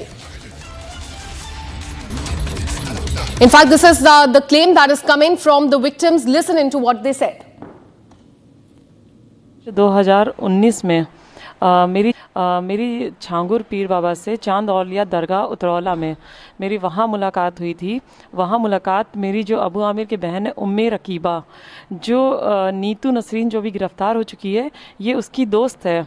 उम्मे रकीबा के द्वारा मेरी मुलाकात, और अबू आमिर का जो भाई है doctor Abu Saeed Ansari, ये लोग मुझे वहाँ लेकर गए थे। तीनों लोग वहाँ मेरी मुलाकात नीतू से कराई। जब मैंने नीतू को देखा तो नीतू का पूरा नाम तो मैं नीतू थी और उसका पूरा हिजाबी लुक था, मुस्लिम लुक था, तो मैं शॉक्ड थी उस चीज़ को लेके।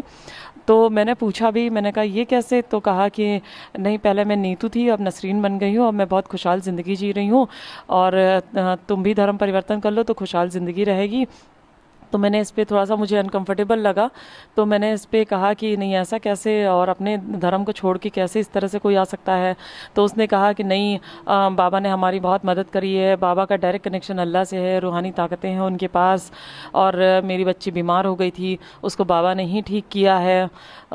तो इस तरह से मुझे नीतू से मेरी मुलाकात हुई। नीतू वहाँ पे जहाँ पे मेरी मुलाकात हुई थी, कम से कम छोटा सा कमरा था, 25-30 महिलाएं, लड़कियाँ यही थी, और सिर्फ बाबा बैठे हुए थे। Now let me go across to my colleague Raghvendra, who joins us on the broadcast with more details. Raghvendra, so इस चीज से पता चलता है, इस टेस्टिमनी से पता चलता है कि जो नेटवर्क है वो यूपी तक सीमित नहीं है, देश तक भी सीमित नहीं है, सऊदी अरेबिया तक पूरे लिंक्स जाते हैं। पुलिस का इस पे क्या कहना है?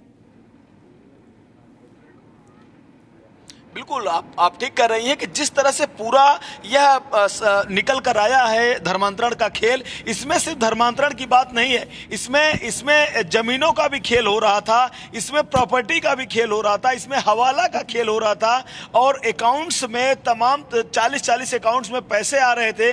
नवीन के अकाउंट्स में बहुत सारे पैसे आए हैं, विदेशों से आए हैं, जैसा कि अरब कंट्री से, नेपाल के रास्ते से, और यहाँ तक कि सूचना ये भी है कि कनाडा और पाकिस्तान में भी बाबा का आना जाना था या उसका वहां पर जान पहचान था। इस तरह की चीजें निकल कर आ रही। तो ईडी 14 टीमें बनाकर आज सुबह 5 बजे से ही तमाम ठिकानों पर, यानी कि देश के कई हिस्सों में ये रेड डाली जा रही है। सर्च ऑपरेशन ईडी का जारी है। चूंकि एटीएस की रिमांड समाप्त हो गई है, एटीएस ने 7 दिन लगातार पूछताछ की है दोनों से, नीतू और छांगुर से, और उसके बाद अब ईडी इन सभी चीजों पर, यानी कि उतरौला की अगर हम बात करें तो उतरौला में जो आलिशान बुटीक सेंटर है, जो उसका मिनी कॉम्प्लेक्स है, जो उसका आलिशान घर है, जो तोड़ दिया गया है, लेकिन एक हिस्सा घर का भी 3 महले का जो घर है वह बचा हुआ है। तो उन सब जगहों पर ईडी की टीम पहुंची हुई है।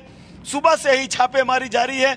बहुत कुछ यहाँ पर निकल करके आ सकता है कि आखिर ये जो 100 करोड़ से लेके 500 करोड़ के बीच में जो हवाला का पैसा है, उस पैसे का यहाँ पर किस चीज़ में उपयोग हुआ है, क्या धर्मांतरण में हुआ है, लैंड जिहाद में हुआ है, प्रॉपर्टी में हुई है, या किन चीज़ों में हुई है। और यह लोग, एक चीज़ और है, ये लोग जब रिटर्न वगैरह भरते थे तो सब में ITR इनका 0 होता था, यानी कि इतना पैसा आने के बाद भी अपने आप के लोग 0 ही दिखाते थे। तो जो सारा खेल है, जो काला खेल है, वो कहीं न कहीं एजेंसियों के सामने आएगा। और जब इसमें आने वाले समय में NIA जब इन्वॉल्व होगी, जो ये देश विरोधी चीज़ें यहाँ पर हो रही हैं, आखिर क्या मंसूबा था, 10-15 साल आगे क्या होने वाला था, ये सब सारी चीज़ें निकल कर आएंगी। जी। Absolutely. So ED heat is also mounting on Changur Baba there. There have been raids at as many as 14 locations today. Thanks so much, Raghvendra, for all the details. We'll keep coming back to you for more on this. Now from Uttar Pradesh, let's shift our focus to Bihar. In a shocking incident at the Paras Hospital in Patna, deadly firing erupted involving infamous criminal Chandan Mishra from Buxar.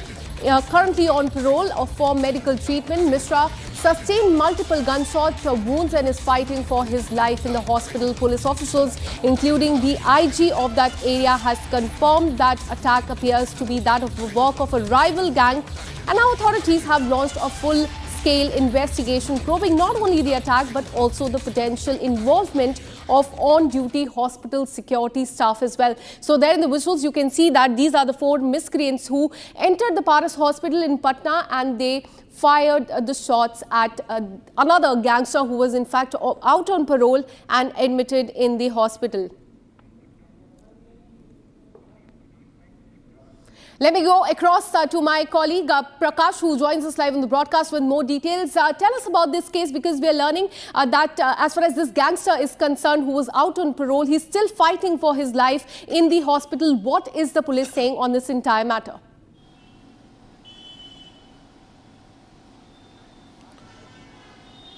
Well, as far as this gangster is concerned, he is still struggling for life, and as a matter of fact, 5 miscreants, as we can see in the CCTV footage.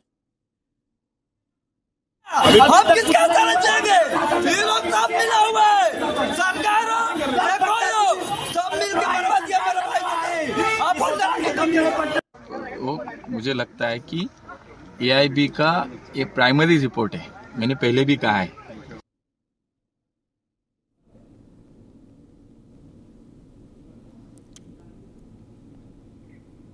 All right, so there on the visual, you can see on the screen, these are the miscreants who had entered the hospital. And now the lens is also on the hospital security staff as to how these miscreants were allowed to enter with the guns in their hand. You can see one of them has tucked the gun inside his pants as well, and he brings it out and they enter this room number 209 in the hospital, a very prominent hospital in Patna in Bihar, where this incident has taken place.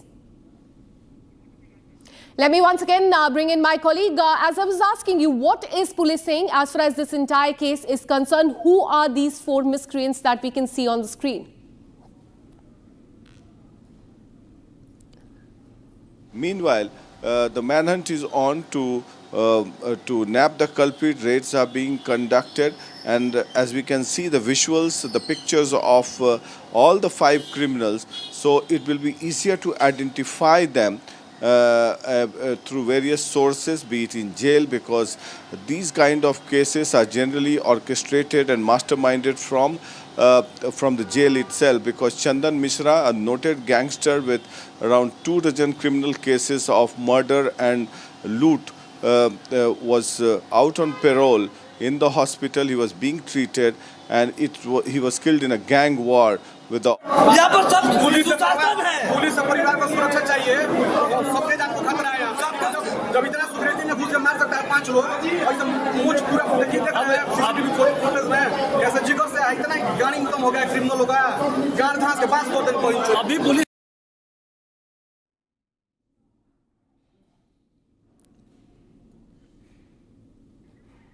All right, so as you saw on the screen, there are protests outside the hospital where this incident has taken place. In fact, we're learning that Bihar DGP has also visited the spot, and he said that they're looking into the case and investigating the security of the hospital as well. The accused have multiple cases against them, and he even had lifer issued against him, which was later revoked after the appeal.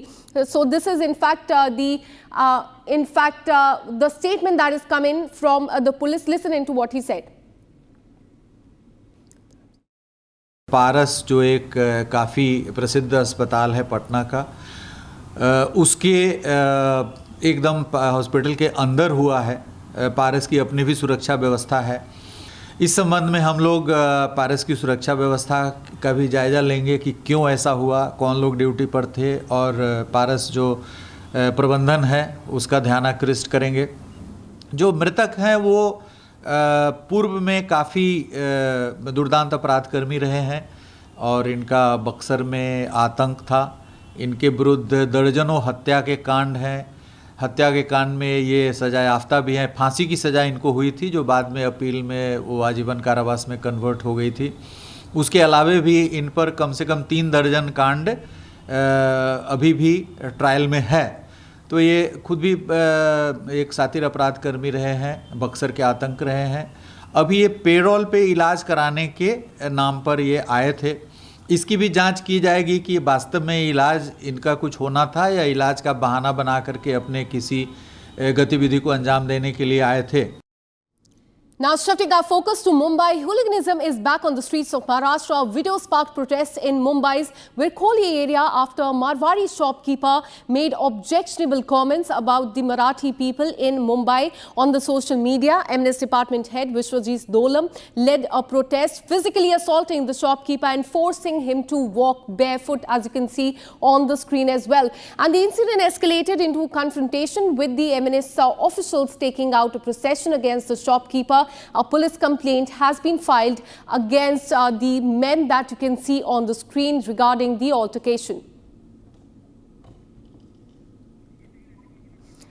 There on the screen, you can see that this is the incident that has taken place in Mumbai. In fact, another incident that has taken in the last few days, in which you can see that the man in white is the Marwari shopkeeper who had put an objectionable social media post, and MNS workers had arrived at the shops and he was beaten up by them. In fact, he was asked to be paraded on the streets barefoot as well.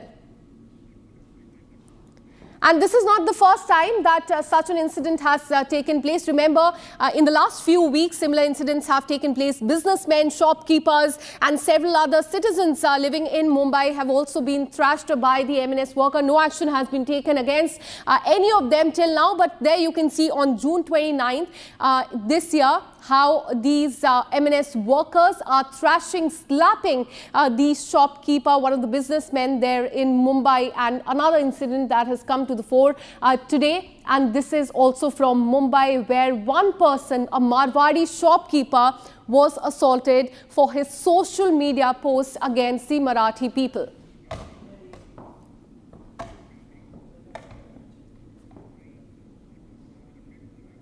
And let's now have a look at the top national stories in under 1 minute.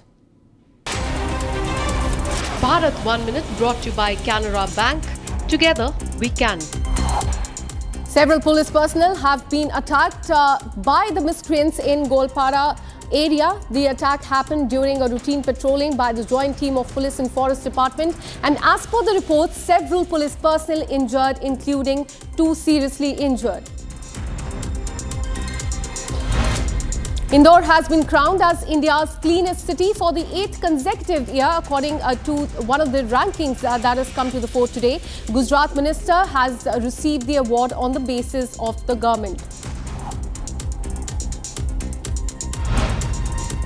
Assam Assembly Deputy Speaker has accused Rahul Gandhi for the attack on police after Assam's Golpara eviction drive. Congress leader's recent statement on promising land and home to the landless after gaining power in the region.